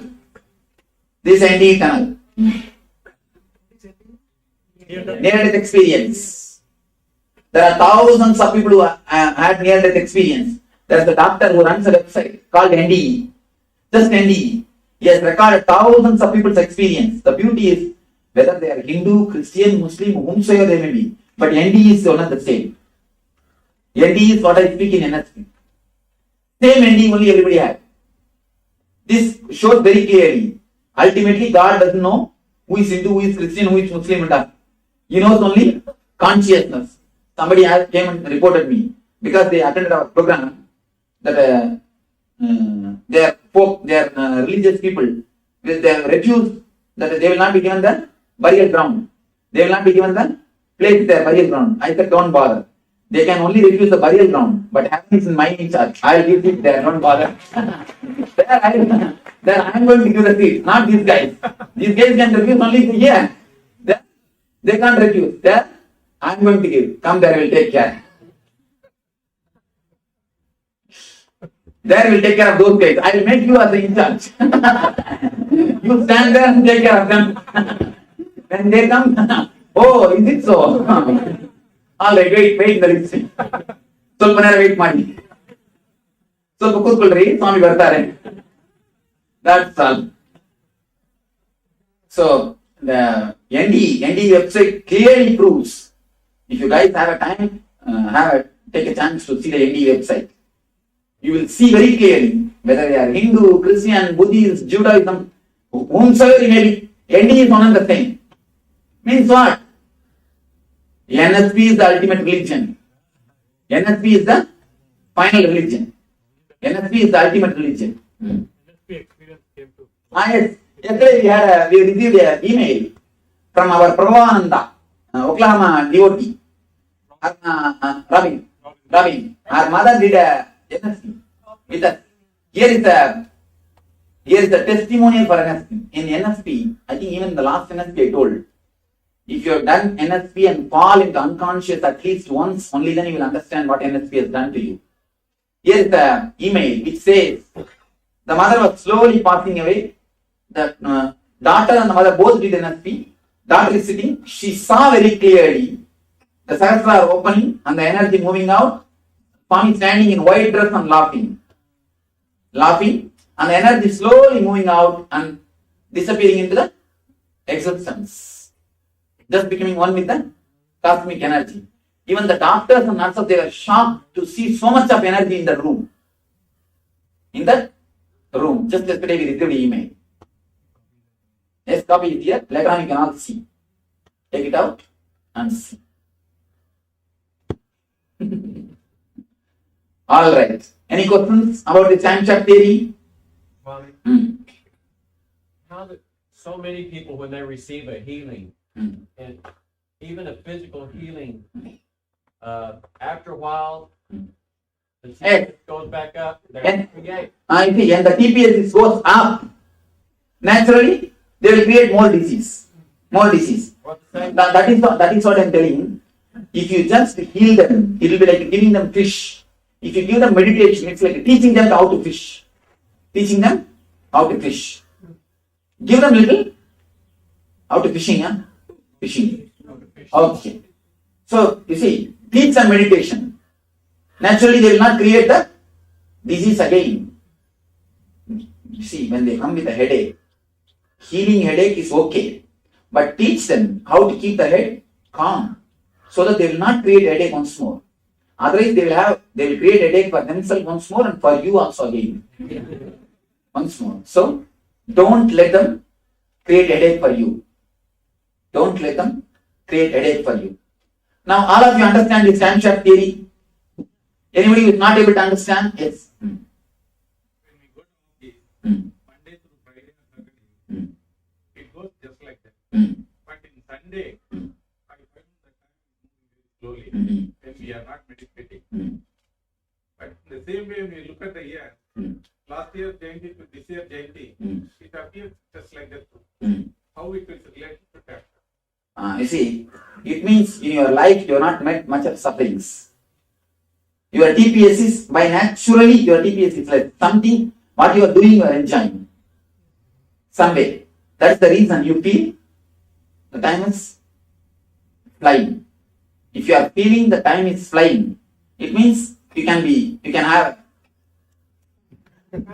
pat yourself. You are doing something nice. You are enjoying what you are doing. Then go ahead with your life, nothing wrong. Perfectly alright.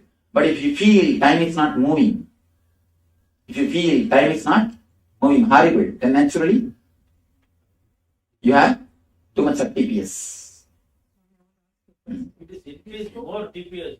What will happen? What will happen? Nothing. Simply you will become mad. That's all. But for you there is no problem. Second time you will not be killed. There is no fear of getting second time. Ardana going killed. Actually, no. The more TPS, more depression. That's more suffering. That's all, nothing else. More mental torture. That's all, nothing else. Responding to the call of the master and surrender. Yes. So I ask you, this is like we're all living in a society. Now sometimes the call from the master. The very idea we are all living in the society is not surrender. As if I am not living in the society. Now there is a call from the master and there is something happening there. Now one responds to the call. Something is happening here because of our non-presence. How do you handle these two? This is a very practical problem that many women especially face. Simply respond to the master's call. Everything else will be taken care. Everything else will be taken care. Next.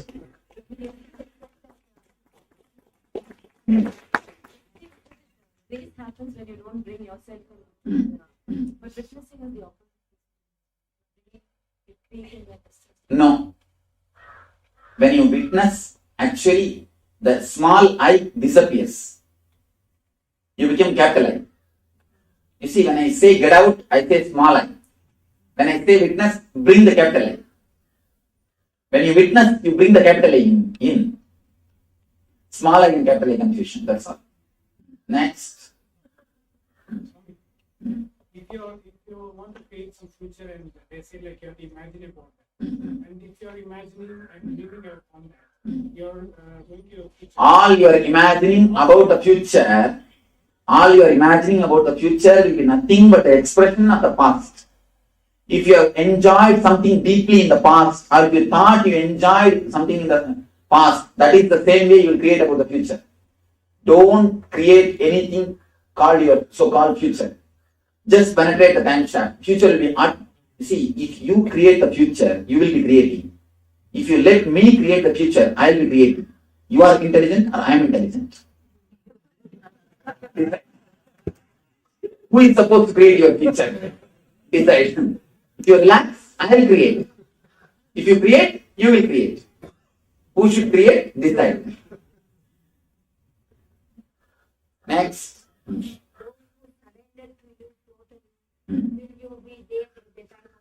Yes. Sure, I will be. Next. Yes. Even after the NLP, whatever way you live, you will see that at the last moment, I will be there. Yes. Who has done complete honesty. It's a pure gift. When you are totally surrendered, even physically, even your life will be there with me. See, when you, at the moment of dying, just to have a physical master's presence or spiritual presence is not a big job, not a big deal. Having that presence when you are living also, that is the real beauty. That is the great beauty. Enjoying now is a big treasure. Will you say, let it be there, after 50 years you will enjoy? No. If you really understand it's a treasure, you want now. Let us enjoy. Why tomorrow morning? Tonight? Now? Naturally, you will say now. If you don't understand, only then you will say, oh, anyhow, we have done NSP. Swami will be there at the end. That's enough, we will take care. Now let us live. Kala Kode. Now, you will start. Next. Just because you live in, just because somebody lives in the ashram, it is not that they are surrendered. Surrendered. Please be very clear. It is intensity of the individual. There are so many idiots who are taking my life, staying here. And if they get out, actually it will be a big surrender. They will do a big job for me. That may be it will be a big service for me. And neither they are going out, nor are they are coming in. They are just standing in the gate and stopping the traffic. I'm blocking the traffic. And traffic jam is happening. If they come in, okay. If they get up, then okay. They stand in the traffic and block the traffic and traffic jam is happening. So for that idiot, what to do? All right. Only for human beings or for what about the other animals? The all other animals, too much of TPS. The more TPS, totally unconscious. The more TPS, you become more instinct. The around the human level TPS, you become intellect. The less TPS, you become intelligent. Instinct, intellect, in the intelligence. And then finally intel. Intuition, when does it come? Intuition when you touch the time shaft. When you just touch the time shaft, where the future, whole future and the whole past is seen, that's intuition.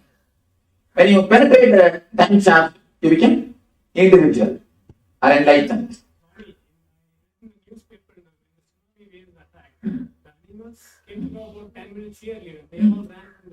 That's called instinct.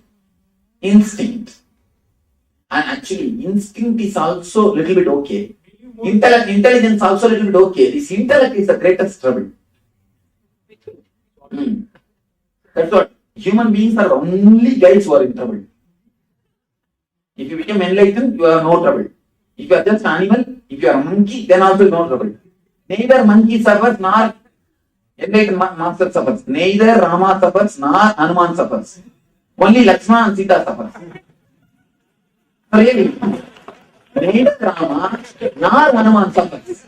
Only Lakshmana and Sita got suffering. And that's what Ravana and all these guys, they suffer.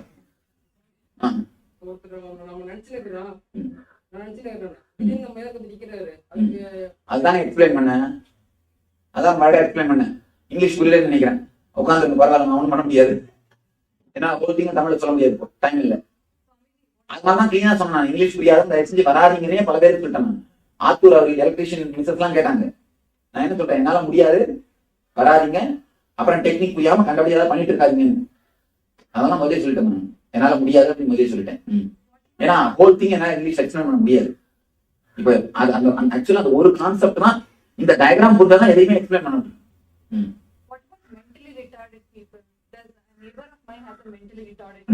Too much of frequency. Swamiji, dreams, once in a while you see impressions of some ancient times and something which you also... Again, too much of frequency.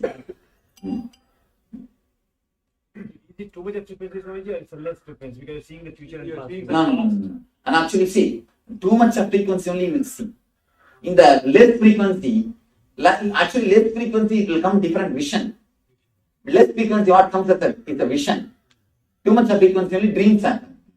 You see, visions will not make you tired. The dreams will make you tired.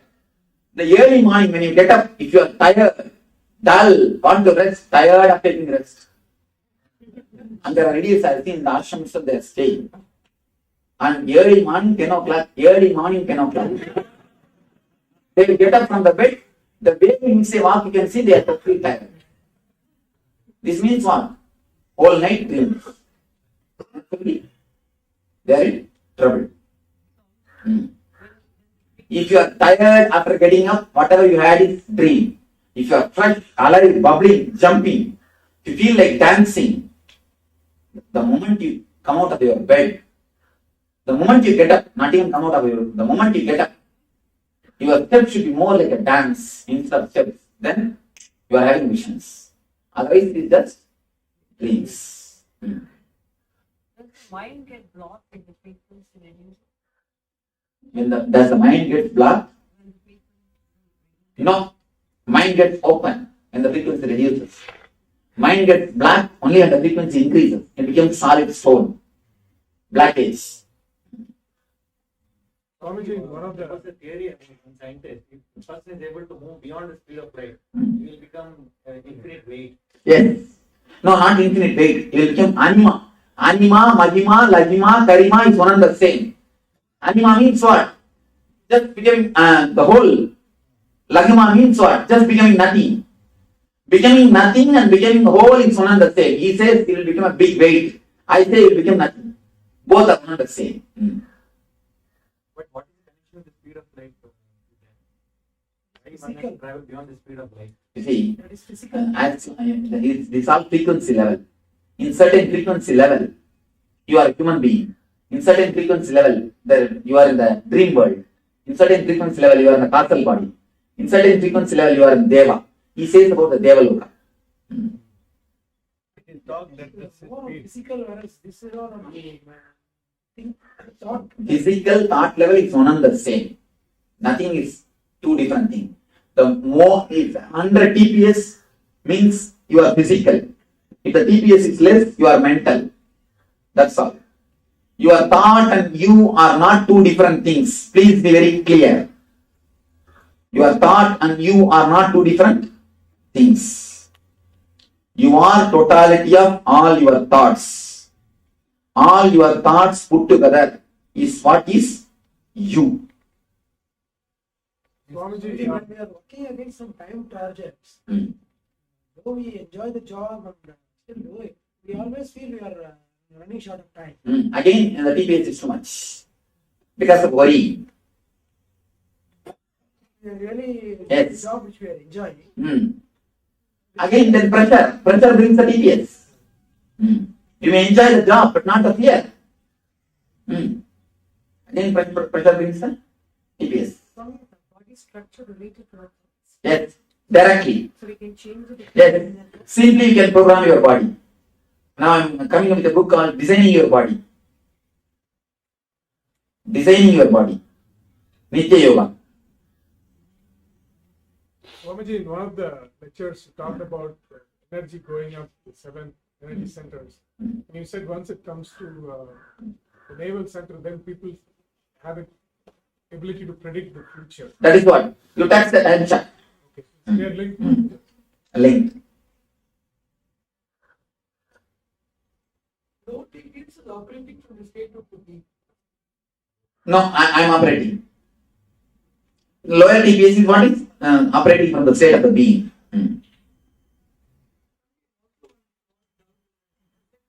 Come close to you. People who got Ananda initiated in the universe. Why did the Andi also? If you are centered on the particular chakra, the particular chakra will start working. And one more thing. All my music is having my presence through ears. I am giving a big rubber stamp. Understand? All my music is having my presence through your ears. All my pictures are having my presence through your eyes. Doesn't it go straight into the chakra if you focus on the chakra? If if someone were deaf, could they actually still receive it directly?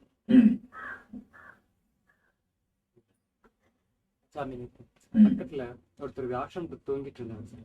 கொஞ்சம் உட்காந்துட்டு இருக்கும் போது அவரு கொரட்டோட்டு தூங்கிட்டு இருந்தாரு. பக்கத்துல இருக்கிற என்ன சொல்றாரு, இதுதான் யோகா மகா மந்திரா நித்திரை அப்படின்னு சொன்னாரு. அப்படி சொன்ன வாட்டி இப்படி பாத்தீங்கன்னா சிரிப்பு வந்து ஒரு 5 நிமிஷம் அடக்கவே முடியல சொன்னேன். அடி வயிற்றுல இருந்து இழுத்துட்டு வந்து உள்ள சிரிச்சு அப்புறம் கண்ணுல இருந்து தண்ணியா வந்து உடம்பு ஃபுல்லா ஹீட் ஆகி ஒரு எனர்ஜி தர்ஷன் பண்ண மாதிரி ஒரு feelings. The loud laughter also can make the energy happen in you. Next, any other questions about the same shaft? And this Annamaya, Pranamaya, Manomaya, Vijnanamaya, Anandamaya, Koshas?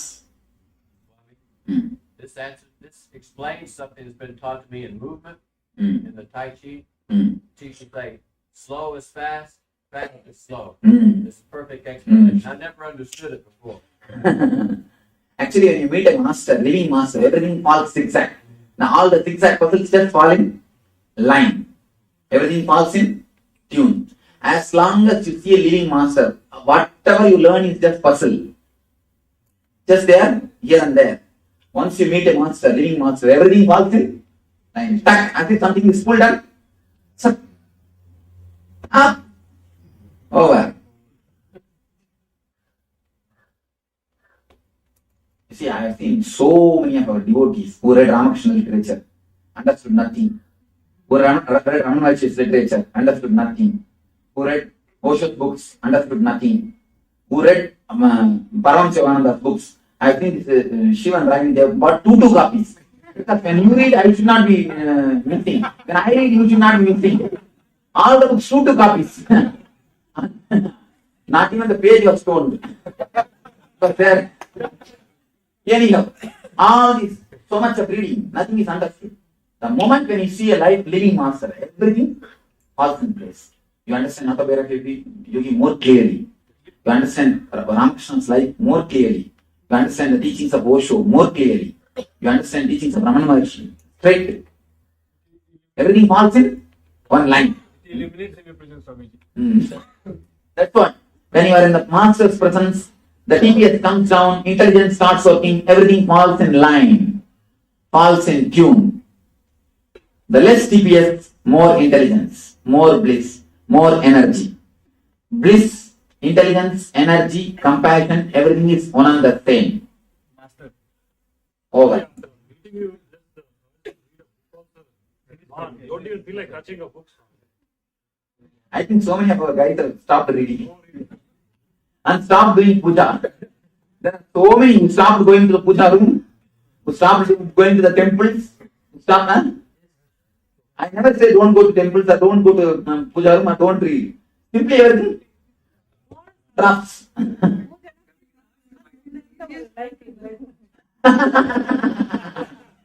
Becoming the ashramite is the easiest way to become enlightened. Difficult way for Swami. Don't stand in the gate. Yes. Becoming ashramite is okay, but don't stand in the gate and block the traffic. Swamiji, people who are not physically close to you, I mean, this whole theory. Nothing works. Let TPS is enough. No, but if you are away from you, what are some of the techniques by which you can still? Of course, I produce so much, so many of my techniques and my photograph, my kirtans, my message. All these things are natural. Okay, so if you listen to them, that is all. And that's one of the wonderful steps. And just remembering me, Anandaganda. Anandaganda is straight.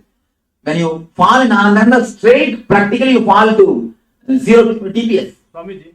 Just 0 TPS. See, the moment you are connected to Anandaganda, the energy starts happening. You are less than 20 TPS. Be very clear, less than 20 TPS. The moment you fall clearly to Anandaganda, you are already in 0 TPS. Not only time shaft breaks, even space breaks. Yes. Time shaft and space is nothing but one and the same. Distance and nearness is not there. Yes. Physical is over. Yes. You see, in the 100 TPS, even this distance is too much. In 100 TPS, even this distance, what I say you will misunderstand. When the TPS is more, what I say you will misunderstand. And even if you see me, what will you think? Such a young guy, what he can teach. You have your own, people have got their own ideas. People have got their own ideas. I dance. They have their own ideas because the TPS is more. They project themselves on me. Even if you live around me, when I fire you, you think I am a human being. When I bring my energy to destroy your human aspects, you think I am a human being. All your misunderstanding is physically around me and too much of TPS. This too much of TPS guys create problem for me also, actually.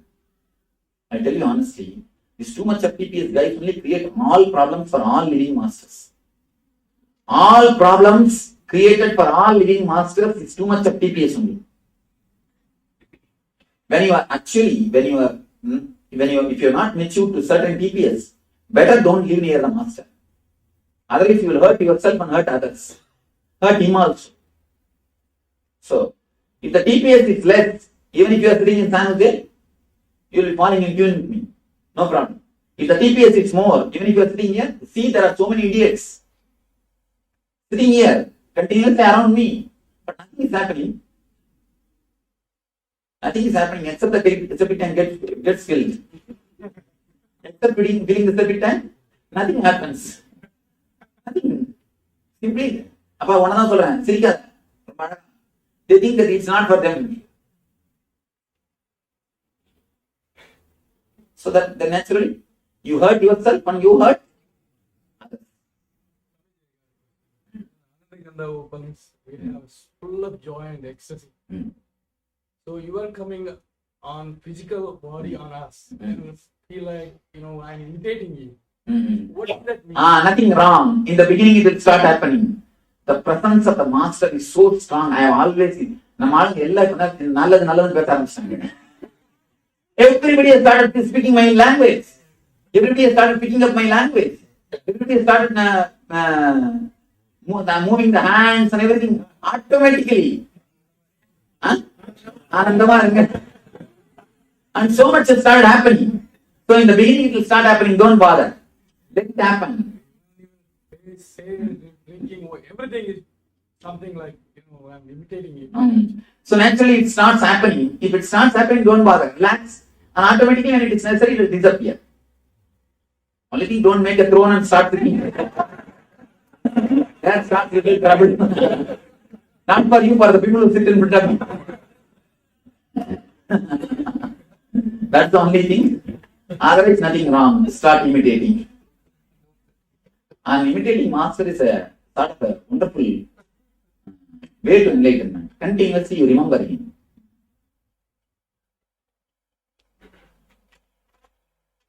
Next. I think now many will start growing the hair like me. Many are thinking, I think, already to leave the hair and shave the face.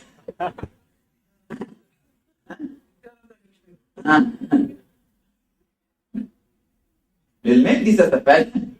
This dress and this hairstyle, and now I'm already working. The Mysore turban they brought and gave me. See, just like Mysore turban, we'll make the same thing in Kavi and have this.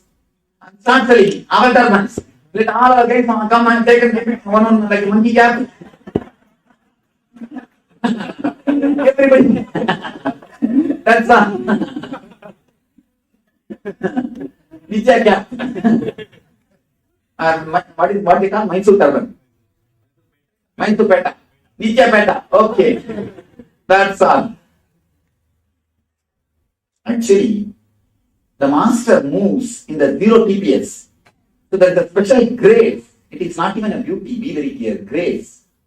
It's a grace. Nothing is arranged. Everything is so spontaneous. It's such a grace. Automatically your heart gets attracted. You see, every one of you want to go to the 0 TPS.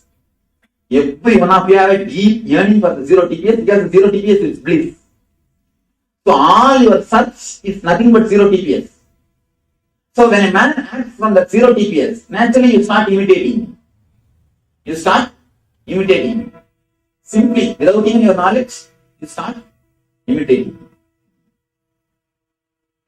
So naturally you fall into 0 TPS. There are guys who act from 100 TPS. All actors, I think 1000 TPS. So when you imitate them, where will you end up? You will end up only the 1000 TPS. You will try to have same like a bike, same everything, all the things, and you will try to do the same thing. You will end up only in the 1000 TPS. When you imitate a guy who is acting from the 0 TPS, naturally you fall into the 0 TPS. Your hero decides your path and your goal and your end. Your hero decides your path, your goal and your end.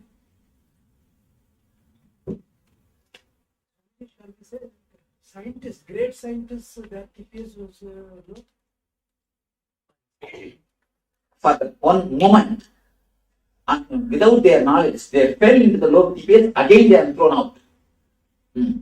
They didn't stay there. That's what I call Satori. One glimpse. Newton, one glimpse. They saw something and they noted it down. Noted it down. Not even that's not even a 0 TPS. They fall only to 40 TPS level. That's all. 0 TPS, you will see, you will know the whole science of the universe. 0 TPS means you would have produced a master philosophy. You wouldn't have produced such an idiotic theory which can kill the whole humanity. It's not complete, Swamiji. And moreover, when he has reproduced the formula also, he would have reproduced the formula which will have only help the society, humanity. See, Buddha reproduced the formula, Vipassana. It can never hurt anybody. It can never hurt anybody. But Einstein's formula can hurt. The possibility of hurting itself shows the formula is not 100%. It's only the intellect, not intelligence. He didn't implement for a No. Even the possibility, even that gate, if it is kept open, it's not complete intelligence. Buddha closed all the possible negative gates. You understand? Even the future possible negative gates will be locked by intelligence. prevent those negative things to be happening. See one thing, preventing negative things are different. When you produce formula, that time itself is doing is different. Just see. Now, for example, the negative formula is created and the process is also done. Now the product is ready to be launched. Then stopping is very difficult. It has already arrived. It has become a fruit. You see, when it has become a fruit, it's naturally difficult. But in the small thorny bush can be destroyed. But can it be destroyed if it becomes a big tree? It can't be destroyed if it becomes a big tree. So this formula also, if it is in a very seed level, the producing time itself it would have been destroyed. But when it becomes a seed and when it becomes a big tree, now so much of energy is necessary to destroy it. Come up with the question. But Buddha was not physically alive at that time. He could have stopped whatever is going to happen in the future. You say, that time itself he could have stopped the unseen happening. But every individual has got a total freedom. See, people ask me, Swamiji, why don't you change my mind and make you a disciple? And so many people, especially all these wives, come and tell me, please Swamiji, do something to my husband and make him your disciple. I can't do that. I can't interfere in his freedom. You see, God gives you the freedom to be in bondage. Please be very clear. Even bondage is your choice. If the freedom also forced upon you, it is not a freedom, again bondage. You have a freedom to be in bondage or to be in freedom. So freedom or bondage is your choice. I can't interfere. Somebody asked Buddha, enlightenment is a great thing. Why don't you give enlightenment to everyone? He said, who wants? Bring them. Who wants? Nobody. So it is your choice. God never interferes in your freedom. He gives you the freedom to be in bondage. It's your choice. That is the reason why disasters like tsunami and all cannot. Yes. It's a corrective negativity. When it is becoming too much, nullifies itself.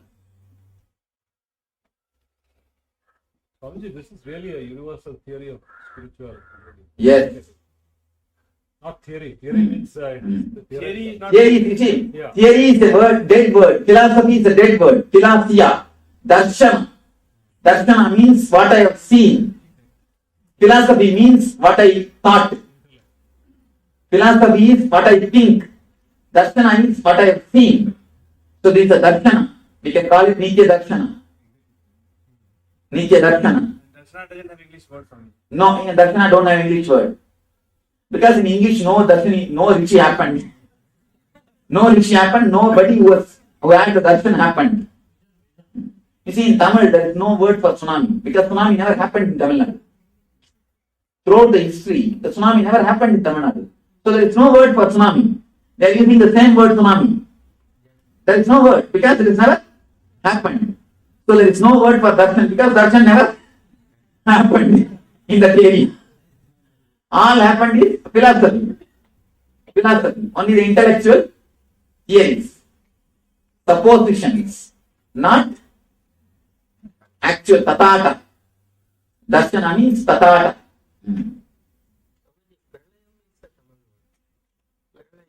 But this is not pralaya. Pralaya means whole thing done. அதெல்லாம் கூட equal ஊழிக்காரனா மேல ஆள மட்டும்தாங்க கீழே ஆடுதுங்க அதெல்லாம் ஊழிக்காரதான் இல்லைங்க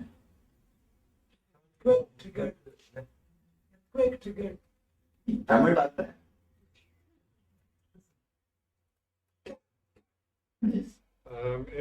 This sounds very simple, but in practice, I know that many people have resistance to lowering the TPS. To lowering the TPS. Then leave the high TPS itself and enjoy. That's all. That's all. Nothing more can be done. There is no need to bother. You see, in the practical and theory, it is simply simple. It is simply simple. The moment you say it is not simple, you try to make it complicated. One more TPS. That's all. One more TPS. Materialistic world is high TPS. Really. No, in the high TPS, you are in materialistic world. When you are low TPS, same word but not materialistic. You are not materialistic. The same MG road is there. Kids hang around every day night, but none of us go there. It's not that we entered in a different world. Same world. Everything is same. But we are only not going. That's all. Just witnessing or observing the thoughts that finishes the thoughts that TPS went down. Yes, TPS simply falls down. You said that when meditating, if you are able to stay there for 11 kshanas, so but kshana itself is gap between the. It means actually, to tell you honestly, by 11 kshana, when you start staying, the kshana concept will disappear. Just to give you an idea, at 11 kshana, 21 kshana means small time. That's all.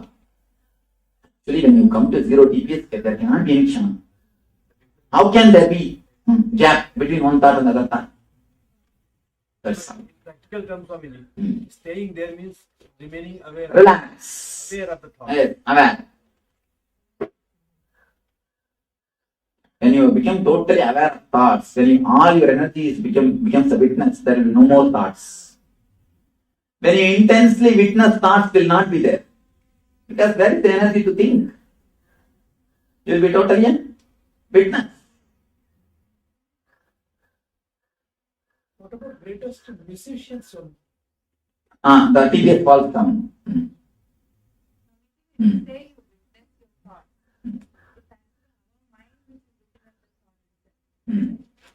Witness the witness itself. But when you start witnessing, the mind will not be there. Whenever you forget witnessing, only the mind will start moving. It's like you play the double game. When you start witnessing, you play the game of the mind and you. It's like you sit in a chair and sit in the chair and speak. Sit in this chair and speak. Like you take a subject and you sit in this chair and speak for the subject. You sit in that chair and speak against the subject. Tak, tak, tak, tak, tak, tak, tak, tak. That is the game now we are doing.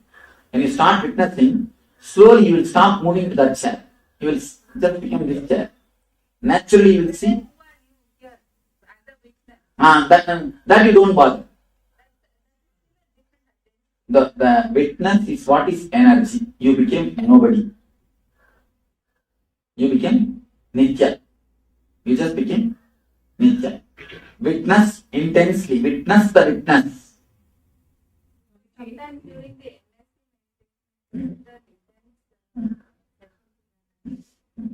experiences are fantastic, but at the same time, it was as though we were seeing it from the outside.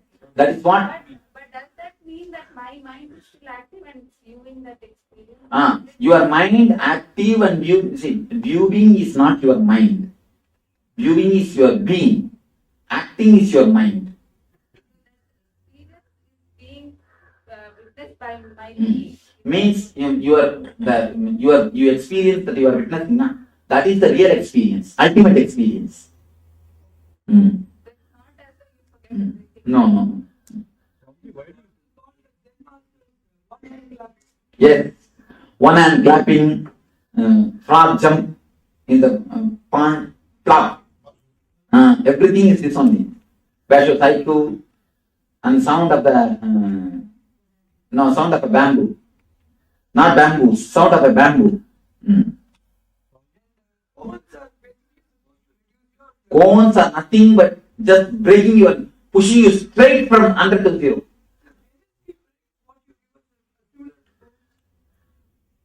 What you ask us to make plays and say, now you're going to play like this. No, it's not more exactly like a cone. It's a different, you can call it Nithya cones. That's thought. Yes, thoughts come down. Nithya cones. Nithya cones. Swamiji, when you think of your being, it comes from the Anandagandha. Is that where your Yes. Atman, is that the Anandagandha is where you and me are straight away connected.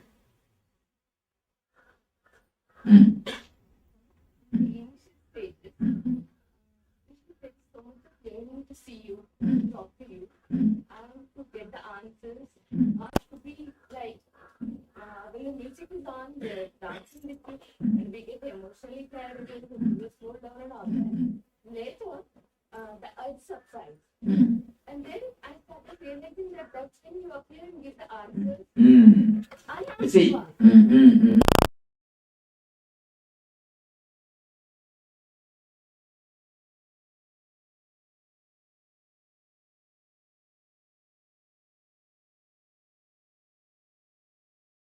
Let's start the Kriya.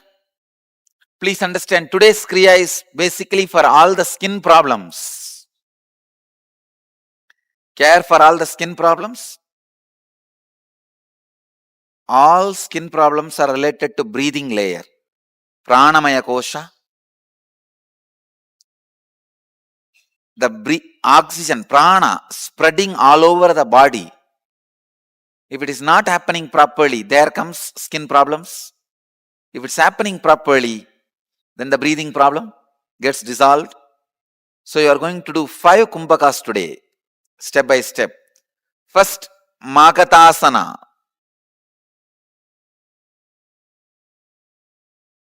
Magatasana. This is from Yoga Pratipika, 25th verse, 125th verse.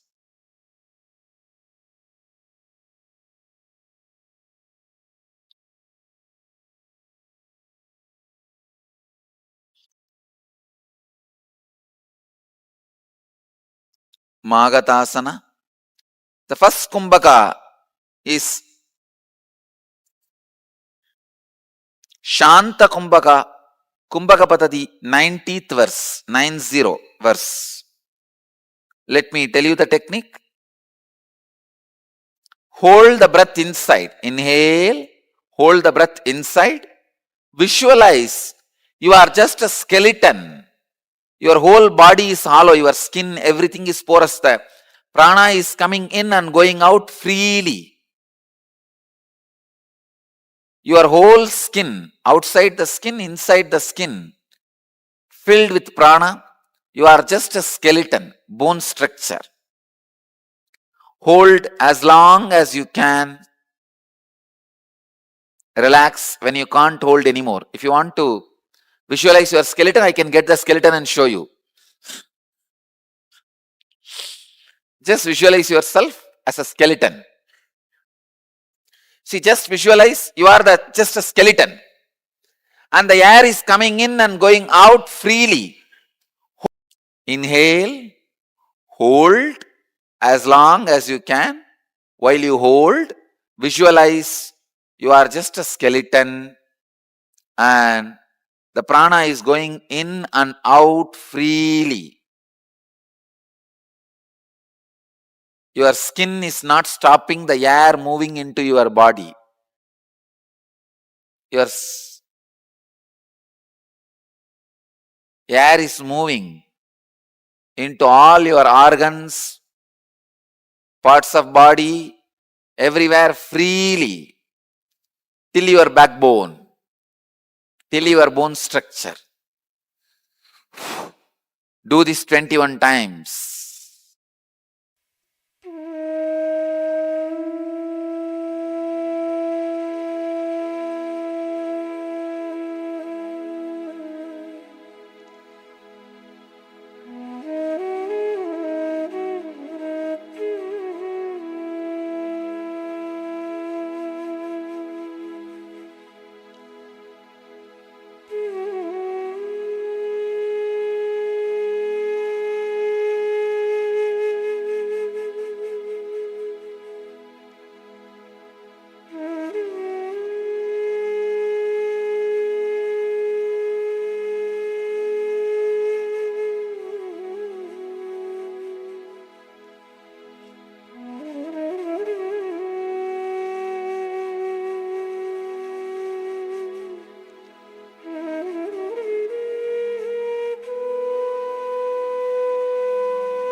Shitkari pranayama. Continue to sit in the same posture. Press the lower teeth with the upper teeth and open the lips comfortably. Suck the air in through the gaps between the teeth. Be aware of the sound produced. After inhaling, close the mouth and exhale through the nose. Do not hold. Don't hold the breath. Just inhale and exhale. That's it.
Relax.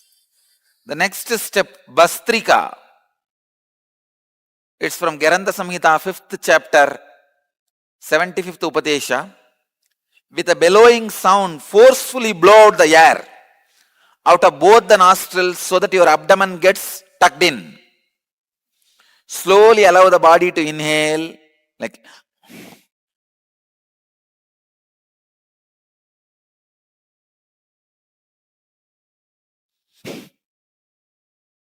do this 52 times.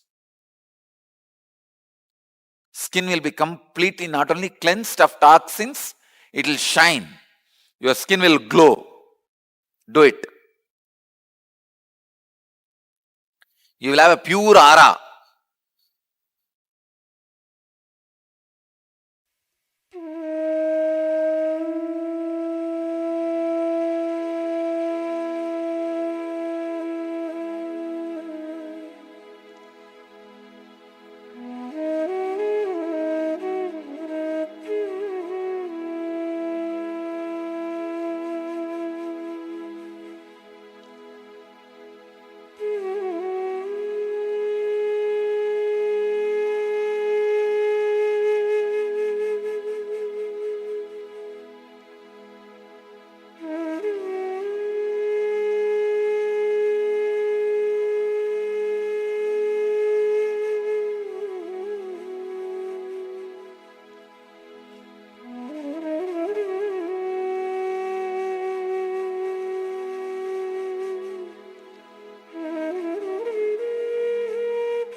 Next step, Trinetra Kumbhaka in Kumbhaka Patadi, 192 verse.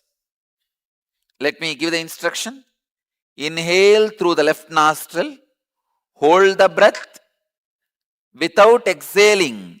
Inhale through the right nostril also, hold the breath without exhaling. Inhale through both the nostrils and hold the breath as long as you can.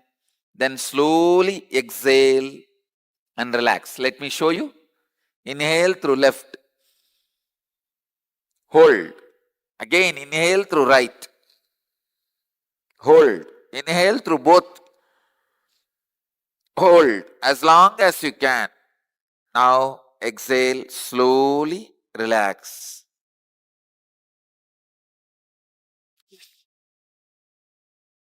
Start.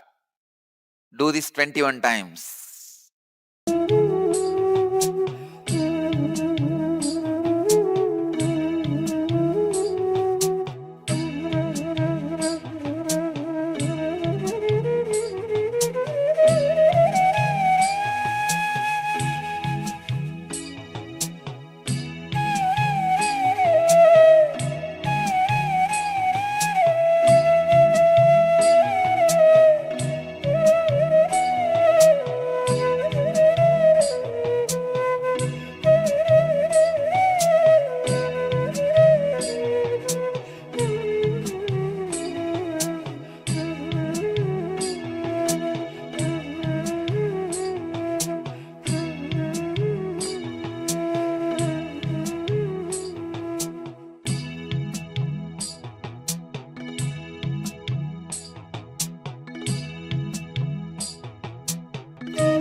Next,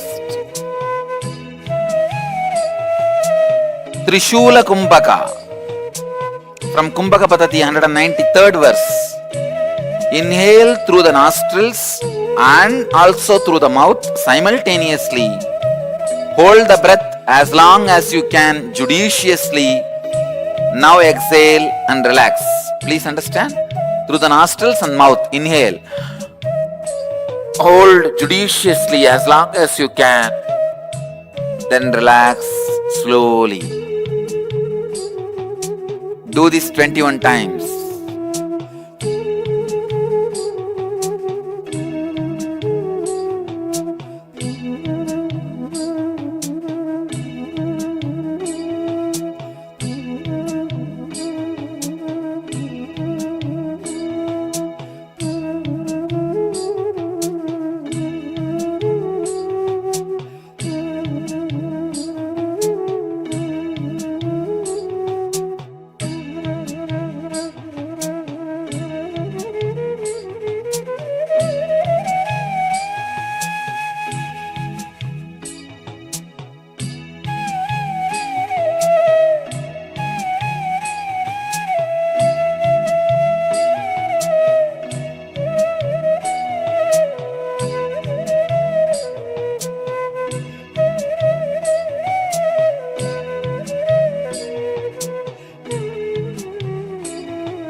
I bless you all who are sitting with us around the world.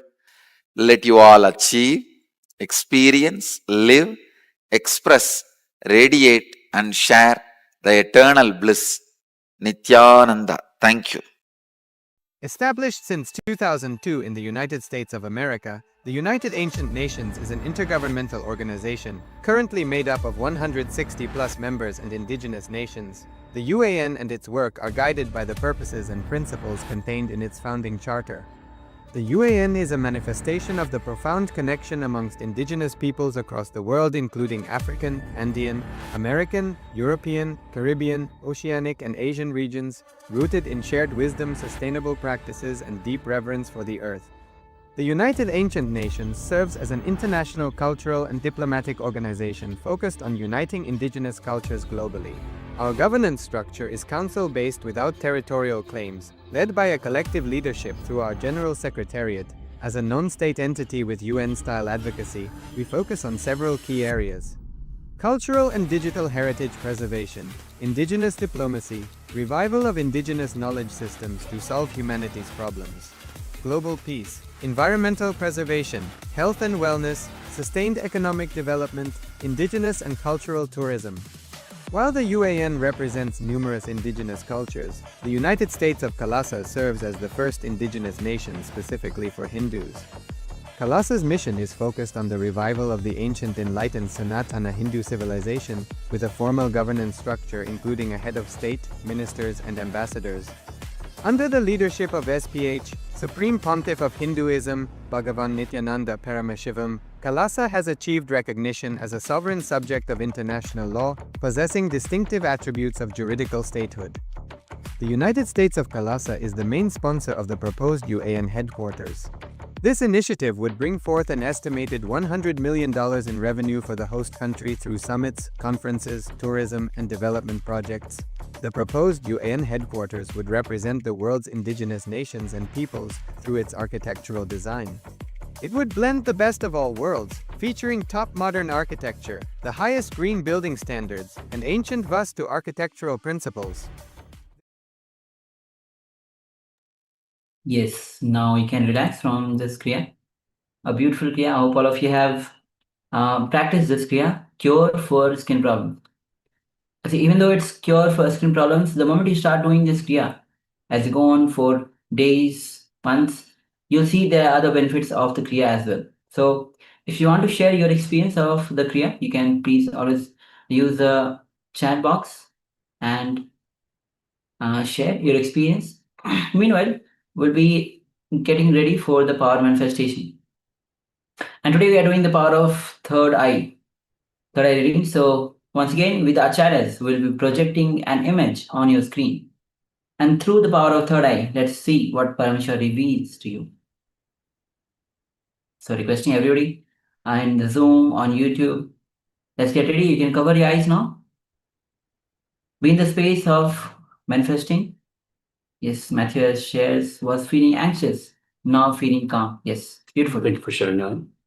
This is one of the great sharing because many people in the world are anxious, stressed out in so many ways, whether it is through the work, lifestyle, whether it is relationship, wealth, anything that brings calmness to you, it means a lot because people spend so much, whether it is through money, through medication, spend a lot to even get this feeling. So it's better to reach out to somebody who actually needs the Kriya. So thank you for sharing. And with this, let's get ready. You can cover your eyes now with a blindfold or a piece of cloth as we get ready for the manifestation. Just be in the space of manifestation.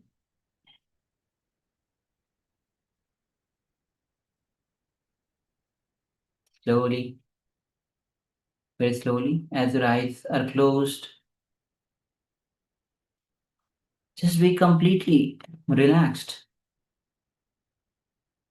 There is no need to run every single time. Mind does not need to wander every time. Just bring it at ease. Complete relaxation.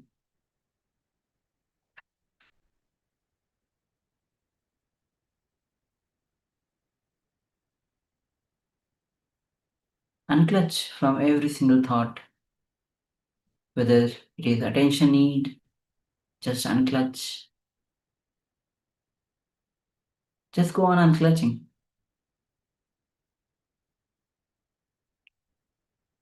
Whether there's any fear to be alone, fear of anything, just unclutch. If there is some worries, what is going to happen next, where my life is leading to, just unclutch. These are one small thoughts jumping in a vast ocean of consciousness. Just go on unclutching.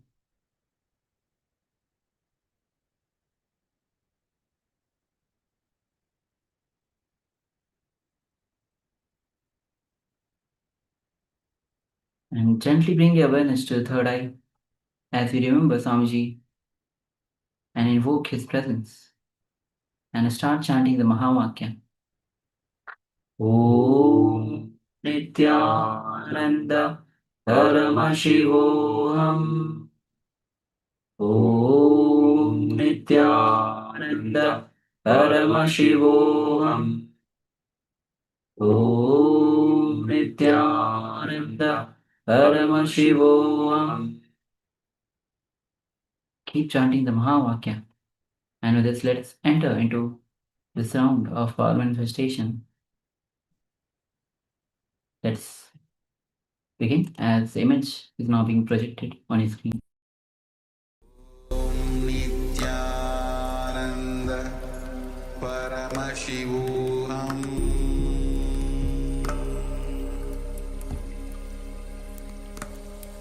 Om Nithyananda Paramashivoham.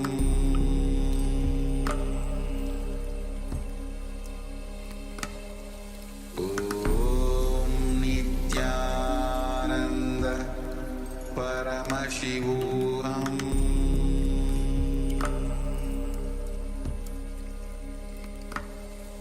Om Nithyananda Paramashivoham. Om Nithyananda Paramashivoham. Om Nithyananda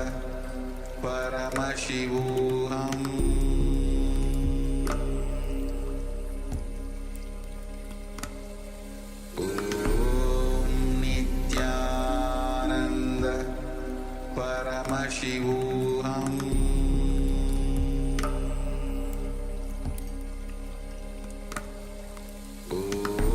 Om Nithyananda Paramashivoham. Om Nithyananda Paramashivoham. Om Nithyananda Paramashivoham.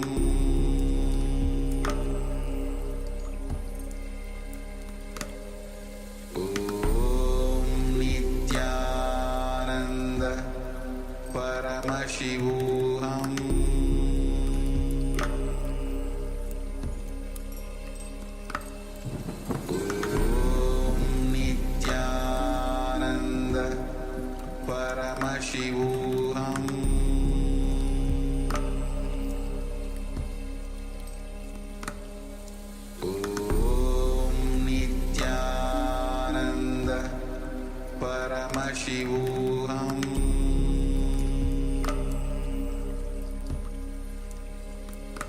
Paramashivoham. Om Nithyananda Paramashivoham.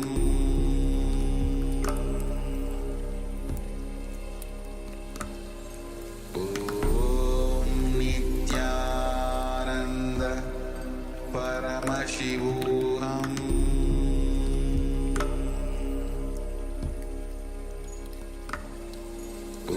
Om Nithyananda Paramashivoham.